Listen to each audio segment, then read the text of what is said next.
You are listening to Split Decision, Book 1 of How to Tame a Heartbreaker series by Brooke St. James. Read for you by Kate Rudd. Chapter 1. Los Angeles, California. Stevie Charles. I was sleepy, out of it, and agitated. It was 7 a.m. on a Saturday, and I was on my way to work on my day off. I was not feeling it, so I listened to classical music on my way there rather than pop. I always listened to music, even when something was bothering me. Music was a continual theme in my life. I was named after a famous singer, and I always had music playing in the background. I worked alone, and as a general rule, I listened a lot more than I spoke.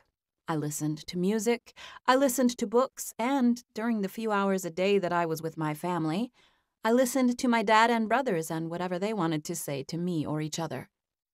Usually, they wanted to complain. They had their share of drama lately, which was why I had been spending some nights away from home. I currently had a crick in my neck from sleeping at the greenhouse, but I brought a different pillow over there, which I was looking forward to using. This morning, I woke up at my dad's house, though. The very first thing I heard, at 6:52, was the sound of a text message from the owner of Patterson Place Hotel where I worked. It was a 5-star hotel in Beverly Hills. Taylor Patterson owned 8 hotels in the area, and I had been to all of them. But Patterson Place Beverly Hills was Taylor's baby. He was the owner and chief operator, and he also lived at the hotel with his wife and their young daughter. He was the kind of boss who would give you the shirt off of his back. When Taylor Patterson called, I answered. He said in his text that my presence was needed at the hotel as soon as possible, regarding the plants in the second rooftop suite. This meant that one of my favorite plants in the entire world might have been in jeopardy. I got dressed right away so that I could go see what the problem was. There were 2 rooftop suites in the Patterson Place Hotel, and one of them belonged to the owners, Mr. and Mrs. Patterson. The other one was reserved for hotel guests, but only the elite could afford it. I had gotten to know the Pattersons in the 2 years I had been providing plant service at their hotel. I knew Taylor wouldn't reach out at 7 in the morning if it wasn't necessary. Most hotels had fake plants or no plants at all. It was common for hotels to get floral arrangements, but Patterson Place had 8 locations in the Los Angeles area, and all of them had nice indoor plants. This location had rare, gorgeous breeds of plants that were a pleasure for me to work with. I provided plant care and maintenance at 3 of his locations. I also focused on growing my own business. I propagated and sold plants from my greenhouse. I hoped to one day switch over to only growing plants while having other people do the hotel work. That would happen eventually. But for now, Taylor Patterson and this line of boutique hotels were, by far, my largest source of income. Taylor and Blue Patterson had become like friends to me. They lived at their hotel, so I saw them a lot. I rushed to get to the hotel that morning, not just because I didn't want to let the Pattersons down, but also because the second rooftop suite was home to the aforementioned plant, one of my favorite plants in the whole wide world. Mr. Patterson was known for not cutting corners when it came to furnishing and decorating his hotel, and this plant was a perfect example of that. I wasn't working for him when he ordered it, but there is no doubt in my mind that he paid tens of thousands of dollars for it. The clippings that came from it were worth thousands by themselves. It was a rare specimen and the largest one I had ever seen. It was positioned on a large built-in shelf high on the wall so that the customers couldn't come into contact with it unless they got on a ladder. There were several gorgeous plants in that suite, but Blanco, as I affectionately called him, was my favorite. He was a striking Monstra Deliciosa albo, which was just a fancy way of saying white Swiss cheese plant. It was a variegated variety Swiss cheese plant that was mostly white. It was a beautiful specimen and one of my favorite plants of all time. Blanco was rare and expensive, and he needed to be babied. I currently had a deal worked out with Mr. Patterson where I healthfully propagated nodes from it and sold them on Etsy. I kept detailed notes of my profits and gave Taylor Patterson 50%. Mr. Patterson had no idea what kind of gold mine he was sitting on, and he was excited about the prospect of making money off of it. As a source of income for me, I was intensely concerned with Blanco's well-being. If something needed to be done with this plant, I had to be the one to do it. There was no way I was going to let the maintenance crew take care of it. So, I drug myself out of bed at 7 o'clock in the morning on my day off. I was worried about the plant and frustrated about the crick in my neck, so my morning was instantly off to a tense beginning. My brothers only made matters worse. My brother Sal and his girlfriend were sleeping on the couch when I walked through the living room. Not only did I have to maneuver around them, but the place was also trashed. I had gone to bed last night with the house clean, and somehow my brothers and Dad had already turned it into a mess. There were clothes, cans, bottles, and pizza boxes everywhere, and that was just in the living room. The kitchen was a mess, too. Dirty laundry was on countertops, and dishes filled the sink.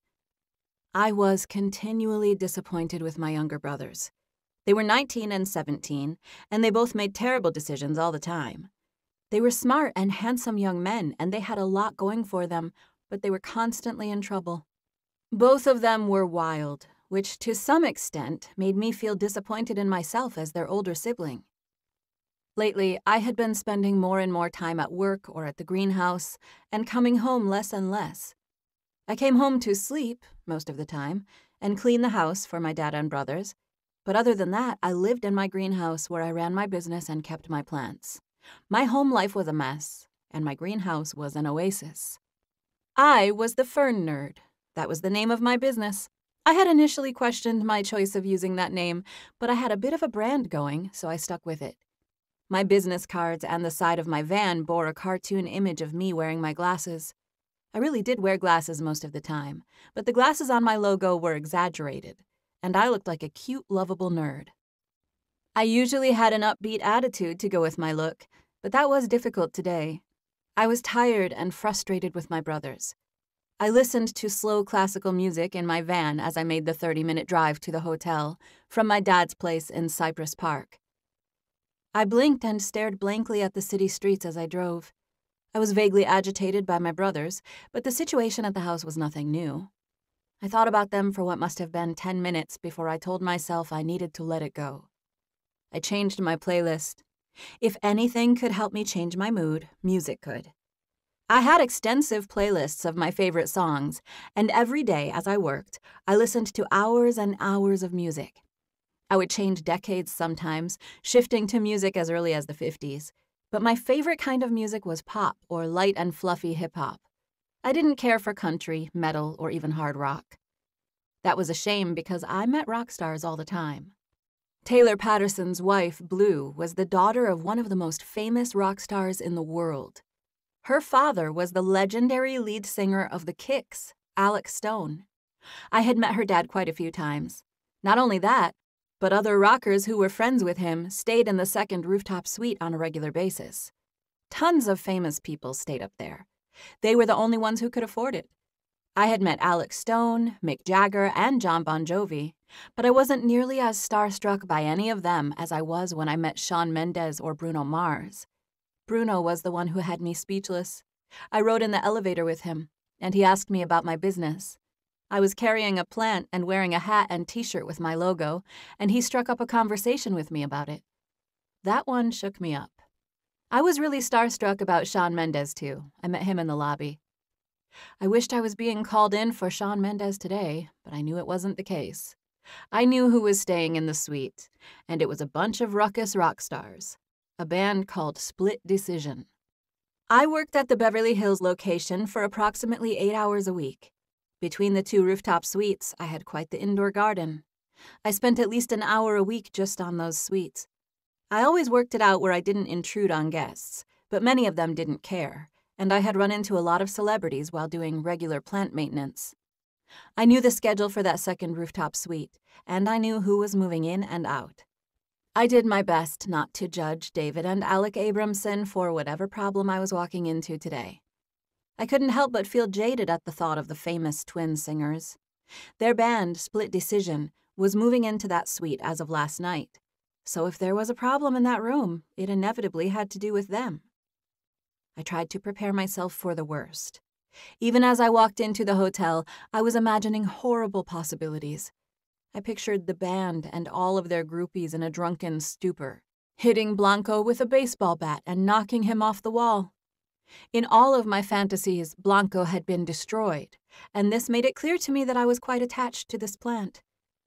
I had asked Taylor several times why he didn't move that particular plant into his own suite, but he insisted that it was one of his favorite parts about the second suite and needed to stay where it was. I had an actual stomachache as I walked into the hotel. Taylor cared so much about this property that it didn't surprise me when I found him in the lobby at 7:30 on a Saturday morning. "Hey, Stevie," he said, seeing me come in. He gave me an apologetic smile and motioned with a flick of his head for me to follow him. The hotel was gorgeous. It was his baby, and he spared no expense. From the marble floors to the ornate Art Deco gold accents that lined the lobby, the place was a one-of-a-kind work of art. There were 8 locations of Patterson Place, and the others were their own thing. This one was the Grand Poobah, though. It was the coolest hotel in Los Angeles. Taylor walked beside me toward the elevators, not wasting any time. "I figure it'll take a while to get that white plant out of there, so I'm glad you got here as early as you could. I have a couple of guys ready with a dolly whenever you can get it off the wall. Tropical Expressions isn't picking up their phone yet, but I'll have them come later this morning to get the floral arrangements." That's fine. Are you talking about me taking Blanco down? It's going to take me an hour or so to untie everything and get it down safely. I'll need my ladder. "I have it upstairs and ready for you," Taylor said. "And yeah, we'll figure out what to do with the plant once you get it down." Is he okay? I asked. "Who?" The plant, I said. He looked at me like he was about to say something, but he changed his mind and let out a little laugh. "I forgot you didn't even know why you're here." I thought it had something to do with that band moving in. I was terrified that it was destroyed, but I didn't want to panic in front of Taylor. I waited for him to explain. This took a minute because he had to pause our discussion to talk to a customer. "One of the twins is allergic to plants," he said, turning to me finally. "This is the first time they've stayed with us, so they didn't know about all the greenery up there. Their manager called me all in an uproar. He wanted me to take it out of there last night." So the plant's fine? It's not broken or anything? All I have to do is take it out? "Yes, all of the plants in the whole suite." Somehow that was both a relief and annoying. I knew that this band was recording an album in Los Angeles. They rented the suite for an entire month. "The plants are in the pictures," I mentioned, knowing the greenery was showcased in the gallery. I wanted to suggest that they leave the rooftop suite alone and take one of the very nice lower-level suites. But I had to be professional.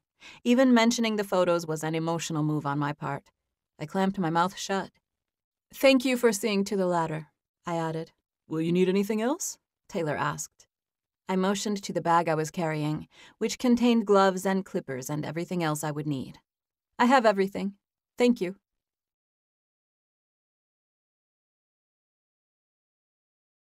Chapter 2. It was a great relief that I had been called to remove the plant for allergy reasons. I was almost sure no one had drunkenly hit it down with a baseball bat, and that instantly made my morning better. "Thank you for coming to do this on a Saturday," Taylor said, once we reached the private penthouse level. He handed me a room key and held the elevator door while I stepped out. I instantly saw the ladder resting along the wall in the hallway. "Do you need me to carry the ladder inside for you?" "No, thanks. I've got it. Thanks for making sure it was up here." "No problem. I could go inside with you if you want me to, but you have the key, and they know you're coming. They're expecting you. Call me when you're ready to have someone help you with the heavy lifting." "Okay," I said. "I just need to know where to put everything when we're ready to move it. I guess we'll have to store it somewhere for a month if they're staying that long." Taylor smiled and gestured to the door to my left. "That's why I rode up with you. I'm going into my apartment to ask my wife if we have room for the white one. I already mentioned it to her, and she said she was going to look for a spot. Is it a 3-gallon pot?" I shook my head. "Bigger, 5 or 6 gallons, I said. He nodded. "I'm sure we still have room for it. I'll make room. All the other plants can go down in one of the common areas for now. Maybe by the ballroom on the 1st floor, or even on the 3rd. I'm sure there's plenty of room on the 3rd floor. Just shoot me a text when you're done untying that white plant, and I'll send some guys with a dolly to help you get it down and take all of them out." "Thank you," I said. "Thank you," he said. "I didn't want just anybody messing with that plant." "I'm so glad you called me. I hate to move it, but if it has to be done, I'm glad it's me." "Okay, well, Stevie, one more thing." "What is it?" I asked. I believe it's just the brothers and the band who are staying in that suite. But the manager, Anthony, has penthouse access even though his room is downstairs. He has a key. I doubt you'll run into anyone this early, but any or all of them could be in there. I'm not sure what you're walking into. Someone could be sleeping on the couch. I smiled. I'll be quiet, I said, thinking of the way my brother was sleeping on my dad's couch when I left. And Anthony's a character, Taylor added. Is that a warning? I asked. I looked at him as I lifted the ladder into my arms. No, he's okay. He's the one who came to me about the plants, and he was a little intense. Taylor shrugged. But they checked in at midnight last night. I wasn't going to call you to come do it in the middle of the night if we could avoid it. I gave them options. I offered another suite until we got this one cleaned out. But he said it would be fine as long as everything was out by this morning. Wait, you dealt with them at midnight last night, and now you're up and dressed and doing it again? Taylor smiled. All in a day's work, he said with a little wink. He thanked me again as he turned to walk into his own suite. I was used to sneaking into rooms and working with plants while guests were busy. I knew how to work silently. I scanned the keycard and opened the penthouse door. I used a practiced maneuver to get inside with my bag and the ladder without bumping anything or making noise at all. I was so freaked out about Blanco being destroyed that the sight of the suite in order put me in a better mood instantly. I took a few more steps with the ladder and reached the place below the plant where I would settle in and begin to work. There was a state-of-the-art skylight that filtered light this time of morning and gave Blanco exactly the right amount of natural light during the noon hours. It was not ideal for this guy to be taken down and moved, but I had done much worse to plants for the sake of transport, so I knew he would make it through a month of being in limbo. I was just glad that he was intact. I carefully set everything down, moving quickly but efficiently, and most of all, quietly. There was no one in sight, and I wanted to keep it that way. I smiled with relief as I stared up and saw Blanco sitting on his shelf in his full glory. He was displayed on a wooden wall, resting sturdily on a shelf that was 2 inches thick and built into the wall. Blanco had been in this spot for a long time, and his offshoots were established. I had them positioned up the wall and across in an organic, fluid-looking shape that contrasted the straight slats of wood that lined the wall. It broke my heart to set up that ladder and begin to untie his support system from the wall. I worked slowly, carefully rolling and securing each long arm into neatly positioned coils, like an octopus's tentacles. I worked for 20 minutes or so, gently pulling the plant's little feelers back so that I could remove the established limbs without injuring them. The closer I got to the plant, the stiffer the arms became, and I had to handle it gingerly to keep it from breaking. I worked quietly, listening to music and continually reminding myself that I should be thankful and not annoyed. I had all sorts of thoughts as I worked. I tried not to think about my dad and brothers, but their attitudes and the state of affairs at my house weighed on my mind. My thoughts kept going back to how hard I worked to clean the house last night, only to have it trashed again this morning. I had a full mind, and my hands were also full when I saw a movement out of the corner of my eye. It was a man. I saw him come in the door and then go to the other room. He passed me up and went through the living room before circling around, speed-walking his way back to me. He had dark hair and was wearing a suit, and he came straight to me wearing an expression that was at first just serious, but then turned into a wide-eyed look of fear. He was saying something to me, and I just shook my head, letting him know I couldn't hear him. "Hang on, I have earbuds in my ears and I can't hear you. Give me a second." I knew just how loud to say the words where I wouldn't disturb other people in the suite. I wore earbuds all the time, so this was a phrase I had definitely said before. I took a second and secured the branch I was holding before taking one earbud out of my ear. I had been listening to music of the Christian sort in an effort to get my head right and let go of some of the stress from the morning. Christian or not, the music had been loud, and I smiled at the difference when I took one earbud out of my ear and everything got quiet. This man was not smiling. "What is taking you so long?" he said, spitting out the words with the widest eyes you could imagine. "I thought you'd be out of here by the time I came in." His expression was so serious and intense that I quietly went to work, putting my earbuds away. "I'm sorry. I'll try to go faster. I have about 10 minutes left up here, and I'll call for someone to help me with the dolly. I have to untie the fig plant near the living room window, but it won't take long. This one was just all attached with these suspension wraps, and I stopped talking because of the look on his face. I really don't care. Just get it out of here. That one and all these other plants, especially those flowers. I don't know why those are here in the first place. Those are the number one thing that need to come out of here. They should have been gone already. Aren't you going to get help? I clearly told the owner they needed to be out this morning. He stared at me with a look of impatience and disappointment, like he thought I was going 1,000 times slower than I had to. I felt like I wanted to cry. I had been going nonstop since I got there. I had been moving as quickly and as quietly as I could. His clear disdain for my work ethic was like a shot to the heart. "Yes, sir," I said, taking a little breath. "I'll call them now. Someone will be here in just a moment, and we'll start moving this stuff right away." It was at that moment that a door opened, and a shirtless man came out of the doorway that led to the bedrooms. I was glad he was awake. There were 10 large snake plants and some others in the rooms back there, so I knew I would have to see to those eventually. This guy was clearly one of the mega twins from Split Decision. He was glaringly shirtless and built like a stone statue.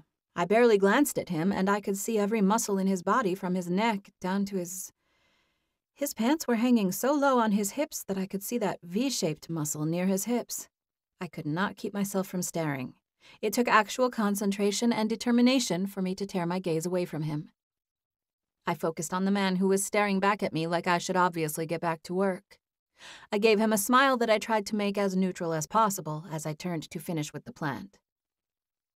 "What's she doing?" the shirtless guy said. His sleepy voice came out like a low rumble. "She's getting all of this out of here for Alec. Alec said Jonah knew about his allergies. I thought Jonah took care of the plants when he made the reservations, but he dropped the ball on that." I went back to my work. I was only a little shaken by the half-naked man who continued walking toward me. I had never listened to Split Decision's music, but they were so famous that I knew what the singers looked like. This one played guitar, and the one with shorter hair played piano. I knew their names, but I didn't know the names of the other band members. Abramson, David, and Alec. Based on their conversation, I figured this one was David. "I don't think he cares about the plants," David said, "so I doubt she needs to take that one down." He was so casual that it took me a second to think about what he was saying. "What?" I asked him. He moved to stand at the foot of my ladder, inspecting my work with a nonchalant, sleepy half grin. He was unapologetic about his shirtlessness, and it made me break out into a cold sweat. "That one could have stayed up there," he said casually, seriously, staring up at me. "Are you being serious?" I asked, gazing at him with a mixture of anger and relief. For a second, I got lost in his eyes. They were brown eyes, but they were light in the middle and rimmed with darker brown. The center had gold facets. They weren't as light as amber, but they had an iridescence to them that made me get lost staring at them. He had long, dark lashes, and I hesitated for a second, thinking about how gorgeous they were. I tried in those seconds to remember his singing voice, but I didn't listen to much rock music, and I couldn't recall a specific Split Decision song. I started to say that I thought the plant needed to come down, but Anthony spoke over me. "It all needs to go, David," Anthony said. "I already talked to Alec. He said his throat gets itchy with pollen." "Yeah, with flowers," David said. "But he's fine with plants. It's just those flowers that need to come out. Who would ever want to get rid of this thing?" He pointed up at me, at the plant. I stood between the 3rd and 4th step, feeling shaken. David Abramson was leaning against the bottom of the ladder, positioned under me. If I wanted to get down, I would have to go through him first. I shifted my weight. Anthony let out an exasperated sigh, looking at me. "Well, I don't know what to say. Get that back up there, I guess. But before you do that, you need to get these fresh flowers out of here. You heard him. He said that's what needs to go. You should have been working on those first." He paused and looked at David. "She takes forever with that plant. You're going to need to come over here and get these fresh ones out before you go back to coiling your little bundles." His tone was full of impatience and disdain. It wasn't the first time I had been talked down to by a hotel guest, but it was especially embarrassing with the honey-eyed, Greek god-looking guy standing next to me. I'm sure What's your name? David asked me. Stevie, I said. I'm sure Stevie, the plant lady, will take care of it as soon as she can. I will, I said. I carefully turned to come down the ladder. Excuse me, I said, feeling a little claustrophobic with David Abramson standing at the bottom. My neck was aching, and the whole situation had me feeling hurt and embarrassed. Excuse me, I repeated, stepping down. The floral arrangements are from Tropical Expressions. I'll get someone right over to help me with those. Let me call someone with a dolly. Excuse me. I smiled and stepped off of the ladder, going toward the foyer so that I could get away from them. I composed a text to Taylor right away. I was glad I had work to attend to because right then I felt like crying. I hated the way that assistant talked to me, and I hated that I was ashamed by it. My embarrassment made me know that I cared what David Abramson thought of me, which made me mad. Me. Hey, I need the guys with a dolly. The floral arrangements are all we need to take out, and we need them out pronto. Thank you. I pressed send and waited for Taylor's response, which I knew would be timely. Chapter 3. The two guys, David Abramson and his abrasive assistant, were talking about something the whole time I composed a text to Taylor. I didn't tune into them until I finished and sent it. I turned and took a few steps toward them, waiting for them to finish what they were saying before I cut in. Anthony was defending himself, saying that he thought Alec wanted all of the plants out of the suite, and David just shook his head. Anthony's attitude toward David was completely different than it was toward me. He was subservient to David, and he expected me to be subservient to him. This translated to me being 2 full steps below David Abramson as a human being, and I just refused to behave that way. I wasn't in the mood to be treated that way.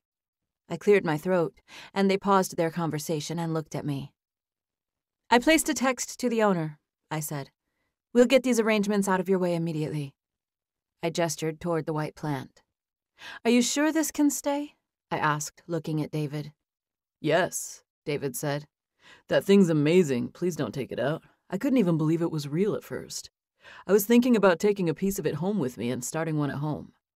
You'd be stealing less if you took all the TVs from the room, I said. What? Why do you say that? He asked. This plant's really rare. It's special. So it's worth a lot of money?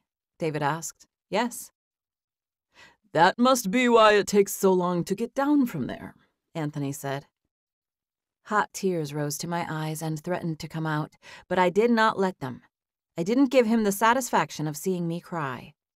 I cleared my throat again, simply because I didn't know if I could trust my voice. I'll need some time to get it back into position, I said resolutely. I was stoic, not looking at either of them. I'll need a couple of hours to get it back upright.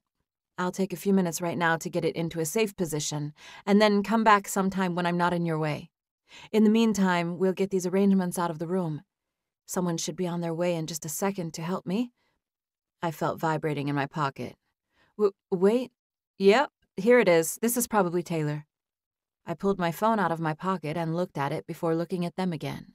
I didn't know who to focus on. I couldn't bring myself to look at either of them for different reasons. I read the text. Okay, so Mr. Patterson is sending help right now. I'm sorry for the inconvenience. I'll just finish up with the white plant for a couple of minutes. I'll come back to work on it again sometime when it's convenient for you. I can do it while you're out of the room. Just let Mr. Patterson know a good time when I won't be intruding, and I will make sure to come. It'll take me an hour or 2 to get everything back to how it was. Anthony gave me an impatient sigh when I said how long it could take. You should stay and do it now, David said. There's no reason you should have to leave and come back. Anthony huffed. You specifically told the other guys to meet you up here at 8:30. I know. That's 30 minutes from now, Anthony said. I know. We'll be in the living room, and she's not in anybody's way over here. It's an expensive plant. You had her take it down for no reason, and I'm sure she wants to get it back where it was. David paused and looked at me, expecting me to agree with him. I just gave them a tentative smile. I can do it whenever you like, I said, trying to be diplomatic. Alec told me to get rid of the plants, Anthony said with his hands raised defensively. He meant the flowers. He can't have those fresh flowers like that one. David pointed to the huge arrangement in the living room before looking at me. "I'd like you to stay and fix it now," he said softly to me. "I'm sorry you had to take it down." I nodded and smiled in their general direction and moved to climb the ladder. "I know you're just trying to help and everything, but we don't go around demanding that things be changed in our room. If we didn't want these beautiful plants in our room, we would have gotten a different room. Alec clearly told me he couldn't have the plants." He meant the ones in the living room and the kitchen.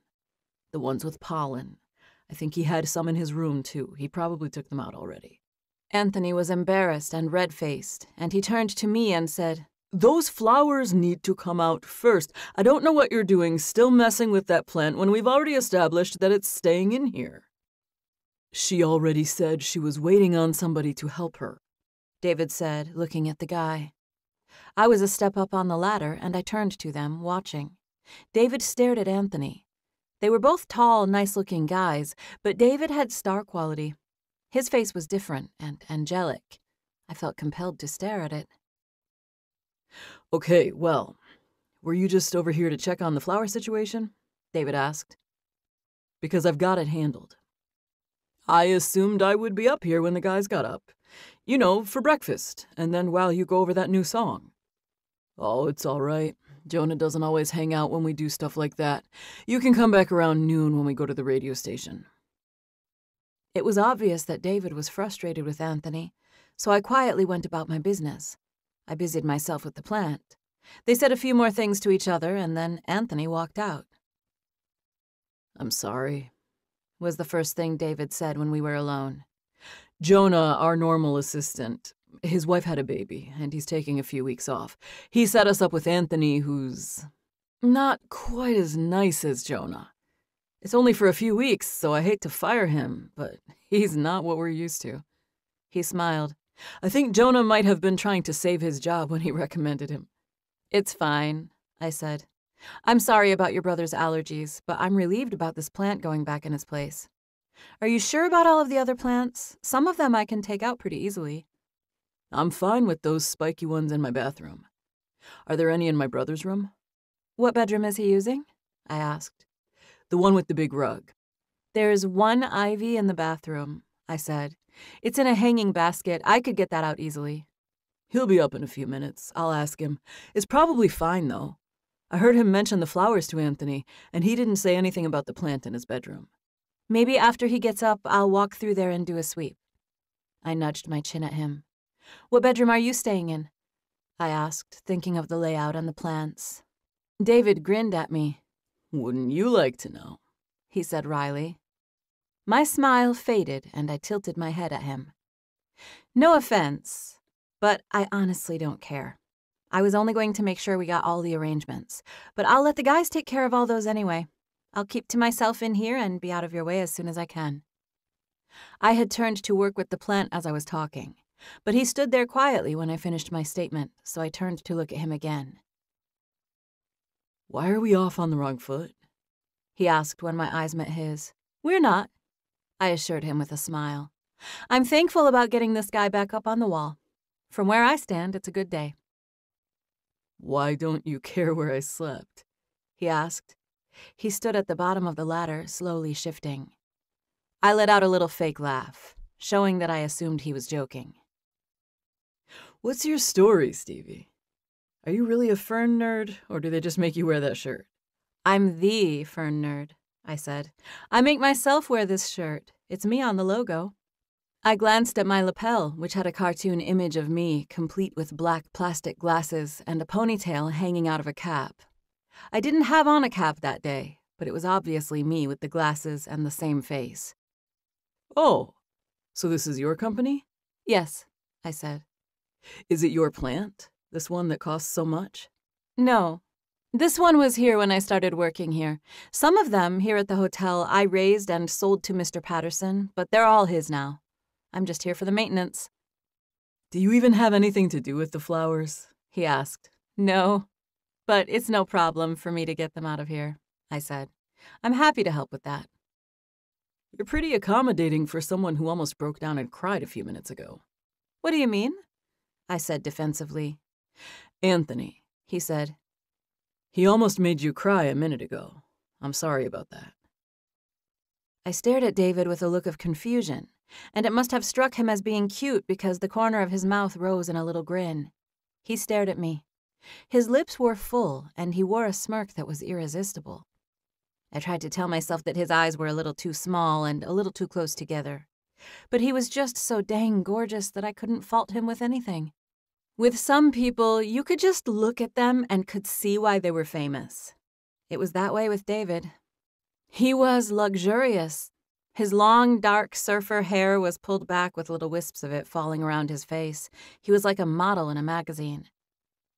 "It wasn't your fault, but thank you," I said. "And my eyes have been watering all morning from allergies." "Oh, good, there they are," I said. "I knew Taylor would send someone quickly. Do you mind if I let them in?" By all means, David said.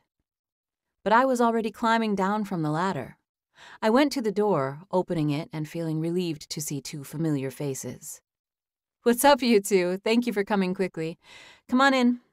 I stood back to let them into the suite with their dolly. There are at least 3 arrangements from Tropical Expressions, including a huge one right here in the living room. As we walked, I pointed toward the gigantic tropical arrangement in the living room. "What's going on with your plant, Stevie? You're not taking it down, are you?" But before I could answer Lucas, the other guy, Bryce, let out a cuss word and stepped back, noticing David for the first time. David had moved to the side when they came in, so I wasn't surprised that his appearance took Bryce off guard. "I apologize, sir. I just didn't see you there," Bryce said, looking downward. Taylor ran a tight ship, and anyone working here was required to have the utmost professionalism. "I'm a huge fan. I've seen you in concert 3 times. "Oh, thank you. I appreciate it," David said. He acted natural, but he crossed to the kitchen like he was in search of something while I focused on Bryce and Lucas. I took a second to explain which flowers needed to come out of the room, and I let them know where to take them. "Yes, ma'am," Lucas said. "I'll be working on this plant, but just let me know if you need help," I said. It took 10 minutes for the guys to carry all of the arrangements out of the room. I thanked them and double-checked with David about the plants before they left. "Are they coming back?" he asked once they went into the hallway with the largest arrangement. "No," I answered from my ladder, "unless you need them." The guys had just walked out of the door, and I had my earbuds in my hand with every intention of putting them in my ears. "I don't need them," David said, walking toward me again. He had a glass of juice in his hand, and he set it down on the counter before coming to stand directly under me again, looking up. Chapter 4. I was in position on the ladder, and I had already begun working with the delicate arms of my favorite plant.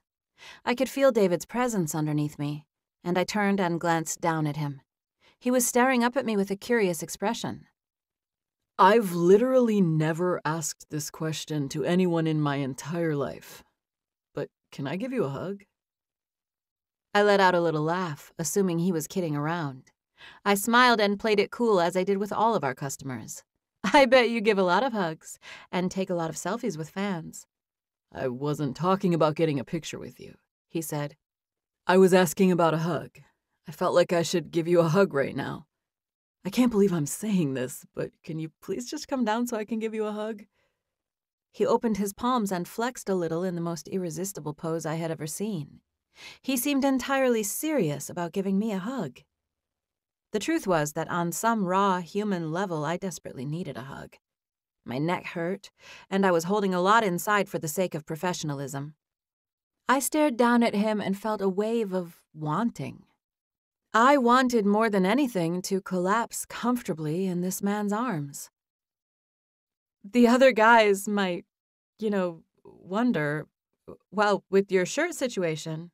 "You want me to put on a shirt first?"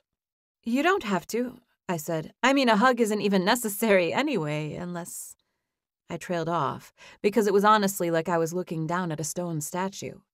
David Abramson's body was trim, toned, and meticulously chiseled. "Unless what?" he asked, tilting his head at me. "Unless you wanted one," I said. "Is that the only way you'll hug me?" he asked. "Do you want me to say it's me who wants one?" I grinned at him. "No, I said, shaking my head a little. I mean, yes, if you do want one. I only want you to say that if you actually do want one. I smiled and let out an exasperated breath, knowing I was talking in circles. What I'm saying is that I'll do it if it's for you, but otherwise, pay me no mind up here, Mr. Abramson. Pay me no mind? He asked after staring at me for a second. Who says that? Well, me, I guess, I said, smiling. What I meant was that I'll do my best to stay out of your way. I'm just going to try to blend in and get these branches hung again. He was quiet for a second, and then he gave me a little shrug. I'll put on a shirt if you give me a hug, he said. Okay, I agreed. I had already made my point clear, so if he was still asking for a hug, I thought it was best to give him one. He took off jogging toward the bedroom, and my heart pounded as I watched him. Nervously, I tucked a leaf of the plant, absent-mindedly wasting time as I waited to see what David Abramson was going to do next. Never in a million years did I dream that I would be about to hug one of the twins from Split Decision. Was this something people did? Do people just decide to give someone a hug? Was this normal? It was only seconds later when David jogged across the living room again, headed toward me. He had the shirt in his hand when I first saw him, and in those seconds as he crossed the room, he raised his arms, pulling the t-shirt on. I could not take my eyes off of him. I watched as he stretched and pulled the fabric over his head. He inadvertently flexed his core as he brought the shirt down, and I looked away. By the time I looked at him again, he had adjusted and straightened his clothing. I glanced at David to find that he was standing there, staring at me like he expected me to get off the ladder. I stepped off of the ladder and tentatively went to him. His t-shirt was thin, and it looked like it had been worn 1,000 times. It had a beaver on the front of it, and I recognized it as a gas station chain. I was in the middle of noticing the logo on his shirt when he pulled me into his arms. I didn't know what else to do, so I just went to him. David Abramson stood there and hugged me. He wasn't reluctant about it either. He pulled me in and wrapped his big arms around me unrepentantly. His shirt smelled faintly of cologne, and for a second I was aware of him as a man. But he touched me with such patience and sincerity that it wasn't about that. After several seconds, I took a breath and moved to pull away from David, but he kept me there, holding on to me. I took a deep breath and let out a sigh, enjoying the contact on a visceral level. It was so quiet in the room that I could hear myself breathing. I could almost hear the beating of my heart. I relaxed into David's arms, and he hugged me in the most tender, relentless embrace I had ever experienced. We stayed there for what must have been a full minute, maybe 2. He didn't know anything about me, and yet I felt like he had real empathy for me. I was grateful for the unexpected act of humanism and affection. It blew me away that David Abramson would stop his life to just stand there and take me into his arms with no distractions. My thoughts slowed down, and I relaxed so fully that I took a deep breath as I pulled back from him. He moved, holding on to me again, cradling my head gently against his chest one last time. My whole world stopped in those moments. I had such a hard time with my own dad and brothers that I didn't realize how desperately I needed a man's touch, a man's approval. I stood there and soaked it in. "Thank you," I said quietly after a few more seconds. I think I did need a hug, actually. How do you know? I'm sorry about Anthony. I was thinking about firing him anyway. You don't need to fire him, I said. Not because of me. It's not just Anthony, I added. I left my house this morning to My dad hasn't always had the easiest time of things, and I cut off when it hit me that David Abramson didn't need to hear any of this. I was so caught up in his kind act of affection that I was about to say too much. He didn't need to know anything about my dad or my personal life. Are you going to say that your dad acts like Anthony? He asked. Yeah, sometimes, but it's not a man thing, I said. I know. I would never talk to you like that. What do you mean by that, though? What I mean is that women have been mean to me in my life, too. It's not a man-woman thing with Anthony or my dad. Some people are just... They let their moods and attitudes filter into their interactions with other people. And what about you? He asked. What about me? I asked. You never do that, do you? Do what? I asked, feeling dazed. He let out a little laugh and his chest shook. He held me so close that I felt every breath he took. I'll bet you never let your mood get in the way of your interactions with people. I was thoughtful, and I spoke quietly and slowly when I said, I think it's kind of getting in the way right now. Do you live with your dad? He asked, blowing past my statement. I pulled back a little with a questioning expression. You mentioned your dad, he said, explaining. Yes. Technically, I live with him and my 2 brothers. I broke away from David and stepped back as casually and professionally as I could. Leaving him felt weird, but now that I was starting to say more about my family, it felt like our embrace was about to become more intimate than it should have been.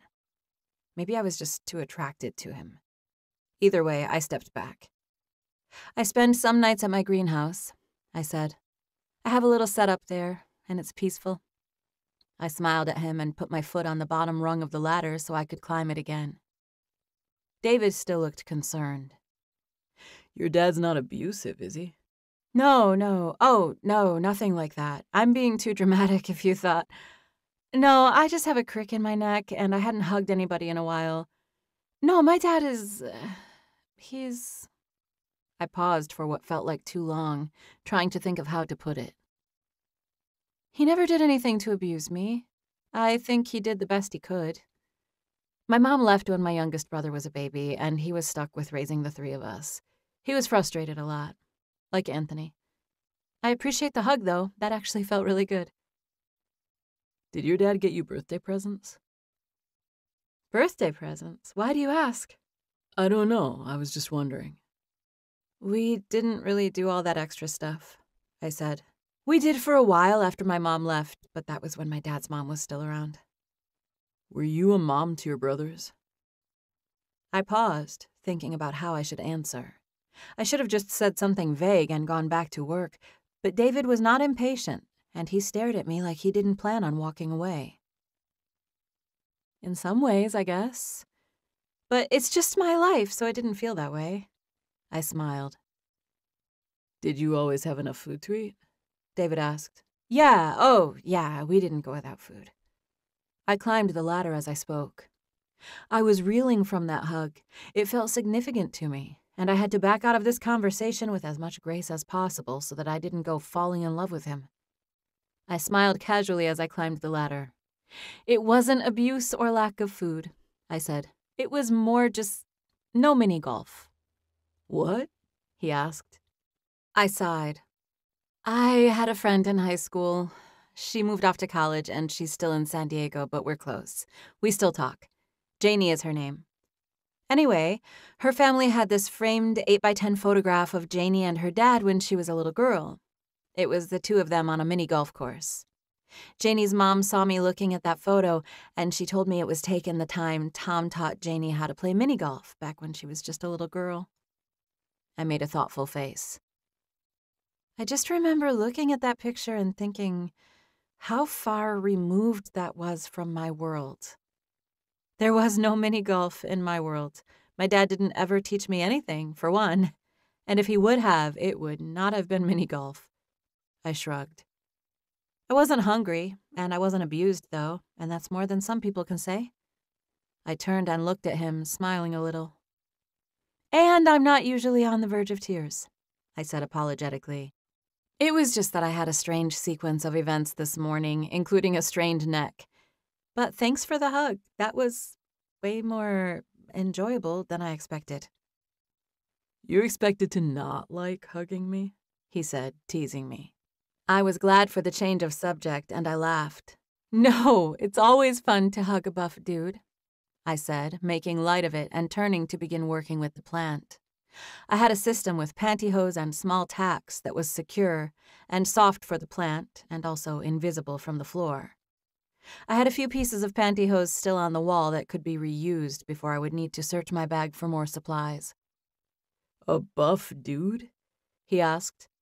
Yeah, you know. It's fun to hug a nice, clean, buff dude. Oh, so now I'm buff and nice and clean, he asked, smiling at me. I just meant it might be less fun to hug a dude that was dirty and not buff, I said, grinning at myself for not being able to think of anything else to say. Did you say you have 2 brothers? David asked. I don't know if I said that or not, but yes, I do. Salvador and Adrian. We call him Sal. You call Adrian Sal? I smiled at his joke. We call Salvador Sal. What about you? He asked. We call me Stevie, I said.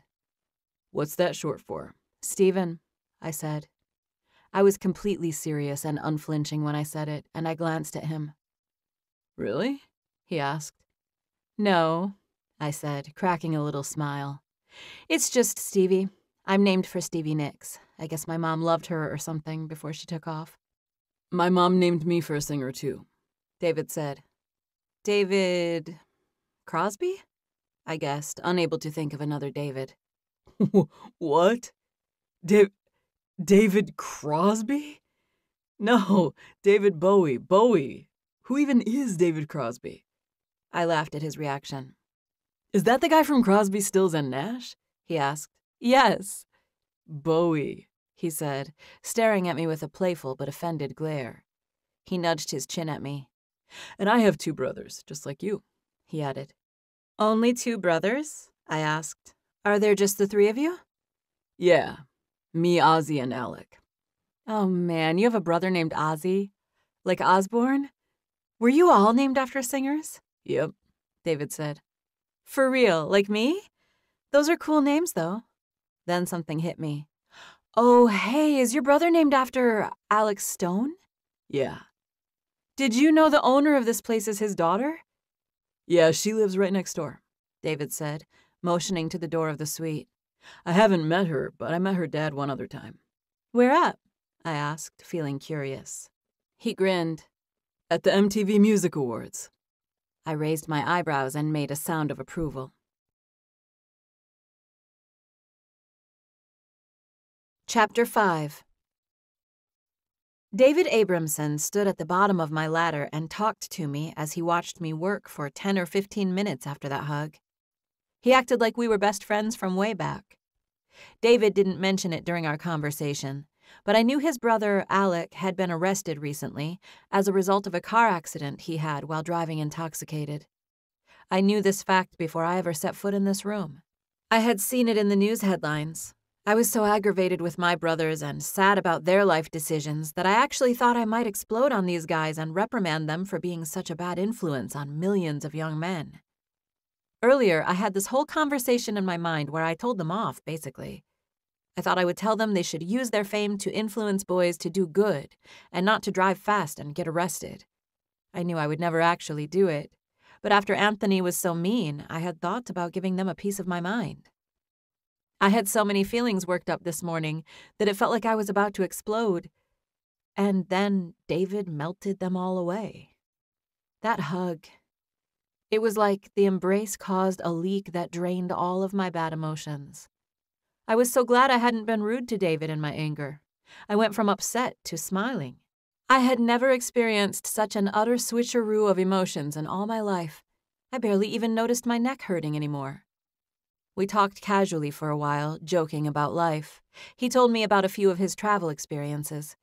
By the time Alec came down the hall and into the main room, David and I were acting like old buddies, laughing and joking around with each other. You're fine with the plants, right? David asked Alec when he came toward us. There was a woman walking behind Alec, and she didn't say a thing. She walked past us and out of the door without saying anything or looking at any of us. I'm fine with that one, Alec said, stopping to stand near David. The woman must have already said goodbye to Alec because she just kept walking and didn't say anything else to him. I just needed that one out of my bedroom, Alec added. And that one out here. Alec hesitated as he pointed toward the place where the large arrangement had been. Oh, it's gone already. Yeah, I'm sorry about that. We got it out of your room. I know there's a plant in your bathroom, too. Would you like me to take that one out? No, it's fine. I just needed the one out that was in my bedroom because of the flowers. But I set it in the hallway last night. I could smell the pollen right when I went in there. That's what I was telling Anthony. Well, he told her to take everything out of here. She almost took this thing down off the wall before I stopped her. That would have been bad, Alex said. That's a cool-looking plant. I hope you weren't going to throw it away. No, I assured him. She said it costs thousands of dollars. She's being really careful with it. Alec and David were really similar in the face, maybe similar enough to be identical twins. I didn't know anything about the science of twins, so I couldn't say for sure. But David's hair was longer and lighter at the ends, where Alec's dark hair was cut short. I could easily tell them apart with the hair. Their facial features were really similar, though. I glanced at Alec long enough to take that in. Mark and Aiden should be on their way over here, David said to his brother. I need some breakfast. Where's Anthony? You'll have to order it yourself. Anthony's downstairs. Why? Because I told him to go. I could hear them as they continued their conversation about ordering breakfast. I didn't look at them, so I couldn't see all the dynamics, but I could hear most of what they were saying. I worked quickly. I had to secure the plant long enough to last a month because the Abramson brothers had booked this room for that length of time, and I didn't want to have to come back and do extensive work until they left. It was only a minute later when the 2 other band members came into the room. Things got more talkative after that, and I was thankful I was up on a ladder and hidden from their sight. There was a whole side of the living room that I couldn't see from the area where I was hanging the plant, and the band was set up over there. I could hear them talking, and I heard when they began playing and singing. I couldn't see any of them, though, and that was the perfect scenario for me. I probably should have worn my earbuds while they were practicing the new song, but I had fun listening to them. I was surprised by how much I liked the music.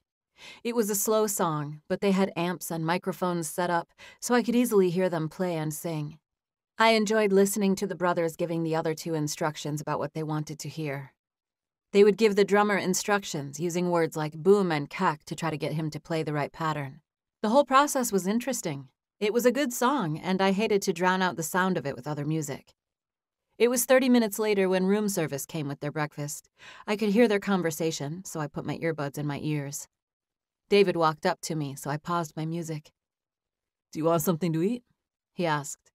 I grinned at him, thinking it was sweet for him to ask. No, thank you, I said, taking an earbud out so I could hear him. The other band members had moved to the kitchen with the food, and I could see a couple of them now. They couldn't hear us from where they were standing, but they were aware that David was talking to me. I can't believe you listened to music in your earbuds while we're playing. I didn't, I said. I just put these in a second ago when your breakfast got here. What are you listening to? A playlist, I said. I think it's a Maroon 5 song playing right now. Maroon 5? He asked with a smirk. I liked the song you were playing in there, though. Yeah? Yeah, who was playing guitar? Me, he said, smiling at me. Why? Because it was good. It sounded good. I liked your solo. I know, it was pretty good, he said, acting serious but clearly kidding around. He was being overly confident, and I rolled my eyes at him. Thank you, he said, smiling. I'm serious. It was really good. I liked your guitar solo and your singing.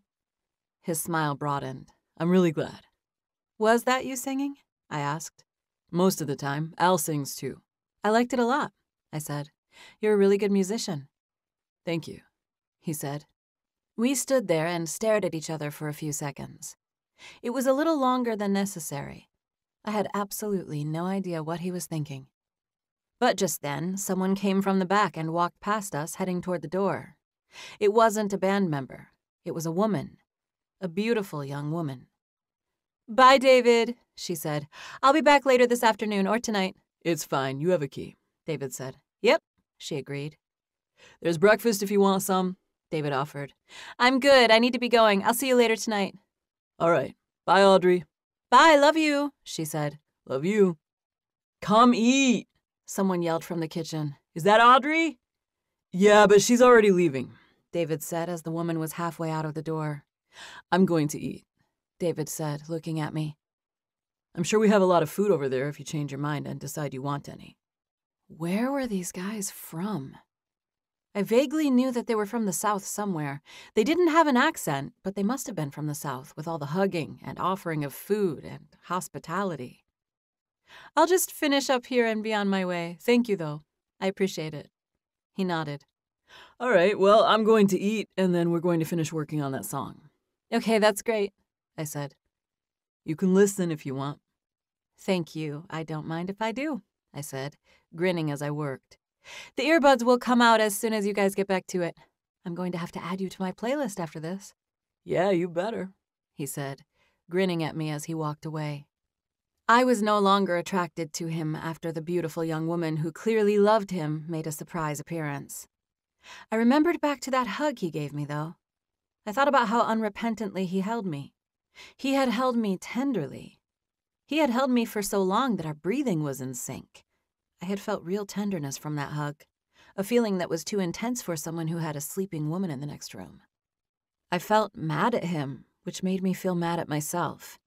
This guy didn't owe me anything. There was no reason for me to be disappointed that he loved someone else. That would be ridiculous. The guys took 5 or 10 minutes to eat and then went right back to rehearsing. I had my earbuds in until the music started, and then I took them out so I could listen. I worked quickly and got the whole plant back into position in no time.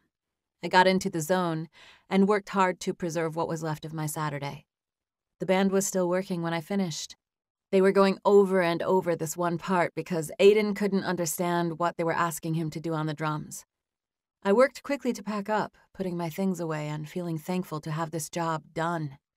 I briefly contemplated telling the band that I was leaving, but they were having a serious musical conversation at the time, and there was no need for me to interrupt. I took out my phone and texted Taylor Patterson before I left. Me. I'm all done in the penthouse. Blanco is safe and sound and back on the wall. I'll leave the ladder in the hallway and be on my way. Thanks, Taylor. I pressed send and put my phone in my pocket. It only took me a moment to gather my things, fold the ladder, and get out of there. The guys were actively singing and playing when I left, so I knew I wouldn't have to talk to anyone. I reminisced on my way down in the elevator. It had been an emotional roller coaster of a day, but I ultimately felt satisfied. I got serenaded by split decision from the next room. I got a kind, heartfelt hug, and I had a good conversation with a famous guy, and best of all, Blanco got to stay on his shelf. It was a good morning after all. Chapter 6. David Abramson. She was gone. David went to the place where the plant girl, Stevie, had been working, and she was no longer there. There was no ladder, no bag, and no girl.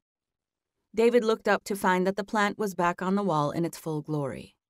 He did not expect her to be done so soon. Hadn't she said this job would take her a couple of hours? Did you see her leave? David asked his brother. Who, Audrey? No, the girl who was here, the plant girl. Oh, no. David let out an impatient groan that his brother was so oblivious. I'm going to my room to take a shower and get ready to go to the radio station. All right, I'm calling Anthony and telling him to come up here, Alex said. He's got all our plans for the rest of the day. It's just the radio station, David said, and I had mentioned going by the studio just to check it out and get ready for tomorrow. Is it open? Alec asked. I have Chris's number. He said he can meet us up there anytime. I'll get Anthony up here, Alex said. I'll tell him to set it up so we can go by the studio today after we go to the radio station. David nodded at his brother since that seemed like a good plan. He walked out of the suite, opening the door and looking around the hallway, searching for her. The ladder was leaning against the wall, and David felt an ember of hope that Stevie would be standing on the other side of it. But he moved and quickly realized she was nowhere in sight. The elevator door dinged at that very moment, and David turned to it with an expectant smile.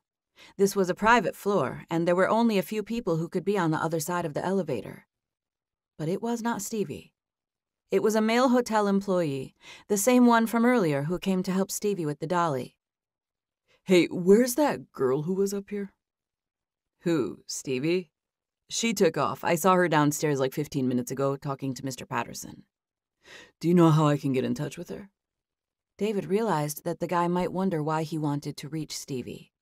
Unlike his brother, David normally kept his distance with women. He had kissed a lot of women in his day, but he rarely invited one of them into his home or hotel. Alec, however, had women around all the time. There's a problem with the plant. David hated to lie, but he wasn't good at requesting the presence of a woman, so he did it by instinct. Oh, I see. I can call Mr. Patterson for you, or maybe I can even take care of it. I work with Stevie and her plants outside of the hotel. You do? Yes, sir, all the time. What's your name? Lucas, sir. What do you do with her? David asked. The fern nerd. I help her out a couple of times a week when I'm not working this job. I help her at her greenhouse and with things she can't lift by herself. She pays me $15 an hour. Where's her greenhouse? David asked. And then he added, I might want to see what kind of plants she has there. Oh, it's not a store or anything. It's not open to the public. It's in a Catholic church over by Dodger Stadium. Her greenhouse is in a church? David asked, thinking he remembered her saying she slept there. Yeah, but I don't think it's hers. It's part of the church. I think she works there or rents it. She grows tomatoes for them. She works at a church? David asked. I don't know, but either way, I can probably help you with that plant in your room so we don't have to get Stevie back over here. I have the ladder right here. No, it's okay, thanks. I'll text Taylor and let him know about it. The guy picked up the ladder like he was about to carry it away, and David realized that he wanted to keep it. Hey, just leave it here if you don't mind. I'm going to try to get her to come back and look at that herself, so I'm sure she'll need it. Oh, of course, Mr. Abramson, he said. I'll leave it right here until you get your problem fixed. Thank you, David said. He turned and walked inside, and he called Taylor right away. Hey, David, how can I help you? Was how Taylor answered the phone. Hey, that girl did a great job with the plants, Stevie, but I noticed a limb was hanging a little on that white plant, and I thought she might want to come by and take a look at it. Lucas offered to fix it, but I know she likes to deal with that plant herself. She does, Taylor agreed. Is it something you think needs to be taken care of right away? Because I could come and see to it myself.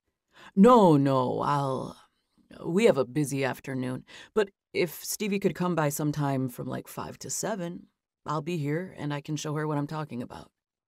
Okay, no problem, Taylor said. Was everything to your satisfaction with Stevie getting the plants out? She told me you said the houseplants could stay. Yeah, it's fine. And everything's great. I liked Stevie. I'm not complaining about the job she did. Okay, good. I figured as much. She's a trusted staff member. Yeah, she's good with plants, David said, feeling way more shook up than he should have. Well, thank you. If you could just have her come by between 5 and 7, that'd be great. Sure thing, David. Thanks. The two gentlemen hung up, and David went on with his day. He focused on the band. He concentrated his efforts on the radio interview. They would be performing a song live on air. It was an Old Faithful song and not the new one they had worked on while Stevie was there. David was the driving force of the band. Alec was serious about it, and he was almost as obsessed as David, but not quite. Their parents had exposed them to good music their entire life, so it was basically running through their veins. David thought about music all the time. He was constantly thinking of lyrics and riffs. Music was his escape. There was no other option for an occupation. It was make it or bust. They played the song on the radio. It was a love song Alec had written, and David inexplicably felt like he was singing it to the dark-eyed, glasses-wearing, self-proclaimed nerd Stevie. He wasn't trying to think of her. He tried to make himself not think of her, but his mind kept returning back to the sight of Stevie's dark eyes, staring at him through those glasses. He wanted to take them off and see her face, kiss her face. The song they performed talked about that desperate, mixed-up feeling that came with love, and David's performance was convincing because he pictured that girl in his mind when he sang it. He sang it well, and it was because he had actual feelings for the girl. David didn't talk about her at the interview or with his band. He did everything correctly. He spoke calmly and coolly to the DJs and with the other members of the band. He and Alec did most of the talking, but they were all funny guys who got along well, so each of them chimed in a little. The band gave a 30-minute radio interview along with a performance, and it went off without a hitch. They talked about the new album and promised they'd be back to play and talk again when it came out. They also briefly mentioned their acoustic concert for a charity that would take place in a month's time, just before the guys left Los Angeles. The guys had plans to start recording in the morning, and after the interview, they went by the studio to meet the owner and check it out, get acquainted with the space. It was before 5 p.m. when they made it back to the hotel. David was relieved that they got back before the deadline, since Stevie would be coming by sometime from 5 to 7. In spite of all the mind-consuming things that had gone on that day, David couldn't pull his thoughts away from Stevie. He pictured her.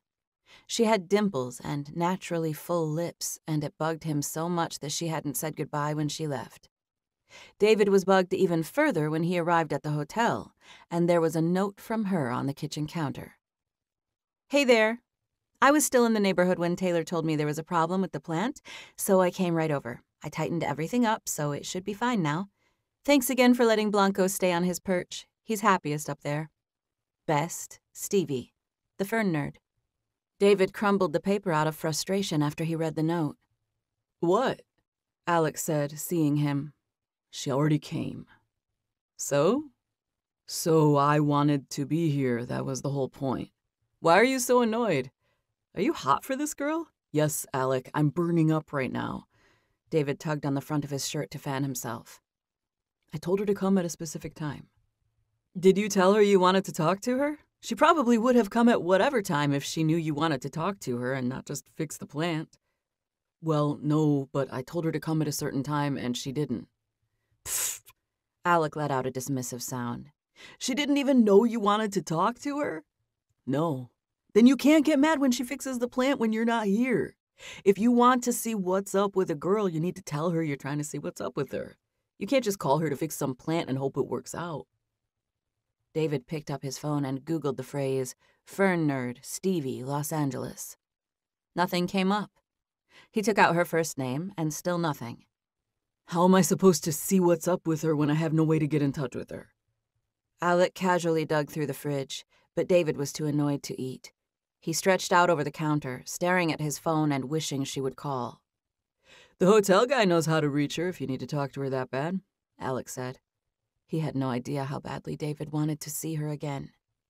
Starting tomorrow, they would spend their days in the studio. They would be in there an absurd amount of time, practicing songs and doing take after take to make sure to get the right material. David had to see Stevie today, tonight. If he didn't, he might go the whole month without seeing her. He felt antsy at the thought of it. He had to know more about this girl. He had to see her. He sent a text to Taylor. David. "Hey, sorry, but I just wanted to see Stevie again. She came into the room while I was gone, and now I'm in the same boat with no way to reach her. Please give her my number and ask her if she'll call me." David and Alec were still in the kitchen a moment later when David got a text back from Taylor. Taylor. "I just wanted to clarify. I believe you're talking about Stevie Charles, the plant expert, yes?" David smiled at the sight of her name. David. "Yes." Taylor. "And you're trying to reach her personally?" David. "Yes, please." Taylor. "No problem. I'll pass along your number." David. "Thank you."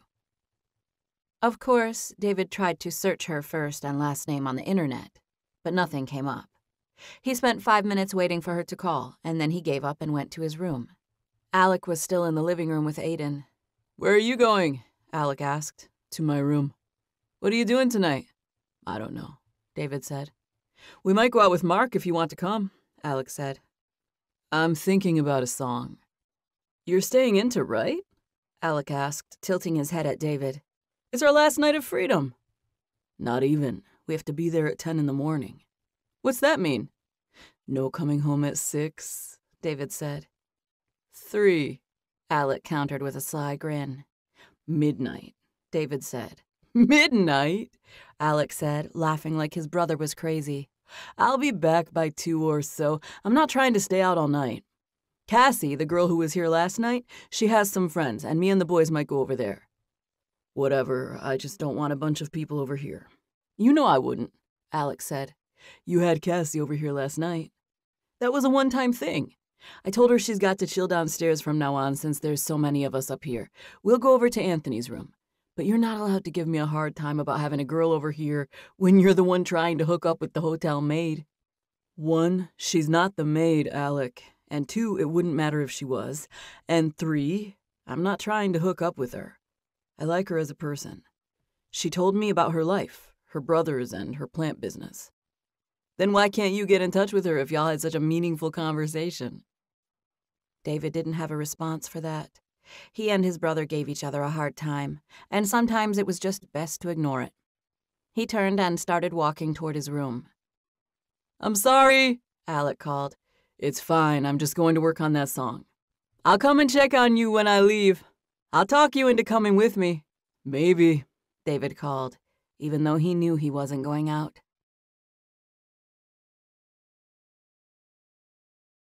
Chapter 7. Stevie Charles. It was close to 5 p.m. when I got a text from Taylor Patterson. I was on the road when it came in, so I couldn't read it right away. I was parked in the church parking lot, and bells were going off as I stared at the screen. I blinked, focusing on the text. Taylor. Hey, Stevie. David Abramson asked me to give you his telephone number. I believe he wanted to get in touch with you. Thanks.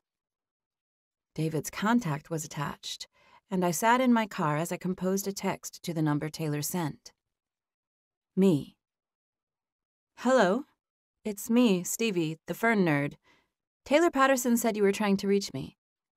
I pressed send, and within a minute my phone rang. Hello? I said, picking up on the second ring. Is this Stevie? It was David's number and David's voice on the phone, and I still couldn't believe it was him. Hey, I came by and checked out the plant. Did you get my note? Yes, I did. That's why I'm calling. I thought you were coming by later. Oh, I was still over on that side of town when Taylor called, so I just went ahead and got it done. It looked pretty secure, but I tightened it up. How did it go at the radio station? Why didn't you listen? Oh, was it live? I don't think I realized that. Did it already air? For some reason, I thought you were recording it today and it would air later. No, it aired live, he said. You should have tuned in. I smiled even though he couldn't see me. I would have if I had known, I said. Where are you? He said. What are you doing right now? What's that noise? It's church bells. I just pulled up at the greenhouse. It's really loud. Yeah, you should hear it when I open my van door. You're sitting in your van? Yes, I said. What else are you doing? Me? I'm checking on things here. I'm cleaning up a little, and then I'm going to dinner at a friend's house. They're a young couple with a family. I'm going to eat over there. It's taco night. Can I tag along? What? I asked, thinking I hadn't heard him correctly. Where are you eating dinner? What friend? Their names are Derek and Fran. How do you know them? They're a couple I met through the church. My greenhouse is at a church. That's how I started my greenhouse is actually the church greenhouse. That's why I'm parked so close to these bells. I'm on a church campus right now. Okay, there. I think they're done now. Those were some loud bells. I know. When I'm not on the phone, they're great, though. I bet. So about dinner at Fran's? Am I going? I laughed when he said that. Would they have enough food for one more? Are you being serious? I asked, feeling nervous at the thought of David Abramson going to Fran's with me. Yes. I will be eating dinner somewhere tonight, and I don't have plans yet, so I was hoping I could go with you. I mean, I was speechless. I don't think Fran and Derek would mind so much as... Were you talking to earlier today, that woman who was... I know it would just be dinner, which is fine. I just don't want there to be any misunderstanding. You know, with the woman from earlier. What woman? He asked. I think you had plans with a woman at your suite, I said. You were talking to her when she left this morning, and she said she'd be back tonight. You said you loved each other? Who said that? He asked, sounding defensive. The woman with the red shirt on. Silence. It was red with flowers. She was blonde. She said, I'll be back tonight and love you. I was nervous delivering that part, but he didn't seem to be getting it. Oh, Audrey. Yes, Audrey, I said, remembering the name. She's my cousin from Texas. She's out here with us while we're recording our album. She's on break from school, and she'd never been to Los Angeles. I got out of my van as I held the phone to my ear. Oh, if Audrey is your cousin, I'm sure she wouldn't mind you eating dinner with us then. I'm not sure if you would want to, though. It's nothing fancy. They're just a young couple. She's making tacos. They'll serve it on paper plates. Are you saying you think I'm too good for paper plates? No, I'm just warning you that it's not fancy. That's fine. I wasn't expecting fancy. I don't want anything fancy. Well, you're welcome to come with me then, I said, actively shaking my head since I did not think he knew quite what he was in for. It's a tiny little house and they have 2 kids, so it might not be what you're used to. What time are you coming to pick me up? He asked, not heeding my warnings. Am I picking you up? Do you not have a car? How'd you get to the radio station? We have a driver and a car. I have ways to get around, Stevie, but I thought you'd pick me up. I wanted you to. I don't mind, but the van is the only vehicle I have. It's also my personal— I don't care what we ride in, he said. I don't mind. There's a private parking lot with an elevator that goes straight to the penthouse. I know, I said. I don't have a key, but I can tell Taylor I'm on my way and he'll open it. I have a key, so I might as well meet you down there. Just text me when you make it over here and I'll meet you in the parking lot. Okay, I said. I wasn't going to argue with him anymore, but I was reluctant about the whole thing. David would have paparazzi to deal with when we left the building, and it felt odd to think about driving him in my minivan to a tiny duplex on the other side of the tracks. I could, however, tell by his voice and his words that he was serious when he asked me to pick him up. So I set the wheels in motion to do that. I grabbed a few tomatoes and herbs from the front of the greenhouse, and then I went back into the private tropical plant area that I had partitioned off for myself. I had a few personal things on a small shelf, and I grabbed some extra clothing that consisted of shorts and an old One Direction shirt.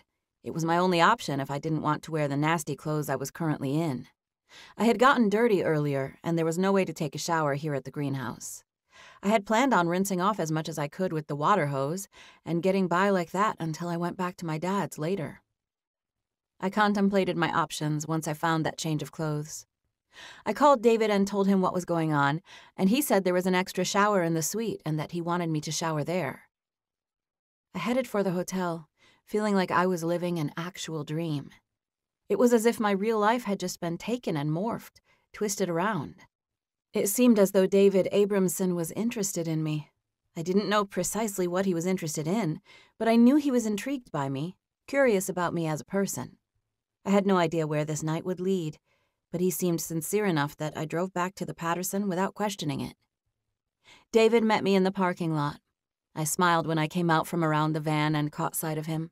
He was smiling at me for a second, but his face fell as he took in my appearance. "What happened to you?" was the first thing he said to me. "I told you I was gross," I said. "You should have seen me before I went by the greenhouse. I washed off over there. My entire legs were like black with speckles of dirt." He pushed the elevator button to take us up to the suite. "From what?" he asked. "My brothers, they had this job pressure washing and painting for this guy, and they put it off till the last minute. They needed some help. I've been over there washing brick pavers for 2 hours. They were black with algae." David pulled back and looked at me. I thought I had done a good job of wiping off, but I could tell he was checking out how dirty I was. Next to him, I was nasty. David was wearing fashionable clothes and smelling like expensive cologne and leather. He was clean and sharp in the same casual clothes I had seen him in earlier, that beaver t-shirt. He now had a denim button-down shirt layered over it. He looked like something from a magazine. "Why did your brothers make you do the dirty work?" he asked, looking a little annoyed. "Oh, they didn't. I volunteered to pressure wash. I'd rather that than what they were doing. And they didn't make me help them. I volunteered for that, too." I could tell David didn't know what to make of my dirt-splattered appearance. I figured he might regret asking me to come pick him up now, but I gave him a few more chances to back out of our plans, and he never did. David showed me to the extra shower and told me he'd be waiting in the living room when I got finished. I took 10 minutes to scrub with shampoo and soap from my head to my toes. The shower was so luxurious that I did not want to get out. I reluctantly turned it off and stepped out, towel drying my hair and body before getting dressed in my clean clothes. I wore a pair of high-waisted jean shorts, and I tucked in my One Direction t-shirt so that the band name was hidden. My clothes from before were nasty, so I folded them and secured them neatly in an empty plastic bag I found in the closet. I ran my fingers through my long dark hair, letting it hang over my shoulder before towel drying it again. There was a tray with travel-sized toiletries, and I used the deodorant, which was brand new and smelled like baby powder. I noticed it wasn't my best outfit as I stared in the mirror. It was an extra set of clothes that I had at the greenhouse in case of an emergency. I didn't think anything about it until I checked my reflection. It didn't matter. It was a surreal day anyway. I walked into the living room without an ounce of makeup on my face, but at least I was clean and fresh. "That shower is amazing," I said. "Pretty much the nicest shower I've ever been in. Thank you. I feel so much better right now." I smiled at him. It feels so good to take a hot shower after you get dirty and sweaty. "What's that all about on your shirt?" "Oh, One Direction?" I asked, looking down at it. "It's old. It's a work shirt. It was all I had at the greenhouse when you called. I was just thinking about how I probably should have just gone by my dad's house. I could have showered there before I picked you up. That way I would have had all my stuff."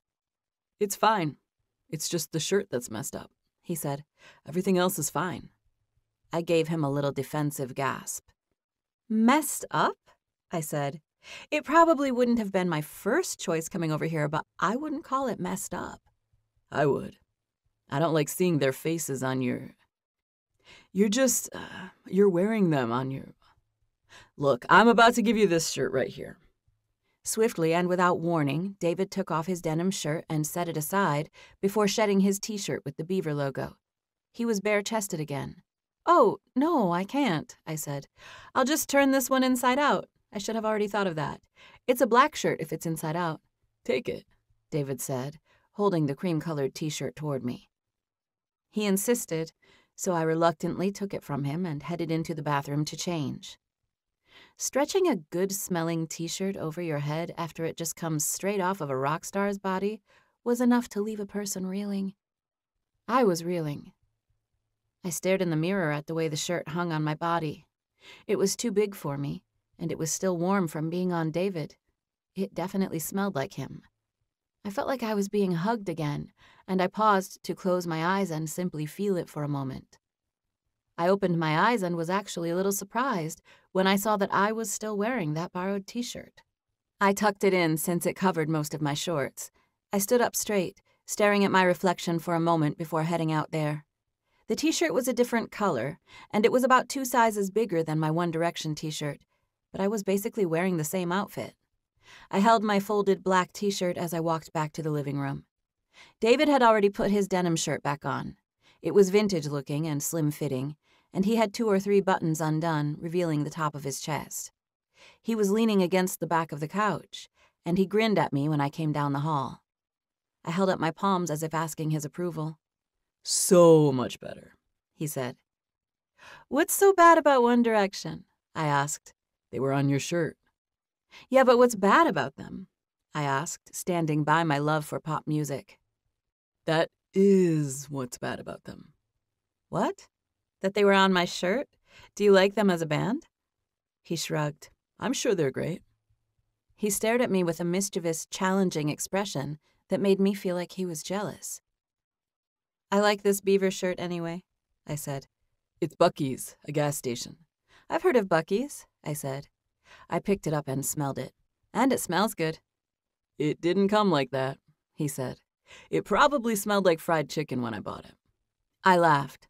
"Are you ready?" I asked. I told Fran we were leaving soon. David came toward me. "Yeah, I'm ready when you are." Chapter 8. I could not believe it, but David wanted to ride in my van.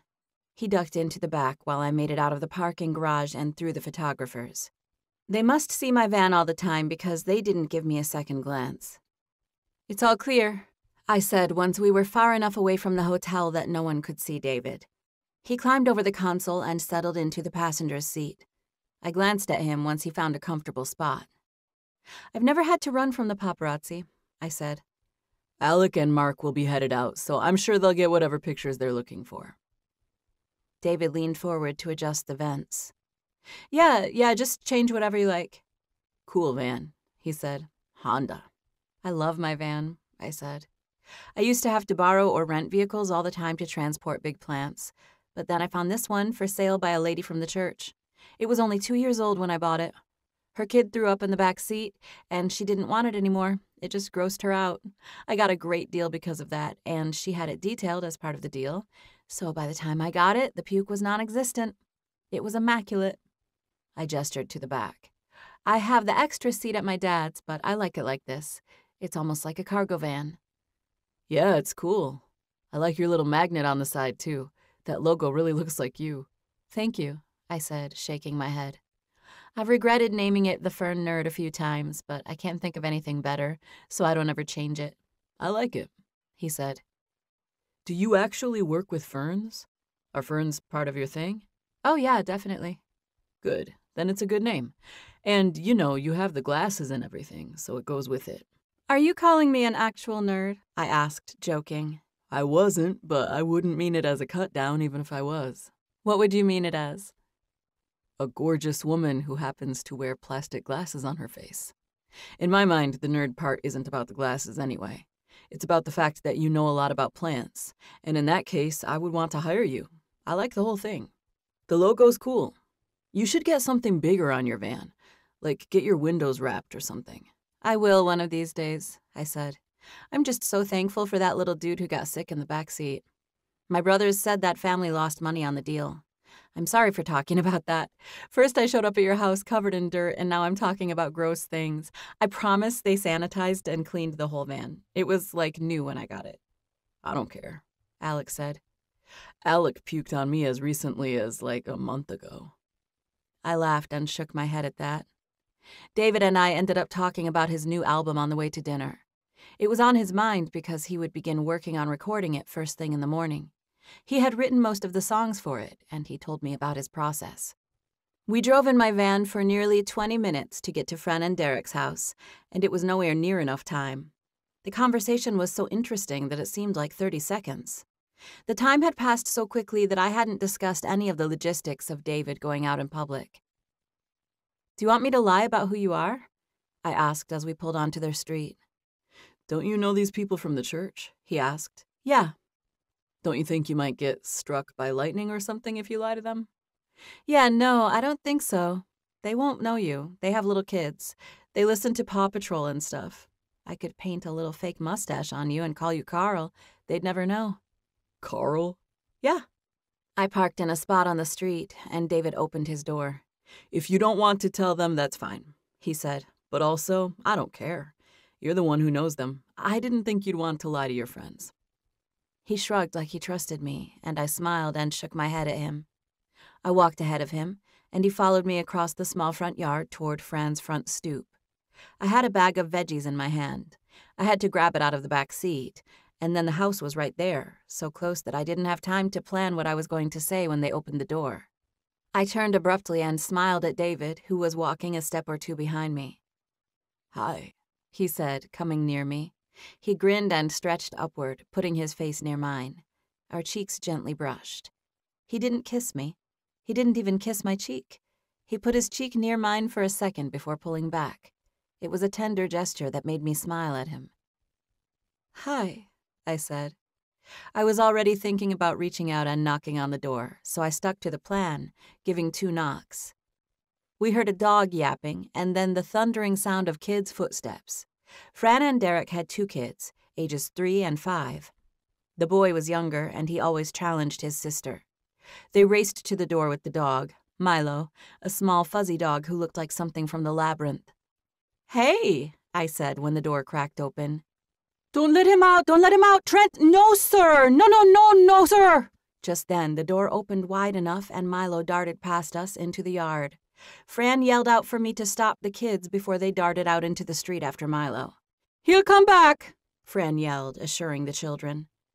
I stooped down and intercepted the kids. I looked over my shoulder to find that David was staring at me, taking in the situation.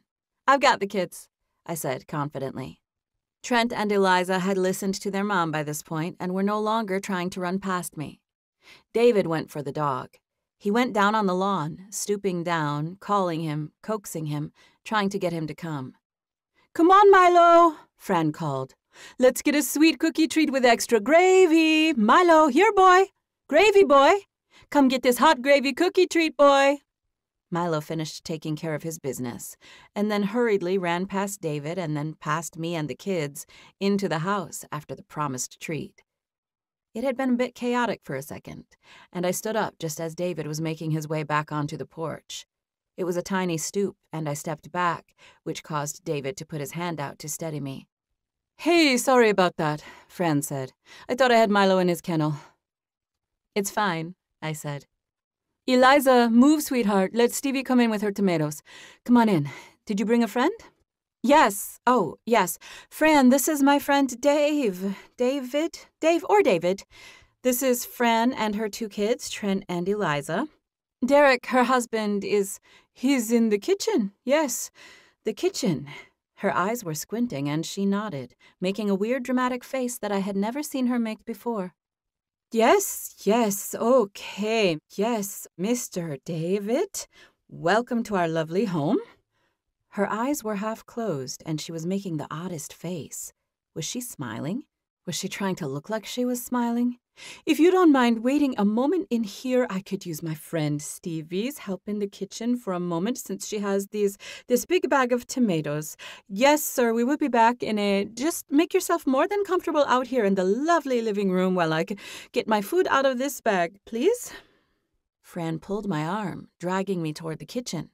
The kids were curious about their mom and followed us, leaving Milo in the living room with David.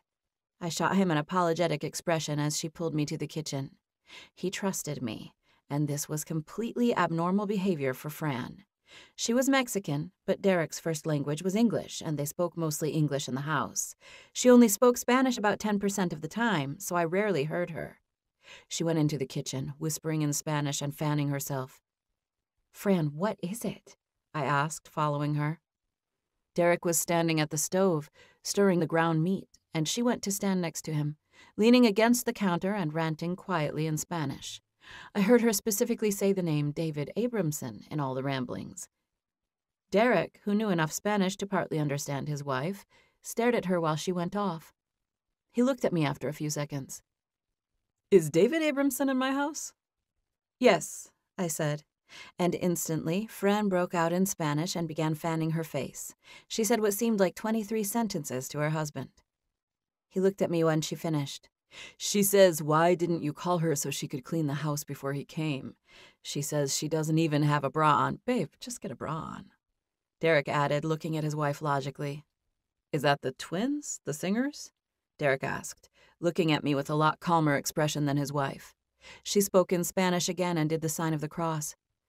"Fran, what's the matter?" I asked. "She loves that band," Derek said.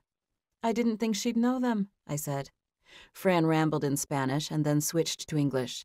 "That's what I listen to when I'm working out all the time. I was listening to him earlier today," she added. "They were live on the radio." "Yes, that's David. He went to the radio station earlier today." More rambling in Spanish occurred as Fran paced in the small kitchen. "Trent and Eliza, go clean your rooms," she said dramatically, causing the 2 of them to turn tail and take off. The whole scene was hilarious, and I laughed. "Fran, he's nice. He's friendly. I told him we're eating tacos, and he said he wanted to come eat that with us." "He's eating at our house?" Derek said, staring at the meat and stirring vigorously. There was more Spanish from Fran. I laughed at them as I headed back to the living room. "I'm going back in there, but everything's fine. I'm sorry I didn't call you, but I didn't have much notice." Fran was still mumbling to herself when I turned to walk into the living room. "Hey," she said in English. I looked over my shoulder to find that she was staring at me. "Don't tell him I was freaking out," she said. "I won't," I promised. David was squatting down, petting Milo when I came back into the living room. "Is everything okay?" he asked. I crossed to him. "Is it bad that I'm here?" he asked, biting his lip like he thought he might be intruding. "No," I said, feeling bad for him. "It's good. It's too good. She's really excited. Apparently she's a fan. She listens to you when she works out. I didn't know." "You 2 can come in here in the kitchen if you want," Derek called. "I'm just finishing up, and then we can make plates." I smiled at David and shrugged, and he shrugged back at me like he was up for anything. Chapter 9. Fran wasn't in the kitchen when David and I walked inside. There was a laundry room on the other side of the kitchen, so I knew she had gone in there to change. "Hey, come in," Derek said when he saw us. "Mi casa es su casa," he added, even though I never heard him speak a lick of Spanish before. He seemed to be a little less nervous than Fran, however, so that was good. "Thank you," David said easily. He crossed in front of me and went to sit down on a bar stool at the small kitchen peninsula. He was casual and easy, comfortable. The sight of him made me smile, and I headed over there to sit next to him. "Thanks for having us over," he said. "It smells delicious." "It's just tacos," Derek said. "Just regular old ground beef, but the thing that sets them apart, the thing that makes them good, are the extras. The tortillas, the onions and cilantro, and the avocado. We eat fresh tomatoes with ours, too, when Stevie blesses us out of her garden. These are beautiful tonight. Eliza will eat a whole tomato by herself." "Tomatoes?" David said, looking at me. "Is that what was in the bag?" "That and some basil," Derek said. "Oh, I'm glad you got it," I said.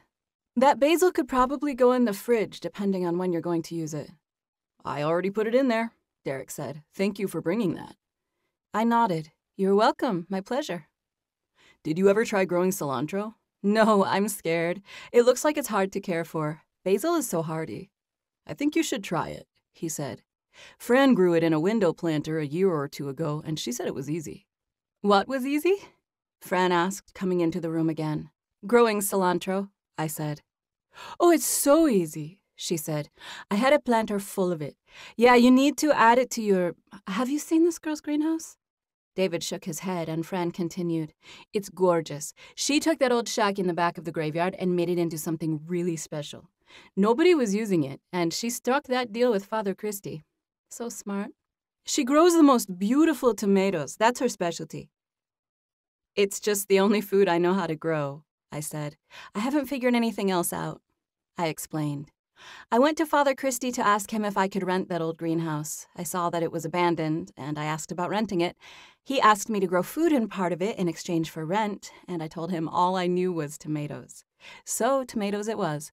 I walk them over to the church, and people take them from there. I'm slowly going to add other foods, but I'm trying to pay attention to my business, too, and grow that." "Yeah, did she tell you she has that whole backside of the greenhouse for her indoor plant business?" "She did," David said, smiling. "She brought some beautiful basil tonight," Derek said. "Oh, thank you," Fran said. "Is that basil already ready?" "Yeah, I planted it like a month ago, and it has grown non-stop. I've been pinching off it for a week." "She brought us enough to make pesto, babe," Derek said. "Oh, thank you. So, where did you two meet?" Fran asked, trying to sound casual but unable to hold it in any longer. "He's staying at one of the hotels where I work," I explained. "I heard your radio interview," Fran said, "and it's crazy because the video of your song was live on their Facebook page, and I saw you wearing that jean shirt earlier today. How crazy that you're sitting right here in my house wearing the same shirt I saw you in. That's how I knew it was you when you came in the door. I had just seen you earlier today for that interview." David didn't have to respond right away. The kids stormed in wearing costumes. Eliza was Batman, and Trent was the Incredible Hulk body with an Iron Man mask. "Whoa, I feel like I just met the strongest superhero ever," David said. "The Incredible Hulk's body with Tony Stark's mask? Hulkman, or maybe Incredible Iron." Trent cracked up at that suggestion, and Eliza ran a lap, hoping David would notice her too. They had no idea who he was. They just thought he was a guy who came over with me. "Oh man, and Batman," David said. "This is one of the all-time classics, and why mess with a classic, right?" "Yep," Eliza said. She ran another lap before leaving the kitchen with Trent on her heels. They left the room with enough determination that I figured they were going to change and come back for another costume reveal. Fran had turned and began chopping the tomatoes while Derek was preoccupied, and David looked at me, catching my eye. Our gazes held, and I stared into his striped brown eyes. I loved the way they were rimmed with darker brown. I never thought I would say this about brown eyes because I had them myself and didn't think they were all that special. but David's were the prettiest eyes ever. I couldn't fathom that I was staring into them.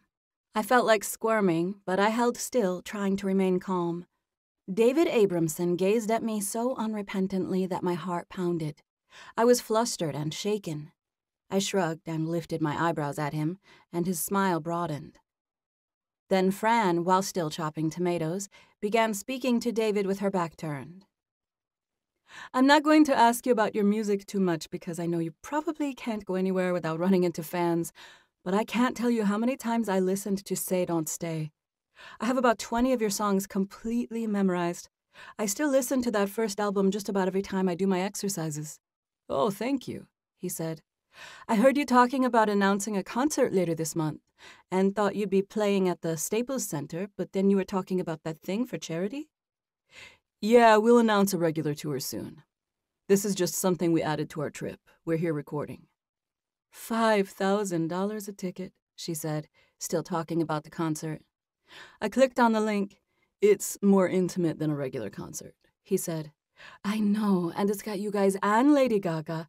I can't believe it's not at the Staples Center. Yeah, they kind of just wanted to make it an intimate thing. There were 1,000 tickets, and they were already sold out by the time I looked into it, Fran said. She made a face.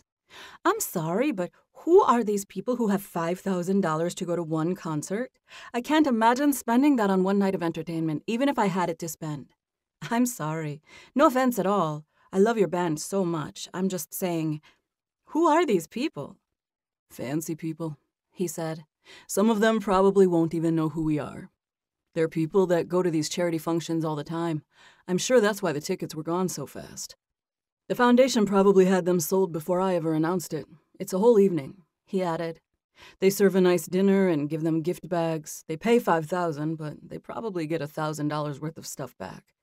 The charity probably only gets half of the ticket price once they spend all the money to put it together. That's still $2.5 million, I said, shaking my head absent-mindedly. Not bad for one night. Is that actually how much? Fran asked, looking at me. I nodded. 1,000 people at $5,000 is $5 million, and David said they'd get half. Wow, $5 million in one night? Fran said, looking shocked. Is her math right, Derek? Derek shrugged, and Fran looked David over, staring curiously. You must feel crazy to be able to make $5 million in a night. I probably won't make that much in my whole life. Well, thank you. But I'm not making that much by myself. If you left it up to me alone, big events like this would never happen. A lot goes into it. Yeah, and it's for a good cause, I said. What charity are you giving to? Derek asked. St. Jude's, David said. That's so cool, Fran said. Are you going to play a song together, you and Lady Gaga? We're both playing acoustic sets. We talked about doing one song together at the end of her set, but she might not get there in time to rehearse it. We'll see. That is too cool, Derek said. No kidding. I'm just amazed that you're standing here, Fran said. And then she tilted back to yell over her shoulder. Eliza! I have a tomato for you! She set a paper plate on the corner of the counter. On it were perfect wedges of tomato. You grew that? David asked, glancing at me. I grinned and nodded. It was a gorgeous, deep red tomato. I had picked out the best ones to bring over here tonight. She's so good at it, Fran said. Her tomatoes are the best, and she only does it because Father Christie wanted a vegetable garden. Otherwise, she'd stick to those exotic plants. Speaking of your plants, Derek said, I saw some construction debris over on Griffin Avenue, over there by Dino's. I almost stopped and went through it, but I wasn't sure if you got your shelf built. Oh, yeah, I finished it. My brothers had some wood in the garage, and they helped me out. I might still go by there, though. Where was it? Is it obvious? I'll text you the address, Derek said, nodding. It's easy to find. You might have to dig through some stuff, but I thought I saw some good wood out there. Do you know for sure they were throwing it away? I asked. Yeah, it was all by a dumpster. I'm sure it's still out there. I saw it on my way home about an hour ago. I meant to mention it right when you got here. All right, great, thank you, I said. I leaned over to take a piece of tomato off of the plate just as the kids came back into the room, zooming in with new additions to their costumes. Eliza was wearing a cape that was pastel rainbow and looked like it went with her unicorn or fairy stuff. Trent had changed completely. He put on an all-black costume with wings. It wasn't fastened in the back, and the fabric flapped in the wind when he ran. "Oh, man, look at these characters," David said, since they were quite obviously trying to get our attention. "I like your new cape, Batman. But what are you, sir, a bat?"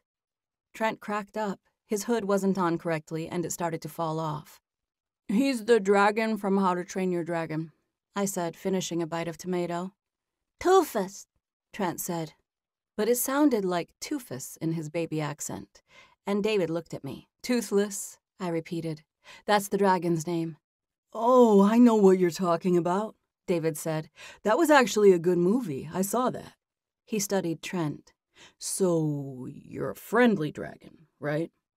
Trent nodded, but he was knocked in the shoulder when Eliza threw off her mask and blew past him.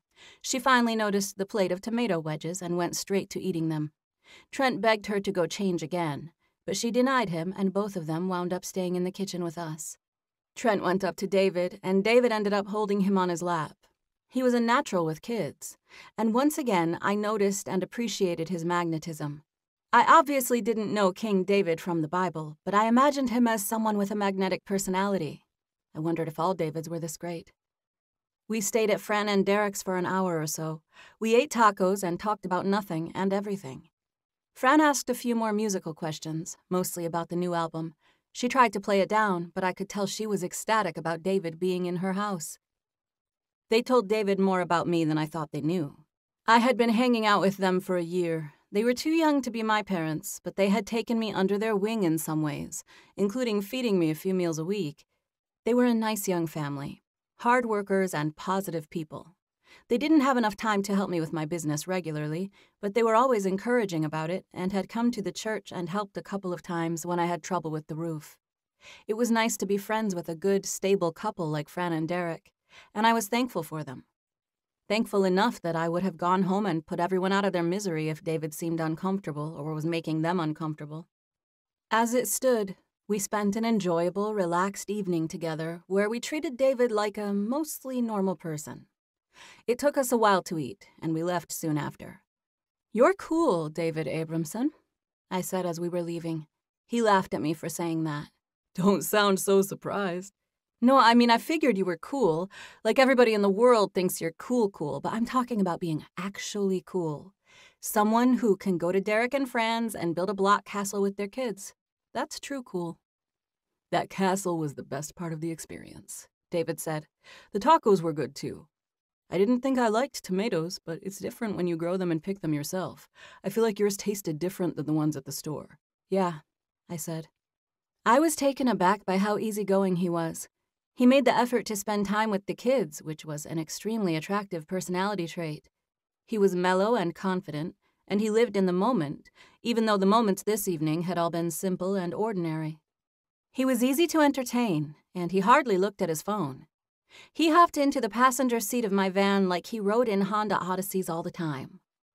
I assumed I would take him back to the hotel now that we were done with our meal, but David had other ideas in mind. "Could you take me by your greenhouse?" he asked. Chapter 10. It was 10 minutes later when we pulled into the church parking lot. The sun was low in the sky, and I pulled in through the front of the church so that David could see how pretty it was. There was a whole churchyard with a walking path, and then an elementary school area with a basketball court. My greenhouse was on the far side of the small old cemetery, so it was quiet and secluded. It was attached to a lawn equipment shack, and that was something that had been rebuilt and updated at a different spot on campus, so this location was vacant. I had walked back there one day after Mass and saw that it was abandoned and in disrepair.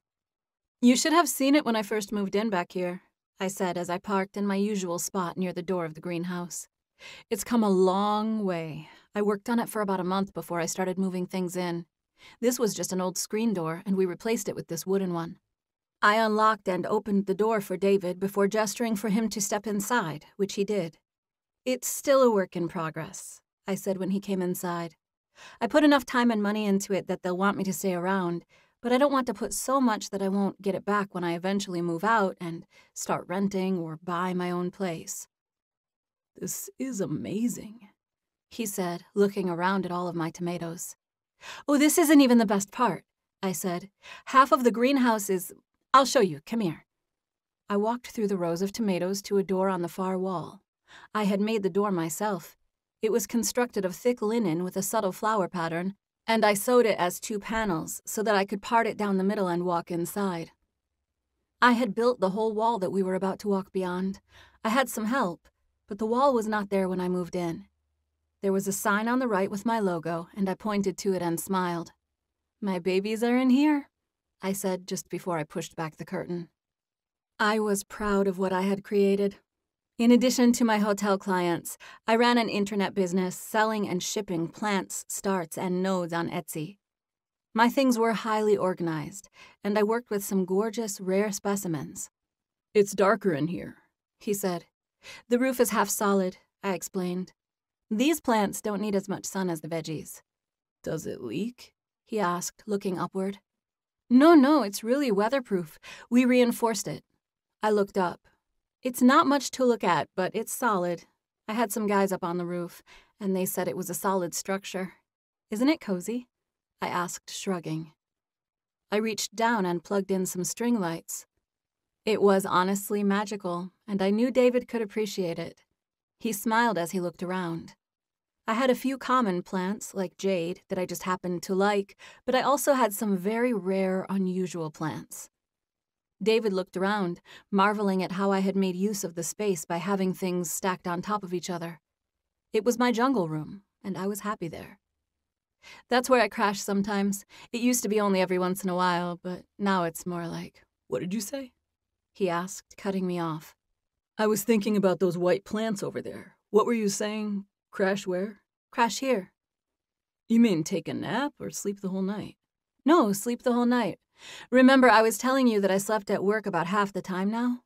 I told you I sleep at the greenhouse." "You actually sleep in a shack in the middle of a graveyard?" he asked. He seemed stunned, disapproving, and it stung a little. "Look how nice it is," I said, feeling flustered. I pointed under a shelf to the nice little sleeping area I had made myself. I bought a small cot mattress and set up an area that I tucked under a shelf during the day. It was luxurious, if you asked me, especially once I got the lights hung. I had created a cozy little area surrounded by some of the most gorgeous plant specimens in the world. I definitely didn't think of it as a shack in the middle of a graveyard. It's at the back of the graveyard and not the middle of it, for one. And also, it's quiet and peaceful here. People are respectful. It's not scary at all, if that's what you're saying. I don't even think of it as a cemetery. Once I'm inside here, it's just my greenhouse. Look around you." David took a deep breath, looking serious and contemplative. He stepped closer to the place where my little bed was stashed under a shelf. "Where do you put this?" he asked, stooping and touching the mattress but looking up at me. "Right here," I said, pointing beneath our feet.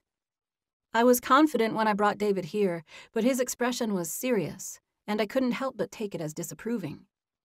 I liked David and wanted to impress him, so I felt embarrassed and defensive. He continued checking out my bunk situation, and I stepped back, looking at my plants and making a last-ditch effort to change the subject. "These small ones are from the plant in your suite," I said. David stood up, and in that same motion, he moved behind me. He took me ever so carefully into his arms, wrapping me gently, letting his arms touch mine with the lightest touch. His presence behind me gave me chills, and I shivered. He gripped me tighter when I moved, and I turned and closed my eyes, leaning my face against his chest and neck. My skin was on fire where it touched his. His voice came out a hoarse whisper when he spoke. "Stevie, I'm worried about you," he said. "I don't want you to stay here anymore." I turned, trying to look at him with a defensive expression, but David held on to me. He was kind and determined, and I did not struggle to get away from him. I stared into his amber eyes. "I'm seriously worried about you," he whispered. "This is not safe in a storm, and it's a dirt floor, Stevie. I can't think about you sleeping over here." I shook my head. "Well, I'm sorry, but I don't see it like that. People camp all the time, David. I see it like glamorous camping. Plus, like half the world lives with dirt floors. There have been way worse floors to live on than packed dirt. It's not bad at all. I can sweep it. Okay, well, then regardless of the floors, Stevie, these little plants are worth thousands of dollars. Don't you think it's a little dangerous being here with them? What if someone tries to rob you? If anything, that means I should be here, I said. What? To protect it. With what? Do you have a gun? No, but I have a knife. David took a deep breath. I had moved away from him a little, and he reached out and pulled me in again. He took my hand and moved it, lifting it and placing my palm gently on the hollow of his neck. He flexed, letting my hand settle into a comfortable pocket on his neck. Feel my pulse, he said, his voice low and calm. I blinked and concentrated on trying to feel his pulse. My own pulse was racing, so it was hard to feel at first, but then I did.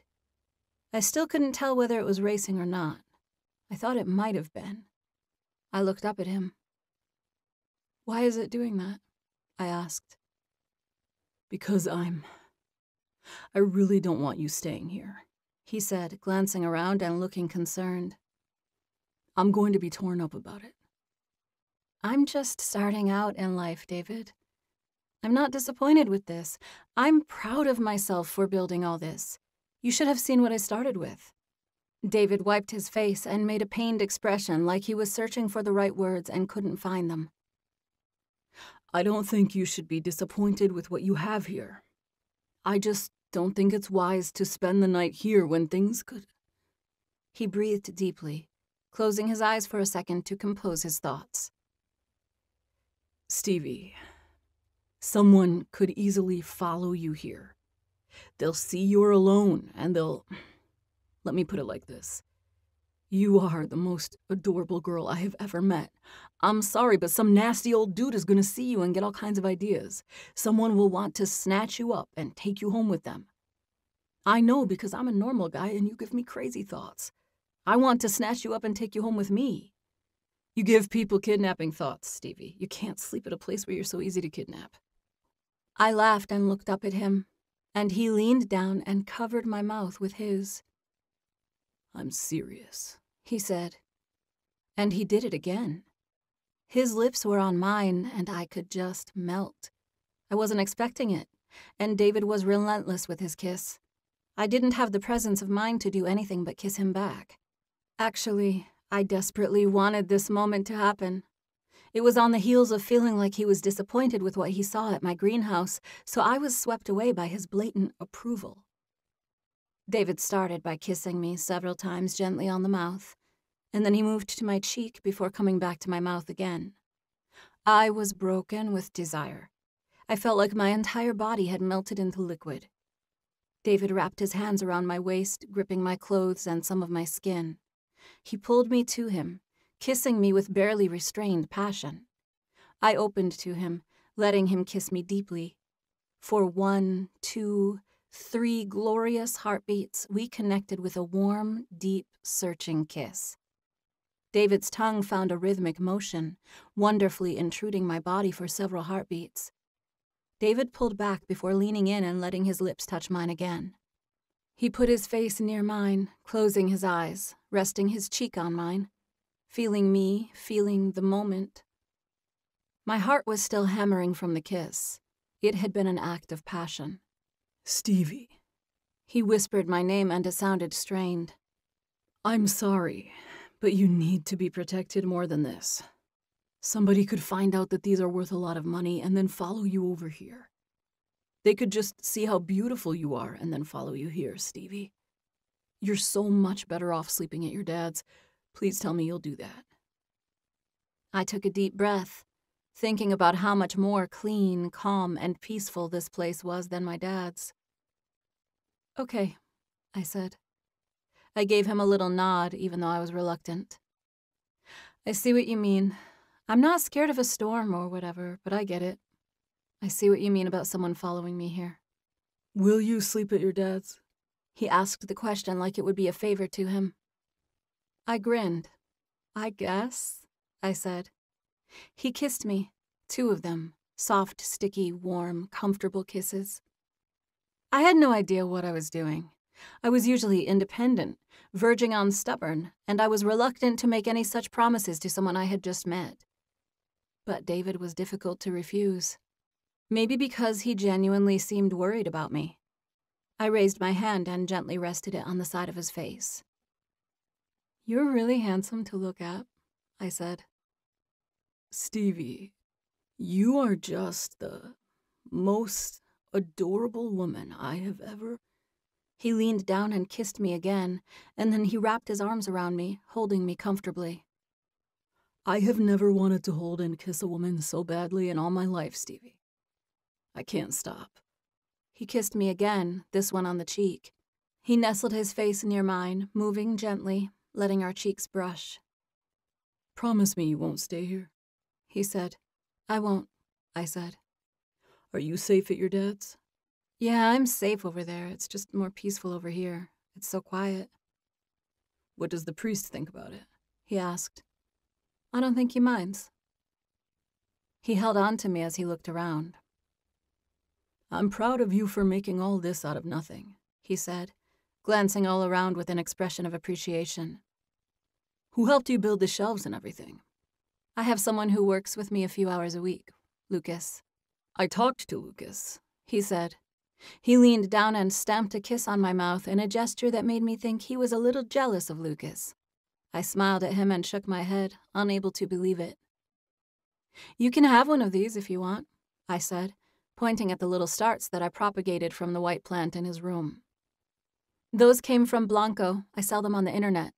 Taylor knows I'm keeping a few for myself, so you can have one of mine." "Really? No kidding? That's what you sell? Just that little piece of a branch?" "Yes, but it's a strategic piece of a branch, one that's ready to root and start growing." "You don't have to tell me if you don't want to. But how much do those go for? One like that?" 15. 15 what? 100, I said. $1,500? "Yes," I agreed. For a little piece of a branch? "Yep," I said. "And honestly, it's a good deal. I'll post them on Saturday and they'll sell out." "That day?"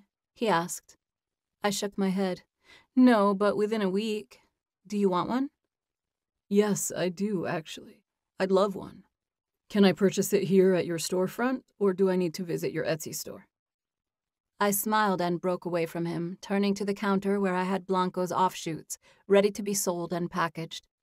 I carefully chose the best one. "This one," I said, touching the counter near it and looking at David. "It's yours, if you want it. You have to make sure to take care of it, but there are plenty of good places with natural light in that suite." "What about next month when I leave?" he asked. I shrugged. "If you decide you can't take it with you, you can always leave it in the suite. I'll know what it is and get it back when you go." "How about I just take the plant and you so you can help me take care of it?" I laughed, and David readjusted to stand behind me, gently embracing me and resting his mouth near my neck. It was all I could do to remember to breathe. Chapter 11. David Abramson. 2 weeks later. "What did you just say?" Alec asked, staring at David that morning on their way to the recording studio. "I thought you said you bought a house." "That's exactly what I said," David said. "I thought you said you bought a house here in California." "I did say that. I bought Stevie a house. I knew you'd hear me talking to Jonah about it. He moved some money out of one of my investment accounts and paid cash for it. It wasn't even that much. Not for LA. It's a really small place over near her dad's." "Why would you buy a house?" Alex said, staring at David like he was genuinely perplexed. David was so excited about the house that he didn't care what his brother thought. As far as he was concerned, it was the best idea he ever had. "Because I wanted to," David said. "I never blow money, and doing this makes me really happy. The entire backyard can just be one big greenhouse. I already had that checked out with zoning. We're going to start construction next week. It's an easy structure, so it'll only take a couple of weeks. I might even get to see it before I leave." "Who's we? Who's building this? Who's paying for it?" "Me," David said. "I am." Alex sighed. David, she's nice and everything, but you just met this girl. Take it from somebody who knows there's always another girl in the next town. I don't want anyone in the next town, David said. I didn't want anyone in the last town, or the one before that. I only want Stevie. I want to help her. This makes me happy. Dang, Dave. David shook his head absent-mindedly. I'm telling you, dude, I'm protective of her. There was just no way I was letting her continue to stay in that. And as far as the house goes, I bought a tiny little fixer-upper because I knew she wouldn't accept anything more. She'll barely take this one. She'll beg me to reconsider.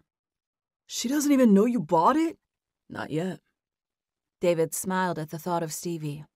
He had been focused on making the record, but they talked every night, and they had seen each other as much as possible these last couple of weeks, when they were both done with work for the evening. He hadn't known her very long, but the time they spent together was quality time. He had seen her in enough situations to know how he felt about her. He loved her already. He would never say that to her, though. Not yet. I have to have her in my life, David said to his brother. She's just so grateful and easy to please. She doesn't ever complain about anything. She's just happy and grateful and positive no matter what. You should see the greenhouse. I had to get her a place to stay, Alec. There was just no question that I would do that. I called a realtor the second I thought of it. Ironic that the girl is happy with her lot in life, and she happens to be the one who you buy the most elaborate gift ever. I don't know what you're trying to say, but she doesn't want anything from me. There is no doubt she'll try to refuse it. Okay, well, if you like her so much, why are you buying her a house in Los Angeles? We never come to Los Angeles. If you want to be with her so bad, you should have bought her a house in Galveston. For any chance of seeing her, you should have bought the house at home. David stared at his brother, blinking. I have no idea what I'm going to do once I leave LA, he said. I haven't even thought about it. I'll have to cross that bridge when we get there. But I'm buying the house. I already bought the house. Other than that, I don't have a plan. I don't know what I'll do next week or the week after that. Well, I don't know if it's freaking love or what's gotten into you, but the album's sounding good. We're getting good takes, don't you think? Yeah, definitely. I'm loving it. I can't wait till it gets mixed and mastered. Are you going to add that song to it? Alec asked. The one you showed me last night? You Can Call Me Carl? I don't know. We already talked about only recording 15 songs. We have to put it on the album, Alec pleaded. It can be the last song. It would be awesome with that funk rhythm you were showing me. Hey, it could be the first song if you want. It's funny. Our fans would love it. Alec shrugged. I think we should work it up and try to record it while we're here. David knew his brother was right. It was a great song. Starting at that very moment, the twins spent the next 3 hours working out the specifics of the song, first with each other and then with Aiden and Mark. They would rehearse it a few more days and record it once they were finished with the other songs. It had been a long day in the studio, followed by dinner and then an intense work and practice session. Aiden and Mark didn't care to practice as much as David and Alec, but they went with it since the twins were the driving force. This new song would be worth it. Jonah was back in the picture after spending a couple of weeks at home with his new baby. He would be the one to work it out with the label and the studio so that they could record the song. If the label didn't want to do it, David and Alec would record it at home and release it on YouTube. The twins had talked about all of that before the rest of the band ever came over. It was late when they finished, and David called Stevie as soon as he retreated to his bedroom. Come over, was the first thing he said to her when she picked up her phone. She laughed. It's 11 o'clock.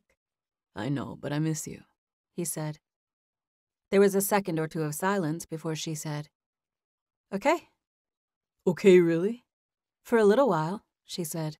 I have to be up early, but I can come over and stay a few minutes. Whoo! David let out an excited sound that made her laugh again. You're going to have to meet me downstairs, she said. I don't have the key to the private parking lot. I will, David promised.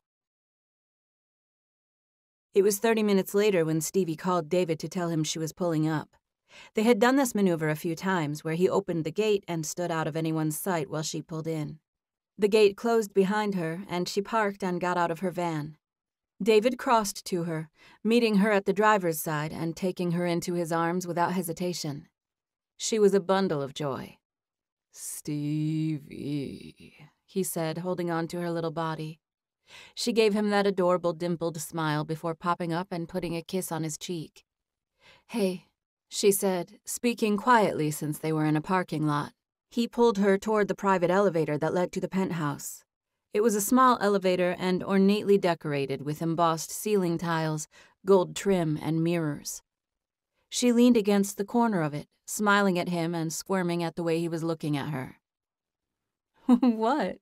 she said, shrinking back playfully. David didn't answer. Not with words, anyway.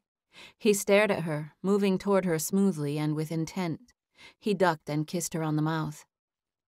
"I was missing you so much," he said. "I was missing you too," she replied. "I'm glad you're feeling inspired, though. You've got to strike when the iron's hot.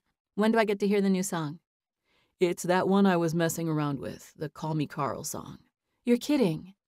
"No, I'm not. Alec loved it." Stevie laughed. "I told you it was good." "You did," he said. "I was messing around when I made that up. I wouldn't have shown Alec if you didn't like it so much." The elevator dinged, and the two of them got off and headed toward the suite. Blue Patterson, Taylor's wife, was in the upstairs hallway with a Swiffer duster that was extended toward the ceiling.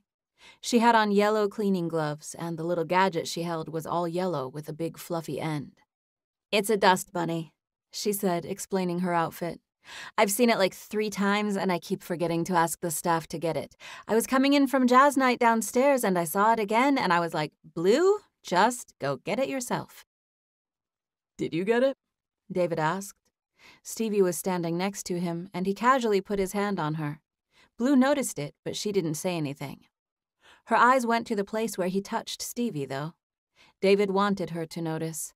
His hand was alive with sensations when he touched Stevie's back. He wanted to take hold of the fabric of her shirt and pull her into his arms right there in front of Blue, but he kept his hand lightly on her back instead. "No, actually," she said, shaking her head. "I should have brought my stepladder. Those ceilings are higher than I thought." She shrugged.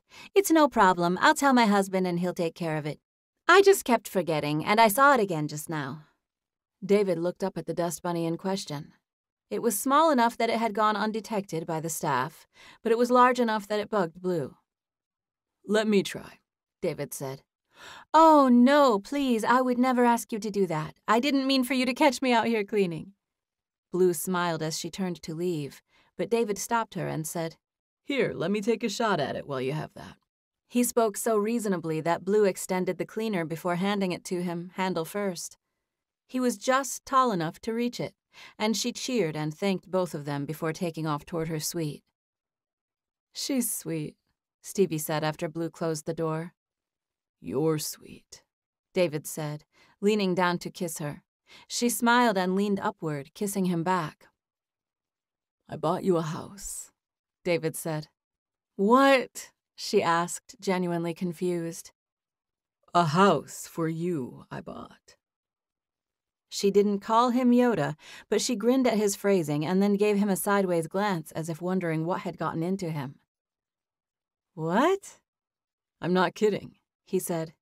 "I didn't mean to just let it come out like that. I wasn't sure if you would take it from me, so I had a few different plans in mind about giving it to you." They walked into the suite, but he paused and tilted his head at her, tucking a piece of hair behind her ear. "But you're here, and I just had to tell you about it. Everything went through this afternoon. It's a small place over by your dad's, a little 2-bedroom. It's got a tiny backyard, and we're going to take up the whole thing with a greenhouse."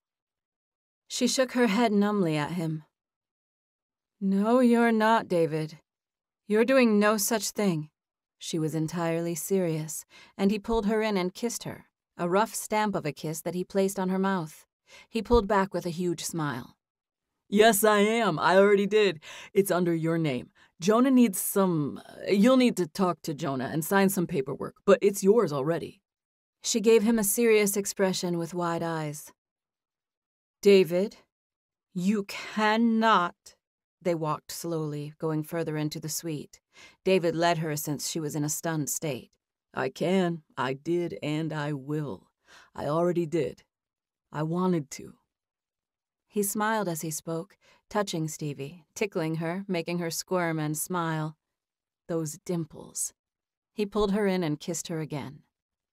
I wanted to do that, he repeated. Chapter 12. Stevie Charles, 2 weeks later. I was undone. On paper, my life was wonderful. Technically, things were the most amazing they had ever been.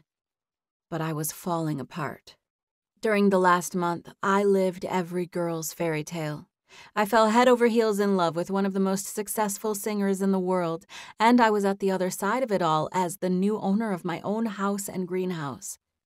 The backyard had quickly been transformed, with a 20 by 30 building that would soon be home to all of my tropical plants. I had been in the house for a week, but the greenhouse had been under construction until today. So you might ask why I was undone emotionally. Why was I unable to stop crying? I wished I had the answer. My life had taken a remarkably good turn, and yet I felt inexplicably sad and desperate. Maybe it was because the events were so unexpected and undeserved that I was afraid I'd lose it all. The charity concert was tomorrow night, and David would leave the following day. That ball would be my big Cinderella moment, and then what? I would hand in my glass slippers and David would go back to Texas. Would the house disappear with him? Was all this a big trick? That had to be why I was so emotional. David was leaving L.A. I had desperate, delirious feelings that afternoon. I didn't feel well, and I thought it might be anxiety, but it sure felt physical. David had been with his brother and the band all day, but I was supposed to pick him up at the hotel tonight so that we could hang out.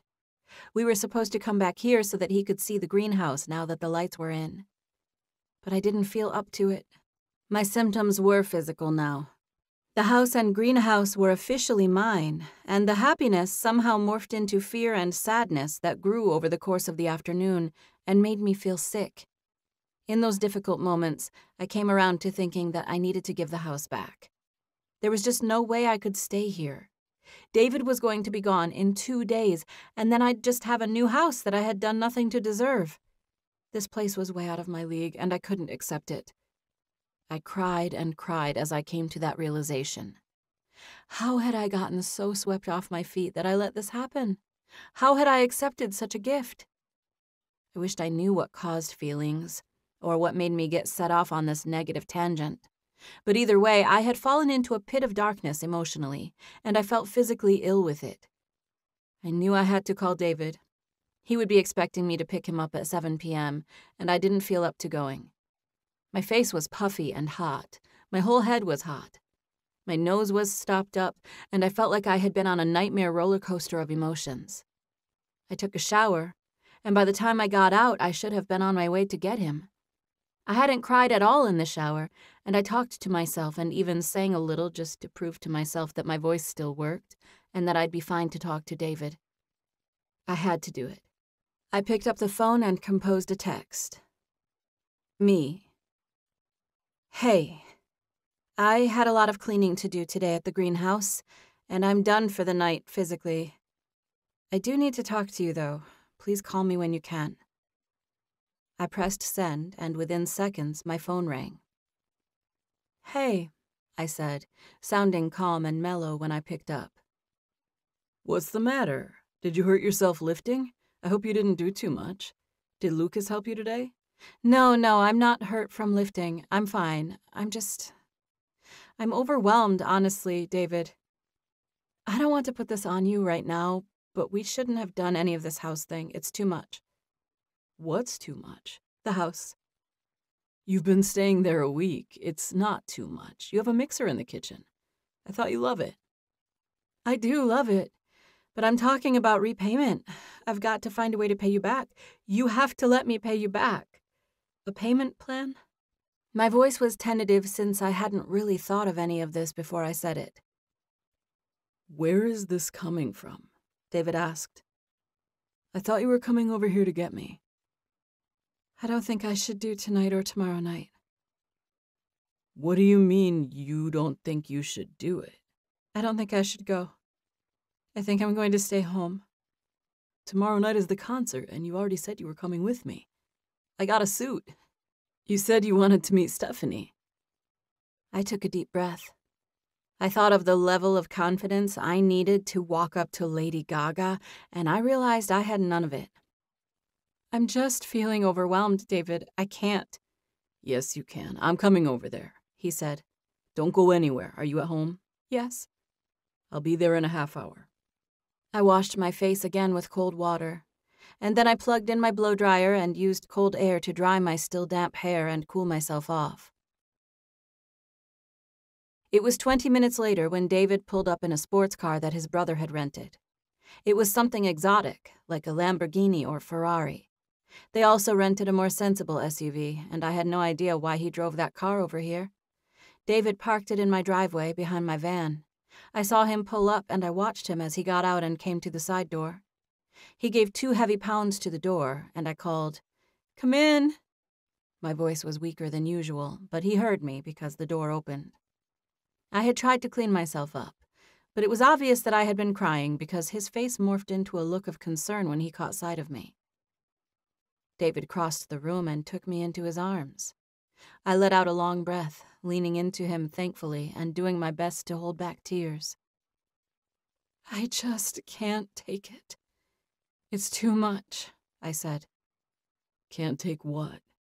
The house, I answered, taking an uneven breath. I can't take this from you. I'm in here torturing myself about how to pay you back. He gripped me tighter. We've already gone over this so much, he said. I told you I wanted to buy it. I believe in you and your business. It's an investment. Investments get paid back, David. That's the whole point of investments. I'm investing in you, he said. I took in a deep breath and sighed. I went with it because you seemed so certain, but the more I think about it, the more I'm here in this house. I mean, you're leaving the day after tomorrow, and he held on to me. And I don't want to be perceived as some... Perceived as some what? He asked when I trailed off. I don't know. A mistress? Who gets a house bought for them? A mistress? A prostitute? I was sad, and therefore I was spewing my worst thoughts. David shook a little as he held me, and I realized he was laughing. I pulled back and looked at him. I'm so sorry, he whispered. He turned to the side and adjusted his face, trying to manually rub the smile off of his face. We've hardly kissed, though, Stevie, so I would not consider this relationship that of a... I definitely wouldn't call you a mistress, he said, choosing the kinder of the 2 words. I just want to find a way to pay you back, I said. I bought it for you, though. If you pay me back, it's not a gift. I can't take such a gift, I said. I don't know how I let it go this far. I'm just in there moving the plants into this greenhouse, and I realize I can't.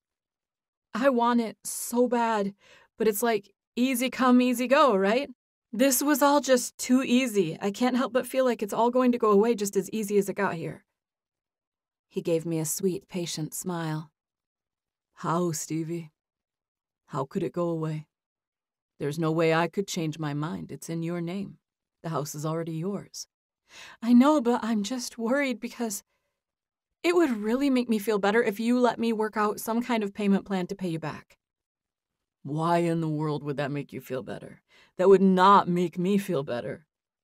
I got it for you as an act of love, Stevie. So why would you repay me for that? If you were my wife and I bought you a house, would you feel bad about it? Would you try to repay me? Well, no, but I'm not your wife. That's different. How is it different? I love you and I want to take care of you and buy you things. It's that simple. It gives me pleasure to buy you things. I was stunned and I just stood there and blinked at him, processing. I constantly feel like I don't deserve things, he added. I have to believe in God's grace and his gifts, otherwise I'd go insane with all these people watching me. I go back to the same Bible verse every time. My grandma used to put on these songs when we went to her house, and I just always remember this one. So, if you, sinful people, know how to give good gifts to your children, how much more will your Father in heaven give good gifts to those who ask him? David sang the lyrics in the tune of the song his grandmother had played. He was a professional singer. It didn't matter what he sang, it sounded wonderful. But I listened to the lyrics, and they were so sweet that tears formed in my eyes again. What? He asked gently, seeing me cry. It's just so pretty. It's not just pretty, it's true, he said. It's an actual verse. It's talking about God enjoying giving gifts to us. And that's key for me, Stevie. I think about it all the time because all this that I have, all this fame and money, it's all so volatile. Sometimes I have days like you're having today, days where I feel like everything could be stripped from me. I have bad days when I doubt myself and everything I'm doing. I get terrible stage fright sometimes. So bad, I don't know how I'm going to make myself go out there and perform. There's just no way I can do what I do and rely on myself alone. Sometimes I don't feel capable or deserving, and I think about that verse, and it makes me feel relieved to know that God gives me gifts and wants to see me happy. You should know that too. Just look at it as God giving you a house, and he's using me to do it. I thought about that and took another deep breath.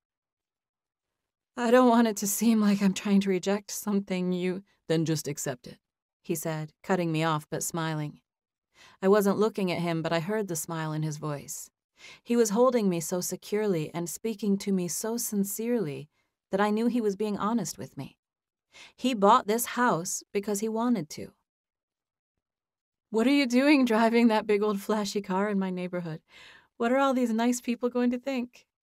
That you have a stud boyfriend, probably.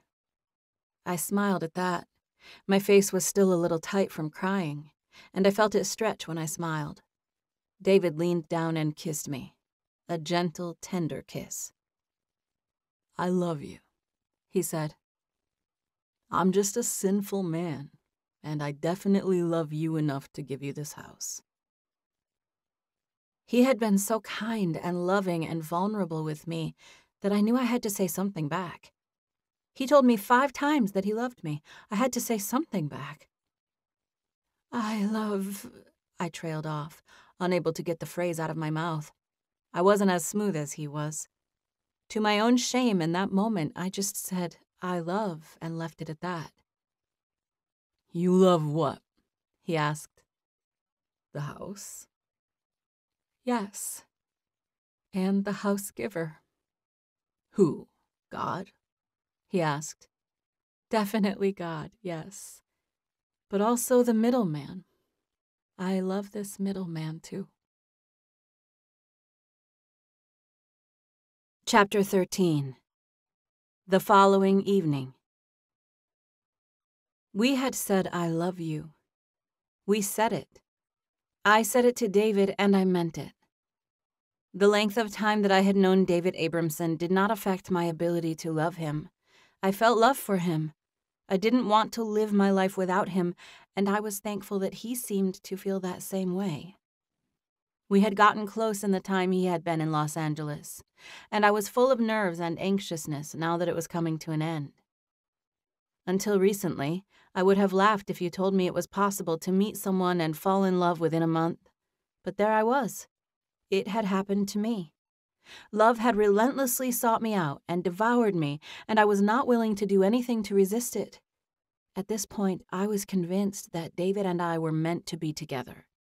He would be leaving tomorrow, and I was emotional about it, but those feelings didn't shake that underlying knowledge that everything was going to be okay.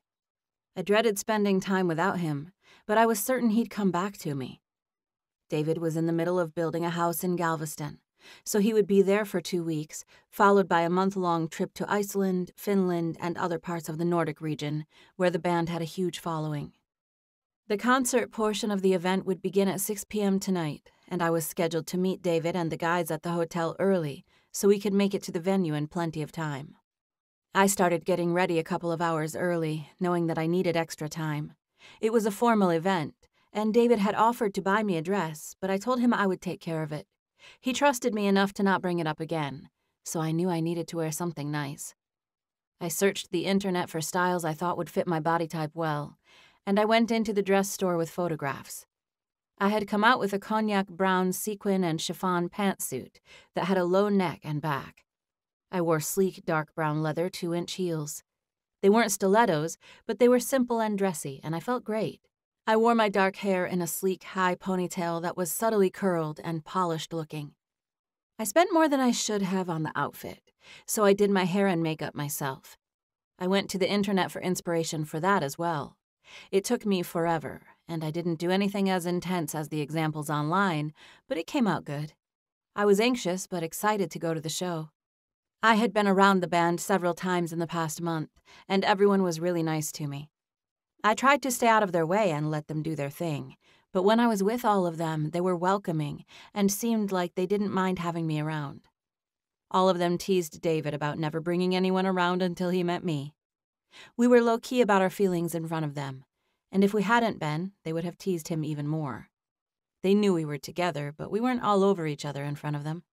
I liked to hang out with all of those guys anyway.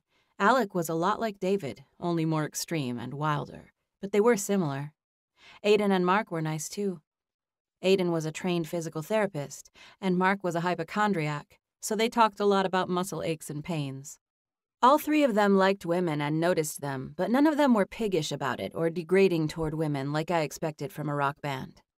David and I had found that it was better for me to do the driving in my van so that we could avoid the paparazzi. In the past, that had worked, but tonight someone was parked at my house, and they followed me when I left for the hotel. I called David on my way. "Hey, are you coming?" he said, picking up the phone. "Yeah, I'm on my way.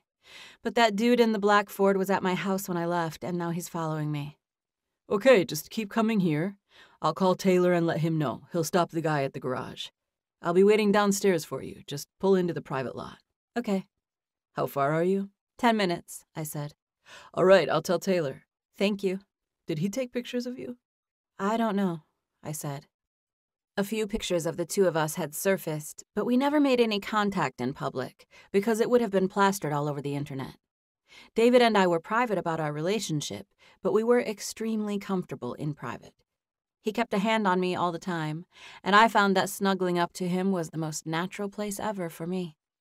We looked out for each other, and we were protective of each other. David was a talented and driven musician, and I loved those qualities about him, so I kept driving myself. I updated my shop on Etsy, and I started taking better pictures of my plants. The Fern Nerd internet presence needed updating, and I was in the process of learning how to do it so that I could take care of it myself. So, things had been busy for me lately. I packed a lot into every day, and I went to bed exhausted every night. I was relieved when I pulled into the main parking garage and I saw two guys come out and intercept the vehicle before he could enter. I kept driving until I reached the private parking garage. The door closed behind me, and I saw David standing there, close to the elevator. He had on a light tan, goldish color suit that was pieced together and vintage-looking. It was gorgeous and tailored to fit every curve on his body. He was a knight in shining armor. Better than that, he was a knight in rock star armor. David Abramson was the coolest guy on the face of this earth. I did not deserve him. I got out of my minivan, holding my head high, standing with my back straight and pretending that I did. "Oh my gosh, Stevie, you look unbelievable. Come here, let me look at you. Come see, my girl, let me."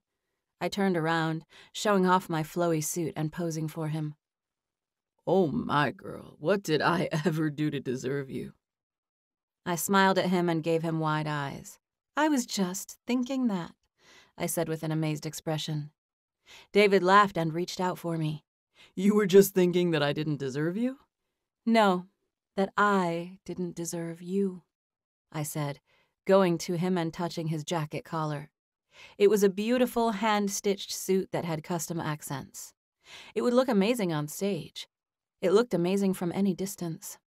I touched it, staring at the exotic fabric. "Nice suit, Carl," I said. He smiled and ducked to let his lips brush mine. "Thank you," he said. "We match," I said. "You told me your suit was brown," he said with a shrug. "You did not wear this for me," I said. He grinned. "Yes, I did. I told them to put me in some kind of gold so I'd go with you." "Well, they, whoever they are, put you in something pretty wonderful." "My brother's here," he said. "He's upstairs." "Your brother's always upstairs," I said. He smiled and reached for me before taking off with me toward the elevator. "My other brother," he said. "Ozzy?" "Yeah, and he'll want to take some pictures of us. That's why I wanted to match." "I can't believe I'm meeting Ozzy." He tried to kiss me again after he pulled me into the elevator and the door closed behind us. "I have lip gloss on," I said, since I knew he was trying to be careful of it. "I know," he said. He bent and gently kissed my neck, and I leaned to give him access since it felt sublime. He was gentle with me, placing feather-like kisses on my neck, near my jaw, near the sensitive veins. He was being torturously gentle, and I gripped his collar, but he just smiled and then kissed me lightly again. He pulled away as the elevator door opened. No one was standing in the common area, and David got off the elevator holding my hand. We walked into his suite, still hand in hand. I was used to letting go of him in front of everyone else. But today, he wouldn't let me go.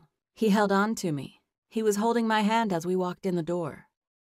I recognized Ozzy right away, but I couldn't see his face because it was behind a camera, which was aimed at us. I made a little silly smile at him because I knew he was taking pictures of us as soon as we came into the room. Then I gave him a genuine smile, and he took some more. I was only able to concentrate on Ozzy for another second because David leaned in and kissed me. He had never shown this kind of affection in front of anyone else, and the forbidden feel of it made me weak in the knees. He held me by the waist, and he pulled me to him so firmly that I kissed him and then smiled at him when I pulled back. "I assume you're Stevie," Ozzy said, walking over to us. He held his camera to the side and came to hug me. "Hey, Ozzy, I've heard so much about you," I said. "Thanks for taking my picture." "Oh, you're welcome. My pleasure. You're a beautiful lady. I'm glad I get to meet Miss Stevie." We slowly meandered toward the kitchen, David walking behind me with his hand in mine. "David didn't tell me you were coming," I said to Ozzy. Alec and Jonah were already in the kitchen, and we went that way to join them. Ozzy was leading the way. "It was a surprise," Ozzy said. "I know Stephanie. I've worked with her before. I was right there in San Diego working, so I decided to fly up here for this show." "That's so cool," I said. "All three brothers in the same room. Let me see." I glanced around at all three of them. "So similar, all of you." My boyfriend was insatiable this evening. He had never been this way in front of people. He moved to stand behind me, holding me close to his chest. "My wife's name rhymes with yours," Ozzy said. "It's Evie. It's Evelyn, but she goes by Evie." "Ah," I said, nodding, even though David had already filled me in on all of this. "I asked David, and he said your name isn't short for anything," Ozzy said. I nodded. "That's right, it's just Stevie, after Stevie Nicks." "That's funny because we're all named after." I nodded, and Ozzy could see that I already knew they were all named after famous singers. Ozzy looked me straight in the eyes, and I stared back at him, wondering what he was thinking. "My brother told me a few weeks ago that he had met a woman named Stevie. And immediately, my first thought was that Stevie, that rhymes with Evie. And then I thought, he's going to marry this girl. I thought it clear as day. That was my first notion when he said your name. I don't know if it was because your name rhymed with my wife's and it felt natural, or what. But I felt like I just knew you were going to be with David from the minute he said your name to me." Ozzy paused, but he gestured a certain way, letting me know he was about to continue. "I didn't say any of that to David back then," he said. "I just kept it to myself. But anyway, earlier today when I got here, I told David, right when you told me Stevie's name, my first thought was that you were going to marry her." Ozzy pointed at David.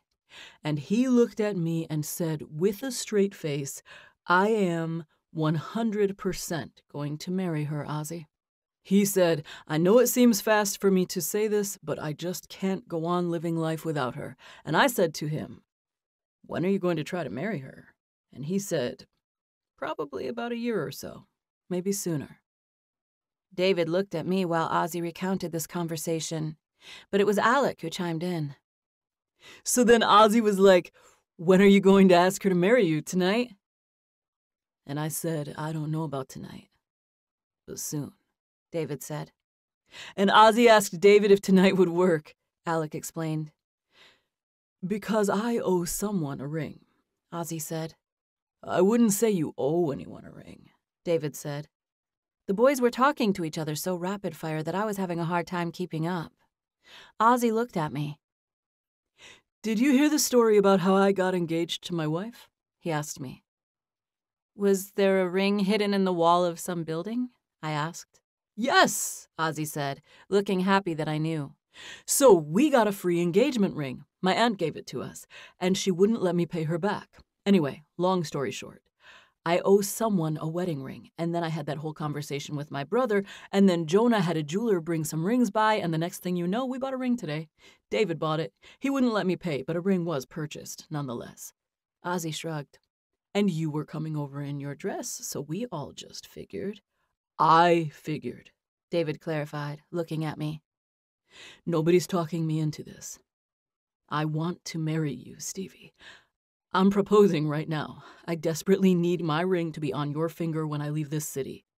I want everyone to know you're mine. I can't leave here without giving you this. He pulled something out of his pocket and got down on one knee right in front of me.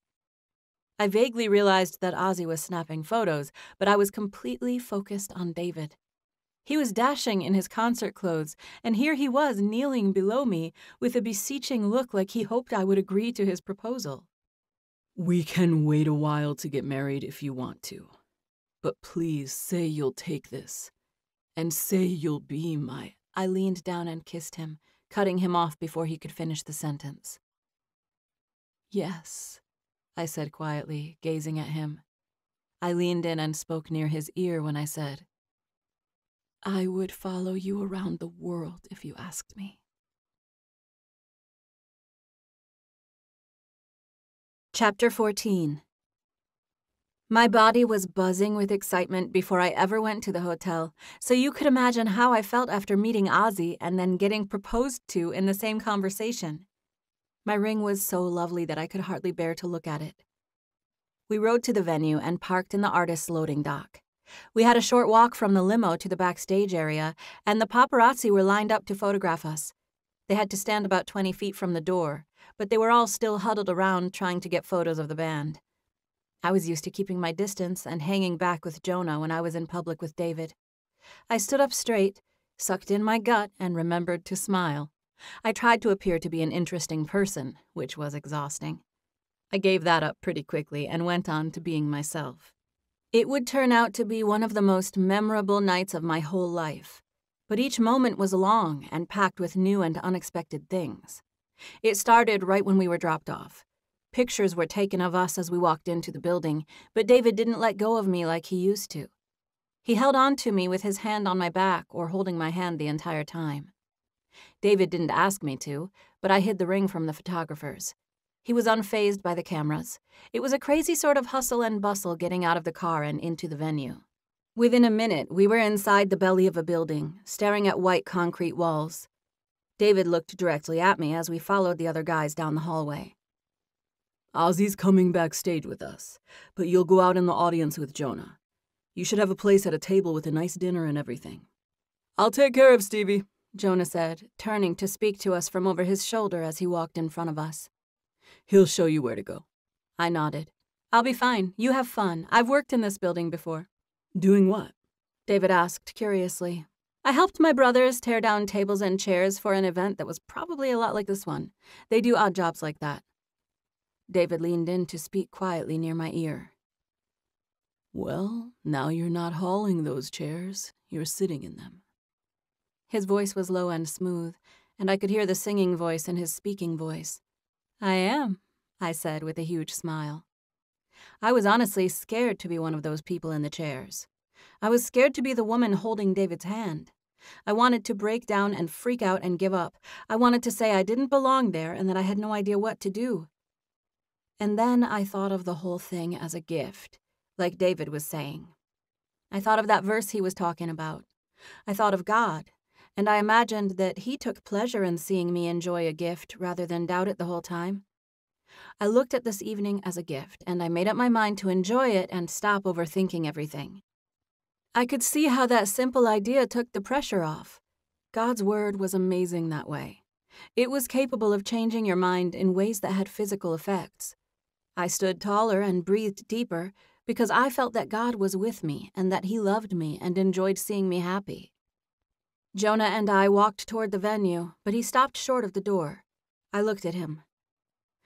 I'm going to check on Viv, he said. Ours is table 4, which you'll see is right in the front. David said he wanted you on his side of the stage, so table 4 it was. Anyway, I'll meet you over there in a little while, but I'm going to step over here and call and check on my wife. You need to go by table 62 before you go back to our table. You'll need this pass. Jonah fished something out of his pocket and handed it to me. It was a small plastic card attached to a lanyard, and I took it, glancing down at David's image on the front, along with his brother and Lady Gaga. What's at table 62? I asked Jonah. I don't know. I was just told to tell you to go by there. Make sure you go by there. He gestured toward the door, and I thanked him and left him standing backstage. After the afternoon I had, there was no telling what was waiting for me at table 62. It could have been a seat on Elon Musk's rocket ship to the moon, and I wouldn't have been shocked. I made my way into the main room. A guy was guarding the door, and he smiled and nodded at me. I smiled back and flashed him my pass even though he wasn't asking for it. He gave me a nod, and I turned and began looking for table 62. This was a much bigger deal than the event I helped my brothers with in the past. There were over 100 tables, and all of them had 10 or 12 people. We were definitely fashionably late. The arena floor was like a gigantic restaurant. Tables 1 through 10 were in an area that was partitioned off, and I didn't even go to it. I saw the table numbers posted in the middle of each table, so I headed in the logical direction for table 62. I recognized Fran's face before I saw the table number. She looked different all dressed up, and it didn't hit me who she was until I looked at the number in the center of her table. I walked toward them, glancing at Fran first, then the number, then at Derek. Fran beckoned me over, waving intensely. I smiled as I went to her. There was music playing in the background, and people were just sitting or standing and talking. So I focused on Fran and went to talk to her. She and Derek both turned around to hug me.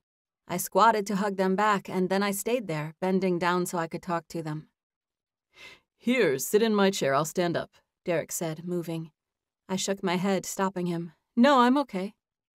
I need to use the restroom anyway, Fran said. I'll go with Stevie to the ladies' room. Fran stood up and linked arms with me. She was all done up in a glittery black and tan gown, and I complimented her on it when we set off walking toward the bathroom. I'm going to keep smiling and try not to freak out Stevie, but... Fran walked beside me and mumbled a bunch of Spanish, none of which I understood. We're actually here, she said once we made it through the tables. She focused on me. We're here. Can you believe it? Did you know we were coming? I had no idea until I saw you just now. David invited us to come at no charge, and he even sent a driver to come to my house, Stevie. What's going on? $10,000. I wanted to tell you so bad, but David said he wanted to surprise you. I love this surprise, I said, looking at her, hugging her as we walked. We slowed our pace because we were approaching the ladies' room.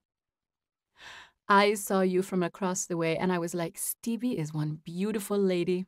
I always see you in your jeans and work shirt, or up to your knees in potting soil. But you're really beautiful, Stevie. I can see how David fell in love with you. Fran was nervous and excited, and because of that, she spoke with more of a Spanish accent. Did you get everything out of the greenhouse? She added when the thought crossed her mind. Yes, thank you for helping me make that trip earlier. Did you know you were coming here when you went over there with me? Yes, she said with an intense expression, and it was so hard to keep it from you. A man named Jonah called us and set it all up. He said the only catch to us coming is that we have to surprise you. I can't believe you did it, I said, knowing Fran couldn't keep a secret to save her life. She shrugged and mumbled something in Spanish. I thought if I told you it would make the tickets self-destruct or something.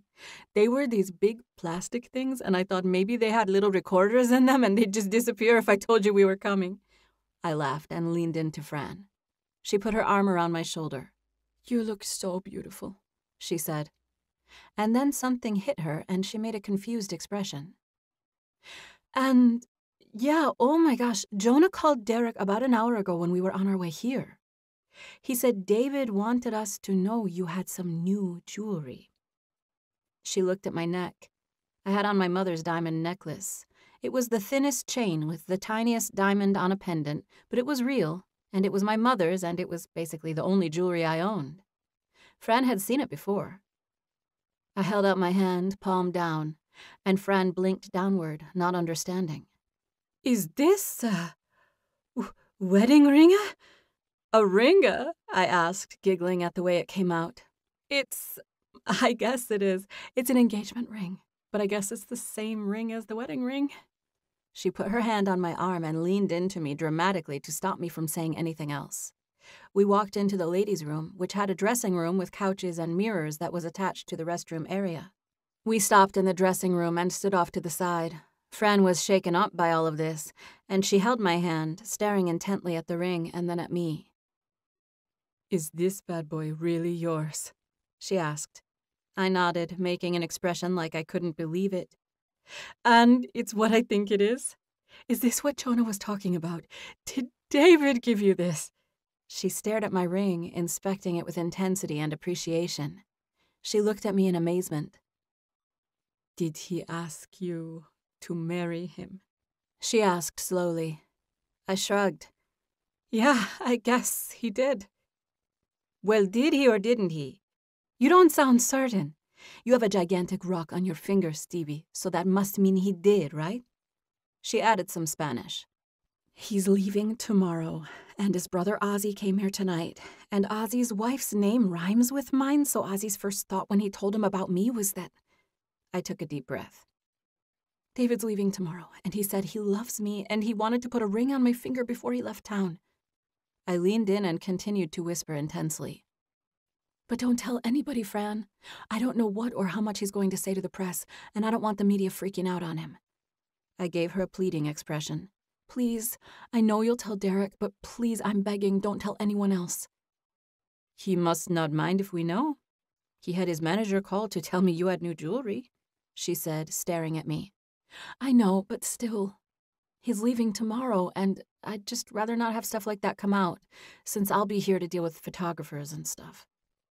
Fran fanned herself. "I can't believe my friend is marrying one of the Split Decision twins." "I'm marrying the Split Decision twins, too," a lady announced, overhearing us and responding as she walked through the dressing room with her teenage daughter. I squeezed Fran's arm for being loud enough to be overheard, and she made a regretful face that made us laugh. She was in the best mood, and so was I. "I'm already married, or I would marry one of them, too," Fran said to the lady, covering. "My mom's married, too. She just thinks she can say things like that randomly to people in bathrooms." The teenager smiled, satisfied with herself for the comment. "Hey, little miss, who's the one who bought you this ticket to come here tonight?" "She wanted to come worse than I did," the girl said. They were both wearing tight dresses, and they looked more like sisters than mother-daughter, but I didn't tell them that. I just smiled and let them keep walking. "You cannot tell a soul," I said with a serious expression once they left. Fran made a gesture like she was zipping her mouth and locking it. "I won't," she promised. "But how did it happen? What happened? I knew he helped you get that house, but a ring." She said the last bit dramatically, but so quietly that she was basically mouthing the words. "I'm stunned too," I said. "I'm not stunned that he would want you, Stevie. I tell Derek all the time that you are just holding out for the right person because you could have any man you wanted." She made a silly face. "I didn't realize that you would marry the literal hottest man on earth, but I knew you would do well for yourself." I laughed at her. "Thank you," I said. "It feels so good to tell someone about it and for them to be excited for me." "I am unbelievably excited for you," Fran said. She hugged me tightly, causing our sequins to crunch a little between us. Fran muttered a sentence in Spanish and shook her head, smiling with a look of disbelief. 2 more women walked through, and when the door was open, we heard an announcement saying that dinner would be served momentarily and that everyone should find their seats. I still need to find my table, I said to her. You haven't been to your table yet? She asked. I shook my head. Oh, you really need to see the gifts. Every single person got a bag full of expensive stuff. Derek and I have 2 of everything now because we both got a bag. We took off walking, and I stopped when I realized Fran hadn't used the restroom. Do you need to use the restroom? I asked. No, she said. I do a little, but I don't think it's worth getting out of this dress. Plus, I don't want to miss anything. There's an Apple Watch in that bag, she added, leaning into me and speaking discreetly but excitedly near my ear. We each got an Apple Watch and AirPods. Who would think you'd come to a thing for charity and get a bag full of stuff? I'm not complaining, though. I wonder if it's okay if we take ours since we didn't pay for the tickets. Should we give them back to David? No, if that were the case, he wouldn't have given you the bags. He would never want to give you something and take it back. Okay, are you sure? Because I wouldn't let Derek open that watch yet. I thought maybe we need to save everything until I asked David. I can't believe I'm saying that. David Abramson bought my ticket, and now I have on a sequin dress and a new smartwatch. Oh my gosh, this is the greatest night of my life. My heart was full. I could tell how thankful Fran was, and it made me thankful too. Chapter 15. 5 months later. Thanksgiving, Galveston, Texas. This was my second trip to Galveston, the city where David was born and raised. He had a lot of family there, and I had gotten to know several of them. When we were in Texas, I heard David, Alec, and Ozzy affectionately referred to as the twins, Jenny's twins, or Jenny's boys. They were a good Christian family, but Miss Jenny was a bit of an outlaw at heart, and she really appreciated my name and the fact that it came from a rock singer. This was my second trip to Galveston, but my third trip somewhere with David. He flew me to Mexico one time when he went down there to shoot some social media footage with the band. I also went to Galveston one other time in September when David had some downtime at home. David and I had been together for 6 months. But aside from that first month spent in L.A., our visits were brief, 3 days at a time. We talked every day, though. He and I were close. We encouraged each other through our respective trials of life. He had a luxurious lifestyle, but maintaining it was extremely hard work. David dearly loved writing and playing music, but there were copious amounts of pressure to perform to certain standards, and it was usually in front of tens of thousands of people. He was a born performer, though. He and Alec both. They were fun to watch. David would be considered the lead singer, even though Alec did a significant amount of the singing. David appeared to be the front man because he was standing at a microphone or moving around while Alec was sitting behind a piano. I was currently staring at both of them, thinking how similar they looked now that David had cut his hair. I had been on David's back porch for the last half hour, watching the guys play with a drone in his backyard. He and I had already played with it this morning, so I was content to stay back and watch him show his brothers how it worked. David built a beautiful Victorian-style home that went with the historic vibe of the city. It was surrounded by an ornate iron fence with a gate like a castle. We ate lunch at his aunt's house for Thanksgiving, but family time hadn't stopped there. We got together for games that night, and today some of David's family came over to his house again. His cousin Audrey lived there with him. In exchange for rent, she did some personal assistant work for David and helped Jonah and Alec with some management jobs with the band. Audrey lived at David's house, and so did a guy named Paul. He was a jiu-jitsu expert who kept to himself and worked at the boxing gym on Bank Street.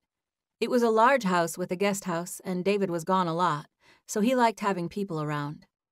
He had a few over at the moment. Paul was training at the gym, but Audrey was here, and so were David's parents, Jenny and Sean, and also Alec, Ozzy, and Ozzy's wife, Evie. David had a private backyard, and the boys were outside enjoying the drone, which was extremely high-tech. "What are you thinking about, sweetheart?" David's mom asked me when she came onto the porch. I turned and smiled at her. She was easy and natural, and I had been comfortable with her since day one. I was thinking how similar the boys all look now that David cut his hair. "That boy's hair is never the same," Jenny said. "If you look back on our Christmas cards when they were younger, it'd be long hair one year, short hair the next." She tilted her head at me with a sweet expression. I can't believe you have to go back so quick, she added. It's only the day after Thanksgiving. I know, I agreed. I wish I could stay longer. I was really dreading saying goodbye to David this time, but I didn't say as much to his mother. It was hard every time, but this time my belly was full of turkey and my heart was full of family, and it would be the hardest goodbye ever. This trip was one of the most nostalgic things I had ever experienced. If I made a photo montage, it would consist of the perfect portions of family time, shared glances, holding hands, and even slow dances. I was more comfortable with his family this time than I was last time, and that was saying a lot since I liked them all along. They were like my own family. I desperately hoped they would be my family one day. I was sitting on the steps, and Jenny had been standing next to me on the porch, but the staircase was wide, and she found a spot on the steps and sat down close to me. Audrey saw a photograph of you and David that's supposed to be all over the internet. She said Jonah sent it to her and said for y'all to get ready for some backlash over it, whatever that means. I guess David kissed you out on the street the other day, and it's on the cover of one of those tabloids now. I'm sure Audrey will talk to you about it. She nudged me and smiled. You guys have been together for a while, she said. I don't understand why it's such a big deal to people. The press doesn't know we're together, I said. I guess now they do, but we had things going pretty low-key before now. We got photographed back in Los Angeles at that concert, but David left after that. The Mexico trip was in the middle of nowhere, and we weren't followed. And the last time I came here, the weather was bad, and we stayed inside and didn't get photographed at all. Wednesday was the first time we've been together in public since summer. She shrugged and shook her head thoughtfully. Well, I don't know what will come of it, if anything, but I heard Audrey talking about it. She's still in there talking to Jonah. But you need to take care of yourself. Do you carry mace and everything? I wish you had somebody to ride back on the plane with you tomorrow. Oh, no, they'll leave me alone once I'm not with David. I don't have any trouble when I'm not with him. They left me alone last summer once he left. I just go back to my job and life, and they must think that's boring because I don't get followed at all. I looked at her and smiled, and she returned it with a grateful one of her own. She seemed like she was worried about me, which was touching. Thank you for warning me, though. Like I said, I'm sure Audrey will talk to you about it, or Jonah. It was only a moment later when Audrey walked onto the porch. They saw a ring, was the first thing she said. They have a photo of you two kissing with a clear shot of the engagement ring. Jonah has an inside guy over at Star Weekly, and he said it's going to be on the cover. They're planning on printing a circle around the ring just to point it out. I really don't care, David called from the yard when he overheard her. Let him take pictures, he called defiantly from the yard. I saw them doing that the other day, and I didn't try to stop them. Alec has girls in pictures all the time. Audrey stared at us with wide eyes. Jonah said he thinks the press is more interested in you than the others, she shrugged. Maybe it's the ring. I glanced at David to find that he had given his brother the control pad and was now headed my way. He made a face at me like he was coming to get me, and I grinned and braced myself, balling my hands into fists. David dropped down and crawled up his stairs on all fours, coming toward me like a leopard, stalking me unrepentantly. I giggled at the fact that he came up on all fours, and before I knew it, he rushed me, kissed me, and then moved to sit down beside me. We're not trying to hide anything, he said to his cousin. I really don't care if people know we're engaged. Why would we try to hide that? It's a normal act of life. I don't know, Audrey said. Jonah was saying something about making a statement or introducing her or something. Introduce her to who? Everybody I care about already knows her. He reached out and grabbed my hand, pulling it over to his lap protectively as he looked up at his cousin. I guess you and Jonah can just tell them we're getting married in March, since it's the truth. No, we already talked about that. We're not announcing the real date, Audrey said. This place would be flooded with media. That we won't do. I already talked to Jonah about it weeks ago, and we agreed that we weren't releasing the date. David's hand was warm around mine. He brought it up to his own face, rubbing his cheek against the backside of my hand as we listened to Audrey. I think you're right by not releasing the date, Jenny said. We did already talk about that. That's why we're keeping it small. Yeah, let's not say anything about the wedding plans. Audrey said. "But Jonah's wondering how much you want to say to the press about Stevie now that they saw the ring." "I don't really care," David said. "You can tell them everything or you can tell them nothing. Telling people doesn't influence its existence. I'm going to marry my lady in March, and it doesn't really matter who knows about it and who doesn't. It's happening either way." Chapter 16. 10 days later, Los Angeles, California. It was early December, and Patterson Place was already decorated for Christmas and smelling like evergreens. I was thankful to be inside, thankful to escape the lenses that were aimed at me outside of the hotel. The paparazzi had officially taken interest in me. I was staying the night at my dad's for a while and only using my place for work. I figured it would only take a few days for them to see that David wasn't with me and my life was back to normal. It had been almost 2 weeks since a picture of us in Galveston first hit newsstands, and unfortunately, they hadn't tired of me yet. When they caught me outside, they yelled out questions, asking if I was marrying David and asking if we were still together. I never answered. I just smiled and kept to my work. My house had a garage, so I rarely had to deal with any of them one-on-one. I got to avoid them once I made it indoors. I rode up the elevator at Patterson Place with my supplies in hand. I had consolidated my work schedule, and today I would do plant maintenance on all rooms above the 3rd floor. I would be at the hotel all day, caring for plants by myself while listening to music and audiobooks in my earphones. I rode upstairs, smiling and knowing I was going to take a branch or two from Blanco. I had distilled water in my bag and all of the other supplies I would need to harvest a few nodes. I started on the 4th floor and worked my way up, finishing my day with the rooftop suites. I was tired, but I had saved Blanco for last, and I couldn't wait to get in there and trim him up. I knocked and then scanned my key and opened the door. "Mr. Murphy?" I called. Eddie Murphy was apparently staying up here for one night. No one answered, and the lights seemed to be switched off, so I stepped inside the room. The room had been vacant when I scheduled this maintenance day, but Mr. Murphy booked it at the last minute. I told Taylor I could come back another time to service the plant.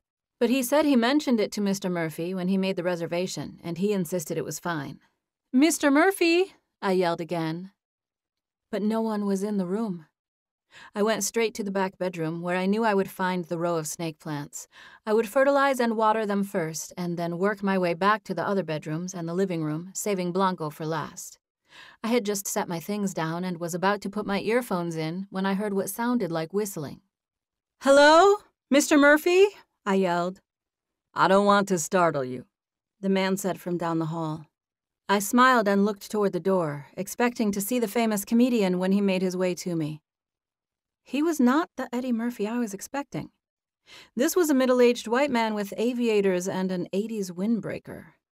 I didn't know him, and I wasn't sure if I liked him. "I'm sorry?" I said. "I said don't let me startle you," he said with his hand stretched toward me. "I won't," I said, smiling a fake smile. "Are you Mr. Murphy?" I asked curiously. "Yes." "Oh, I'm sorry to intrude. I saw where Mr. Patterson said you'd be out during this time, so I didn't think I'd interrupt your stay." "I said I would be out, but I'm in," he said. I'm in. He tilted his head back and forth and smiled, putting his hands toward me in a gesture that made me feel like he was about to tell me to calm down. That gesture made my heart race, and not in a good way. "Okay, Stevie," he said. "I have full legal right as a customer of this hotel to be in here. I've done 2 weeks of intense homework to figure out how to be in a room with you for 5 minutes, so if I could please just have a few minutes of your time. That's all I'm asking." "Well, I started to interject, but he cut me off in a tone that was so gruff it sounded like he was growling. "I paid $4,000 for one night in this hotel room." I tried not to flinch, but he spoke loudly, and I must have jumped because he stuck out his hands and said, "I'm not mad or anything, but the least you could do is humor me with a few words, Stevie. A few answers. It's seriously the least you could do." He stared me straight in the eyes, and his expression was serious and unflinching. Then his mouth rose in a pleading smile. He had a thin mustache and aviators, and I did not feel comfortable at all. It's just a couple minutes of your time, and it would seriously change everything for me, Stevie. My whole world could change from you just talking to me for a few minutes. I happen to be legally here in my hotel room, while you happen to be here doing your job, so I'm sure a few questions for a hotel guest won't be too difficult for you. It is your job to be hospitable to me, after all. I'll let you get on with your work after that. We know you're close to David Abramson. What is your relationship to him exactly? Are you two engaged to be married? I'm sorry, Mr. Murphy, but I'm not going to answer these types of questions in this setting. I'm going to go ahead and let you have your room back. I can get you the plants another time at your convenience. We were in a bathroom, and I had no way out but to walk past him. I'm going to take my things and go for now, if you'll excuse me, please. He held up his hands in a gesture of surrender. By all means, stay and get your work done, he said. Don't walk out on your job on account of me. He spoke slowly, and he stared at me with an expression that was serious but turned to pitiful.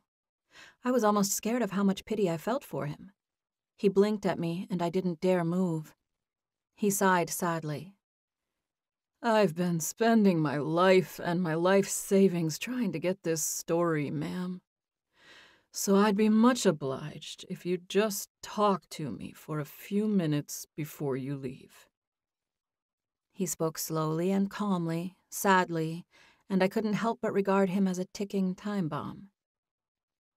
I know you'd be much obliged, but you have to understand, Mr. Murphy, that— It's 2 minutes of your time! He yelled. He was agitated. I could see his neck turning red, like a blotchy red rash was forming. These walls were soundproof, and I knew there was no way Taylor or anyone else could hear us from way back here. I had always noticed the telephones Taylor built into the wall in the restrooms. I had no idea why you would need a landline in a bathroom, but I felt relieved when I saw it. My cell phone was in my bag, and it would have been difficult for me to find it, fish it out, and call Taylor. This hotel line, however, was a game changer. 4357.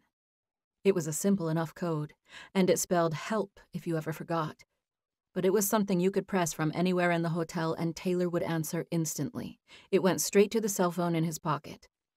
I had heard stories of him picking it up on the first ring from a dead sleep. I took 2 steps away from Eddie Murphy and toward the phone. I held eye contact with him the whole time, trying to look as serious and menacing as I could. I glanced at the phone long enough to memorize the keypad, and I put my fingers on the buttons and easily dialed 4357. The numbers 357 were all in a row, so it dialed easily. I stared at him and put the phone to my ear. It had barely rung once when Taylor picked up the phone. It's Taylor, he said, ready to listen. It's Stevie. If you could, send someone upstairs to assist me quickly. I'm in the second penthouse suite in the back bathroom with the snake plants. There's a guest in here with me. He's right here in the restroom with me, and he had some questions that I didn't feel comfortable answering, so I was just trying to— I trailed off when I heard shuffling in the background. I'm headed up there right now. Stevie, are you okay? Am I okay? I asked, blinking back angry tears as I stared straight at the guy. I'm definitely okay, I said confidently. I know jujitsu, so I'm totally fine. I just don't want it to come to that. The jujitsu part was a lie. I knew about jujitsu from David and his family, but I had never tried it. I hated to lie, but I didn't want to seem helpless in that moment. Plus, I needed to waste time on the phone, so it just came out of my mouth. My life had not been all sunshine and roses.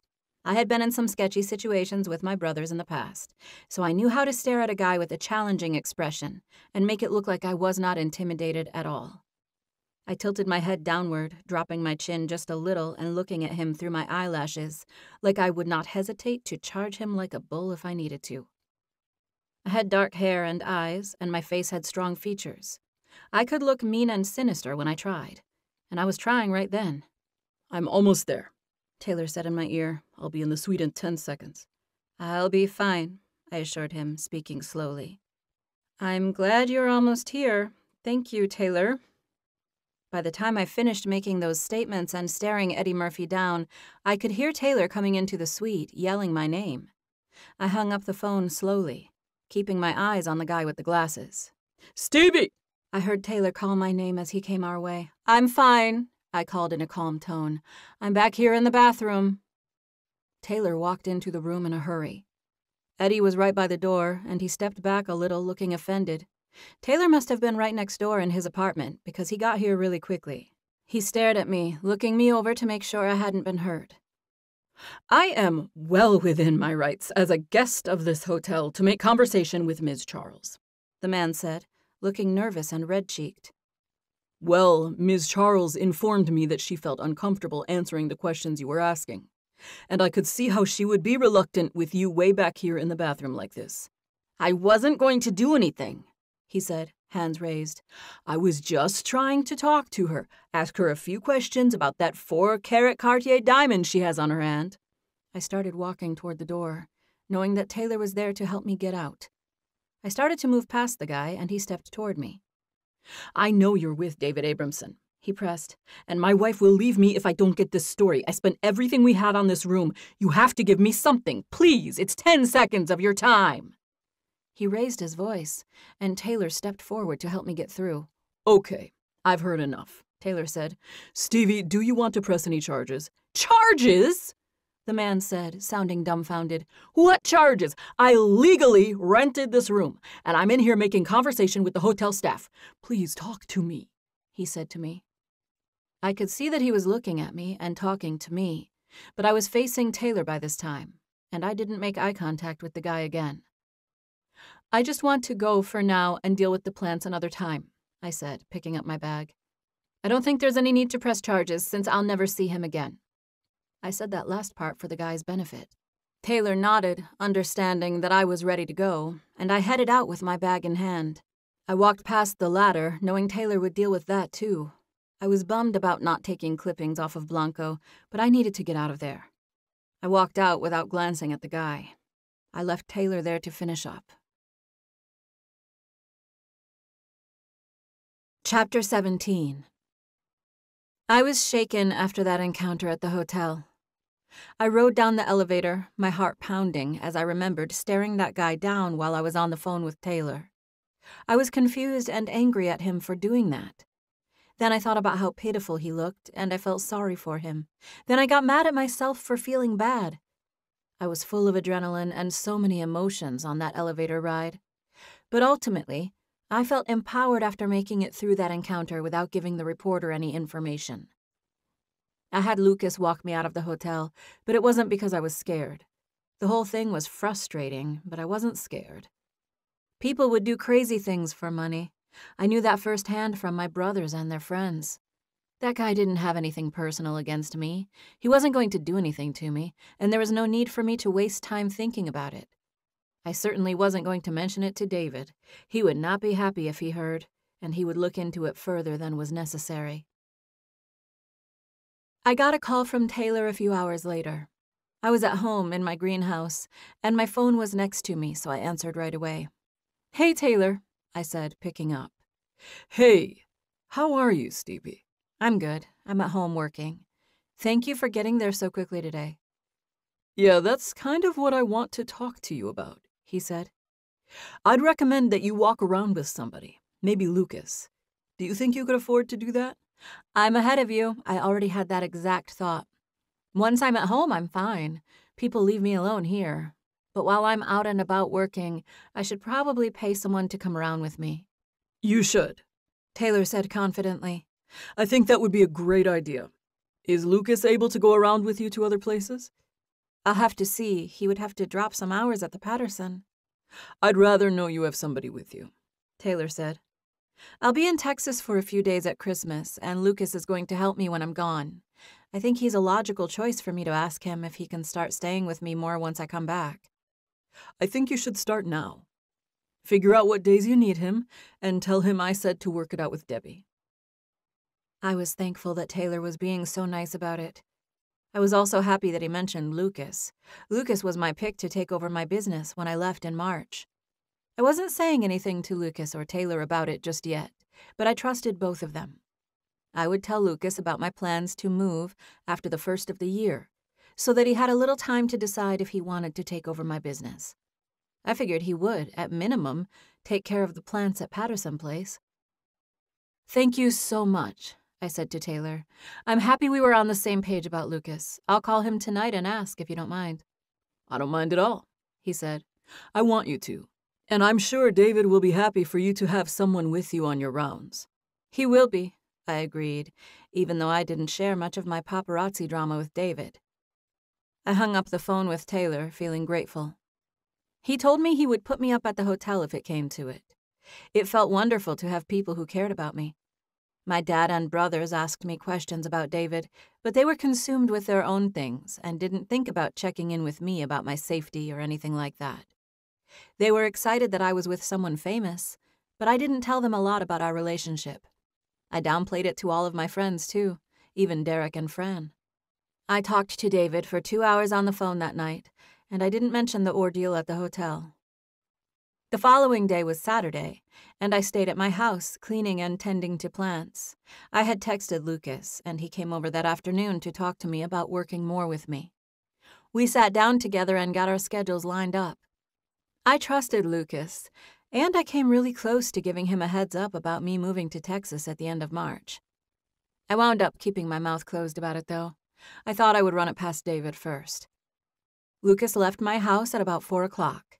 There was a photographer parked outside, so I gave him a Fern Nerd t-shirt to wear. I knew a guy leaving my house wasn't big news, but I gave him the shirt anyway. I had no idea why they would want pictures of me, but they didn't really bother me, as long as they didn't try to trap me in hotel rooms. It was 7 o'clock that night when I got a call from David. I still got butterflies in my stomach every time I saw his name on my phone. I was standing at the sink with my hands in the water when he called, and I dried my hands quickly so I could pick up. "Hello?" "What are you doing?" he asked. I grinned at the sound of his voice. I grinned at the way it affected my body. My stomach turned flips when his voice hit my ear. "I was just washing a couple of dishes." "From dinner?" "Yeah, I just ate. What are you doing?" I asked. His cousin played professional football for the Seattle Seahawks. They had a game in Texas against the Cowboys the following day, and I knew David was going to that. "Are you guys in Dallas yet?" I asked. "No, we're leaving later," he said. And then he added, "What did you eat?" "You mean just now for dinner?" "Yeah," he said. "I made some pasta salad earlier with stuff I had in my pantry. I ate that and an avocado. I've been home all day. I organized the bathroom. What did you do? I thought you guys would have headed to Dallas by now." "Yeah," he said. "The game's not till 3 o'clock tomorrow afternoon. We might not head over there till tomorrow." "Oh, okay," I said. I drained the sink and wiped it absent-mindedly while I talked to him. "What did you do today?" I asked. "Worked," he said. "I got together with the guys and worked on a new song, the one I showed you the other day." "About going down to the river?" I asked. "Yeah," he said. "What about you? Did you clean all day?" I laughed. "Basically. Lucas came over for about an hour, but otherwise I've been home alone." "Why was Lucas over?" My face flushed. I had no reason to lie to him. It wasn't even really a lie anyway. It was just a little omission of truth, and it was for his own good, so that he wouldn't worry. "To talk about working more with me," I said, honestly but vaguely. "Stevie," he said. I could tell by the way he said my name that he knew something. I felt like he was going to drop some kind of bomb, and my heart raced. All this just from the way he said my name. "What?" "Taylor Patterson called me." My heart dropped. "About what?" I said. "About yesterday." "At the hotel?" "Yes." "About that guy trying to interview me?" "Yes." "I didn't want to worry you," I said, "but that's why I have Lucas working more with me now. He'll come with me on my jobs. I have enough business through Etsy that I won't need to add any new clients in town. He'll have to drop a day at the Patterson, and I'll have to modify my schedule, but we worked it all out." "Hey, Taylor told me about what happened, and I got you something to help you protect yourself." "I already carry mace," I said, "and nobody's trying to hurt me. They just want to talk to me so they can know more about you. Plus, I'll be with you soon," I added. I was so close to telling Lucas about our plans earlier, I wondered if he might even want to buy this house. "Hey, Stevie." "Yeah?" "I got you something." I know, you said that, but you shouldn't have. I'm not in danger. I need you to go ahead and get dressed, he said. I'm going to give you an address, and I need you to go to this place. Is it in Los Angeles? Yes, and they're holding it for you, so you need to get over there as soon as you can. I think they close soon. David gave me an address that was 16 miles away. There was a photographer in a gray car parked at my house, but I lost him intentionally by making a sudden turn and then getting off route for a minute. 20 minutes later, I pulled up to a place called Joytown. It was a small amusement park type of place, and I grinned when I saw it.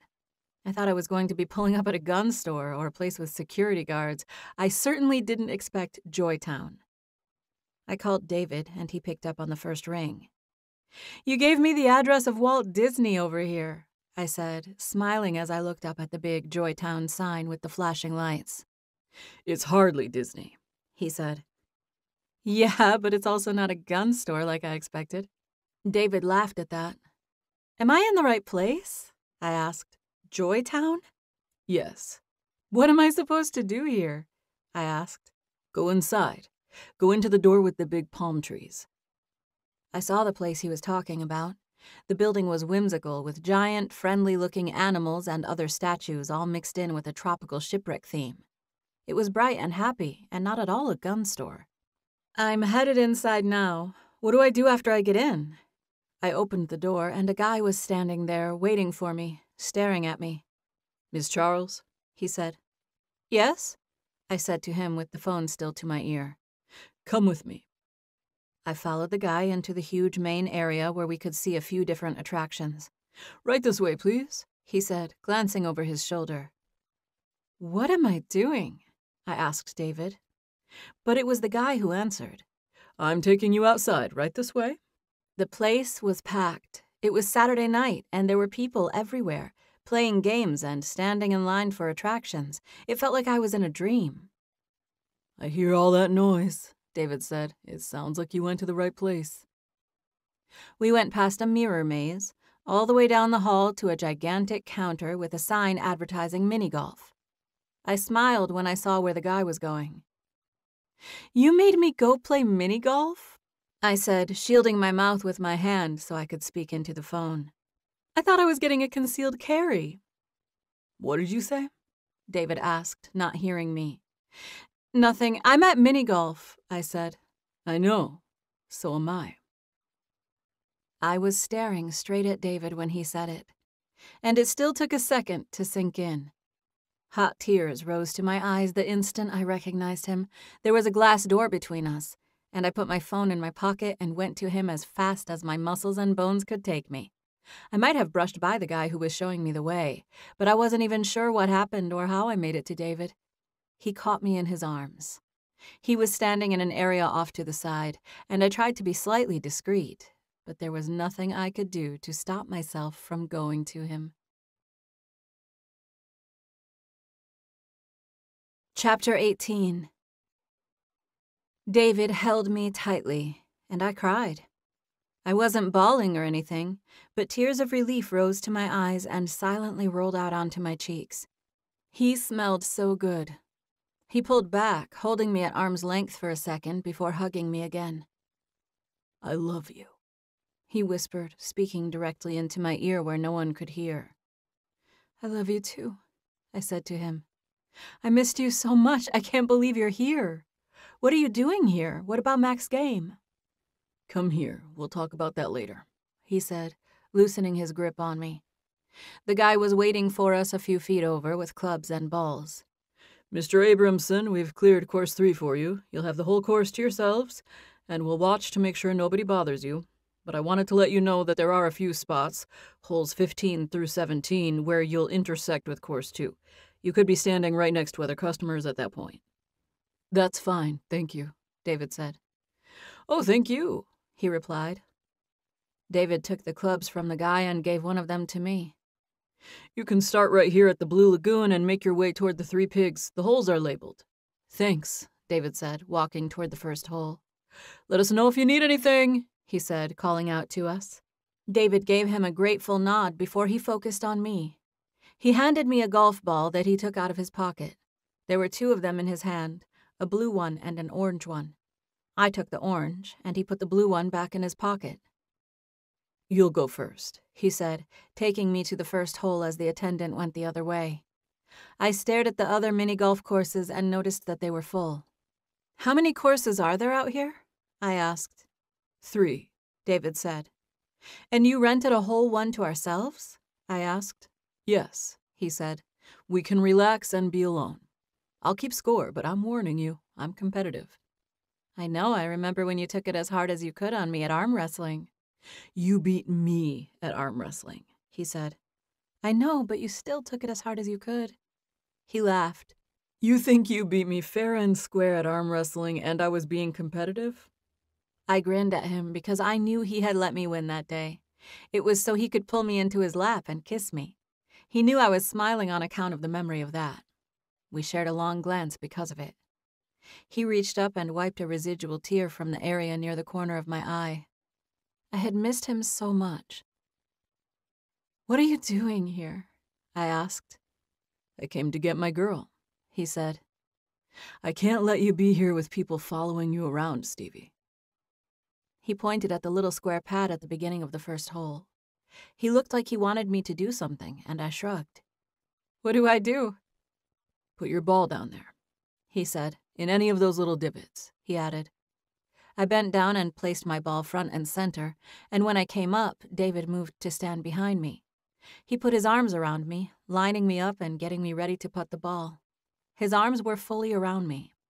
I leaned into him, resting my back against his chest. "Aren't we supposed to wait and see if I have a problem doing this before you have to give me instructions?" No, we're not.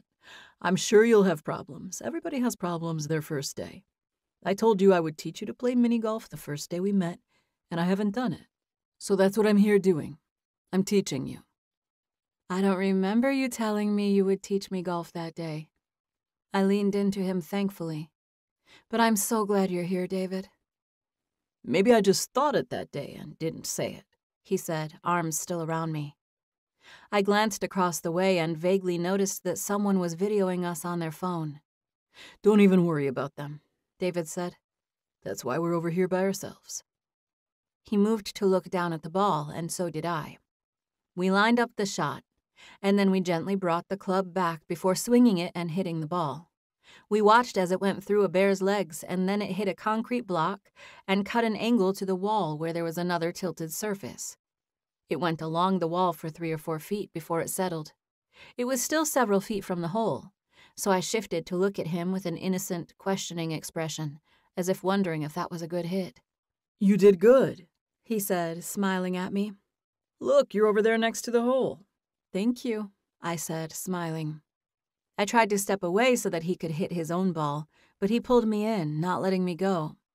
I turned in his arms, and he wrapped his arms around me while still holding on to his putter. I adjusted so that I could hold on to him, too. I glanced around. People could see us from a distance, but no one was close by. Stevie, look at me, he said. My eyes met his. He stared at me with such a sincere expression that I reached up and put my hand on his face. I brought you here for a reason, he said. To finally make my mini-golf dream come true? Yes, Stevie, and come here. I'm being serious. David leaned down and rested his face near mine. It's not just that. Taylor called me last night, and I've been all messed up since then. I got to thinking. I was thinking specifically about your dad and mini-golf, and how I felt disappointed in him for neglecting something so simple when it could have made you happy growing up. And then I thought, gosh, David, you haven't taught her mini-golf either. You're no better than her dad. No, I said, begging in a cooing tone. I could see how sad and affected he was by it, and I went to him, comforting him, keeping my face right next to his. He was on the verge of tears. I could feel it. I dropped my putter and concentrated on him. I tried to move slowly and be discreet, since I was vaguely aware we had an audience in the distance. I need to take care of you, he said. I need you next to me, Stevie. I was shopping for a present for you when Taylor called me, and I know it sounds cheesy or whatever, but I got off the phone with him and I just felt in my heart that the present was just for me to be present. That's all you were asking of your dad, and that's all you need of me. I want you next to me. I know I'll have to be apart from you sometimes when I travel, but this business about me being at home and us living in different states just because we're waiting to get married? I don't know why we're doing that. Why are we? You should be at my house, come into this game with me. Just marry me now and come back with me. Don't cry, Stevie. Why are you crying? It's happiness, I said, turning away from any onlookers, discreetly wiping the corner of my eyes. I buried my face in his chest. Relief and love washed over me so fiercely that it was a struggle for me to keep it together. Maybe I was scared to be alone after all. Maybe I had been afraid this whole time, because now that David was offering me an option, I felt flooded with relief and gratitude. I'm happy, I said.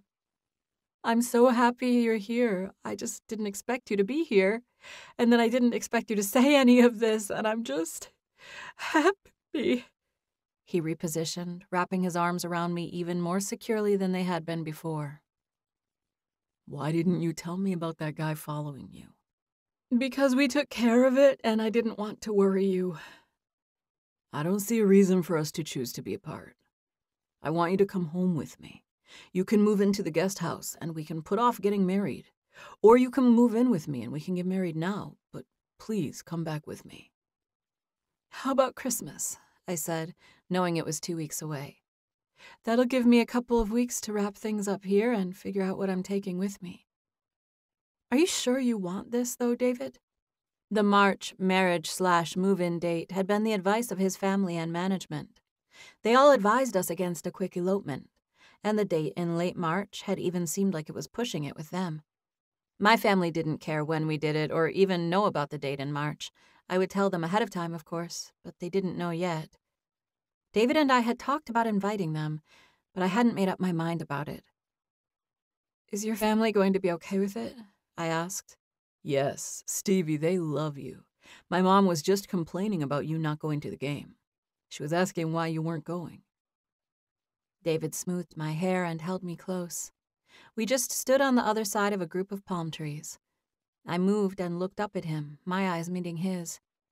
I stared at the way they were ringed in dark brown, and I hoped all of our kids had eyes that looked just like his.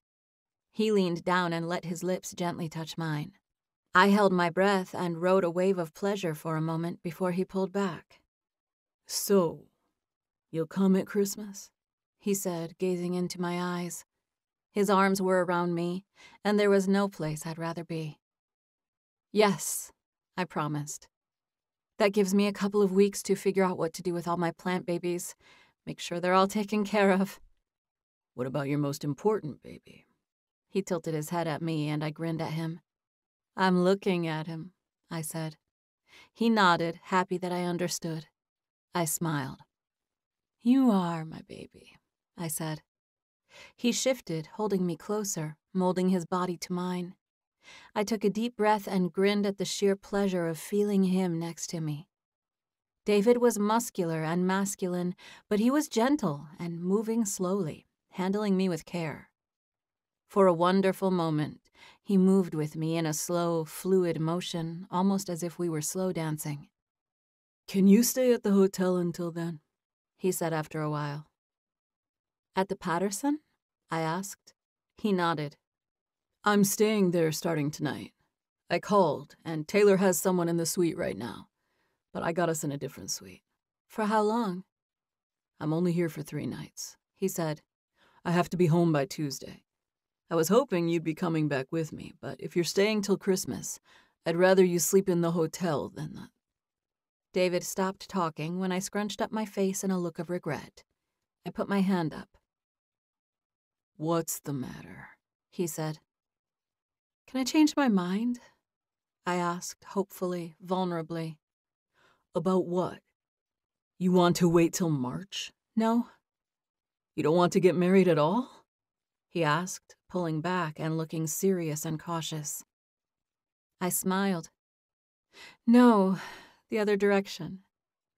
Can I change my mind and go back with you now instead of 2 weeks? I'd like to do that, if you don't mind. David's face changed to an easy grin, and then he reached down and kissed me. It was a slow, unrepentant kiss that had my toes curling. I thought he would stop at a light kiss, but he opened his mouth and kissed me deeper, right there at the mini golf course. I leaned upward, opening, inviting him. He had kissed me deeply before, but never in public. My glasses sitting sideways when he pulled back. He moaned at himself for breaking away. I'm not going to be able to kiss you here, he said, even though he had done a bang-up job of it already. I probably shouldn't have done that just now, but I couldn't help it. People are going to start showing up here. We can go now if you want. Let's play a few holes, he said. He grinned and kissed me again, and it was with great reluctance that I pulled back, broke contact, and stooped to pick up my putter. We went on playing mini-golf for the next 20 minutes. If we had stayed any longer, we would have had to move to a different part of the course, near more people. And the crowd was already getting excitable. Are you about ready? I asked after the third time someone yelled his name from across the golf course. David waved at them, but then turned back to me with a nod.